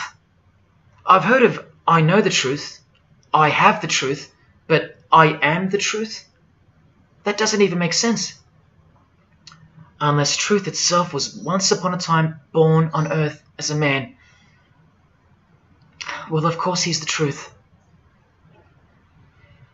Where are all the heart-wrenching, knee-buckling testimonies about the indescribable power of this Holy Spirit, which comes in to sweep you off your feet and drown you in its tides, changing you forever? Where are all those testimonies? I'll tell you where they are.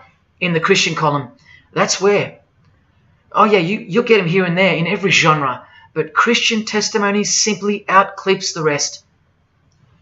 Where are all the life-changing, electrifying Hindu testimonies? The Muslim testimonies? A Muslim, Buddhist, or a Jew on the street corner, or from the proverbial rooftops, shouting the truth for all to hear, no matter the cost, because they love us that much, because he loves us that much? Where are they? And Freemason testimonies?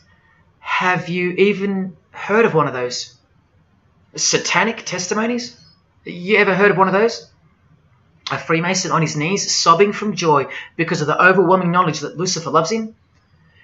No Mason or Satanist has ever done or heard of such a thing. But the biggest cult in size is the cult of society. Where do you think the word culture comes from? And the TV, the doctors, the idols, the PhDs, the scientists, they are the priests of the cult of society.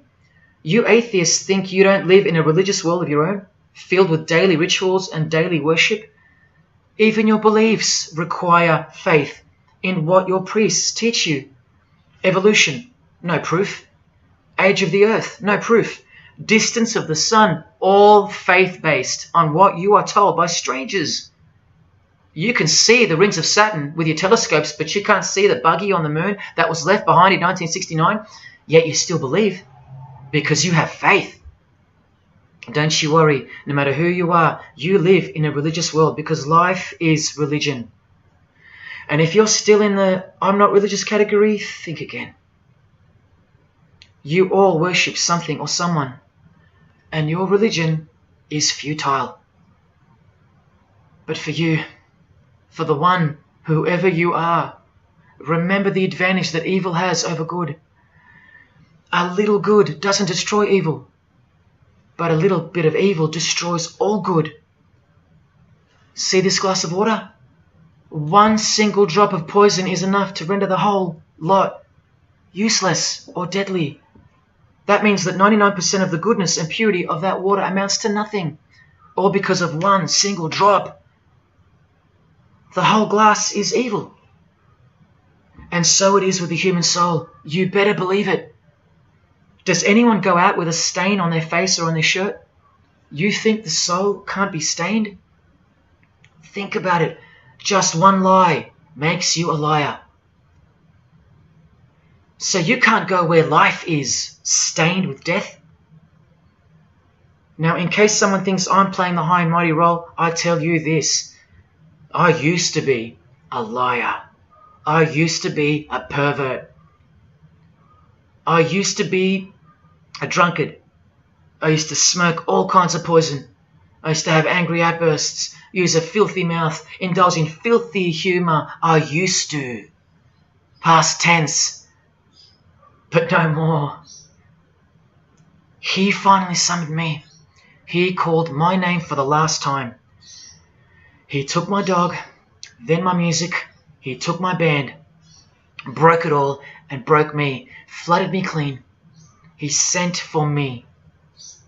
He woke me up from a deep sleep on a high-speed midnight highway with a whisper an actual whisper in my ear, and only meters between me and a concrete wall with my name on it, because he knew I had it in me. I had it in me to lay it all down, risk everything, so I can take a stand for him, for the Gospels, and for you. Well, this is me taking a stand. Brothers and sisters, I did all this for just one person, and I'll be hated and mocked and worse maybe, so that that one, whoever you may be, will wage war on sin and believe. Don't let even one drop in. No matter what the distractions this evil world may place in your path, in order to bury itself and its poison in your heart, where it will take root and overpower the 99% goodness in you. Just like only a few find success in this world, even fewer will find the kingdom. It's far more difficult than winning X Factor, or making $1 billion, or reaching a 33rd degree of a secret society. It's as difficult as loving your greatest enemy. And that's just about impossible. But if you can figure out how to do that, then you've found the road to life. And I hope to see you soon. God love. Jesus wins.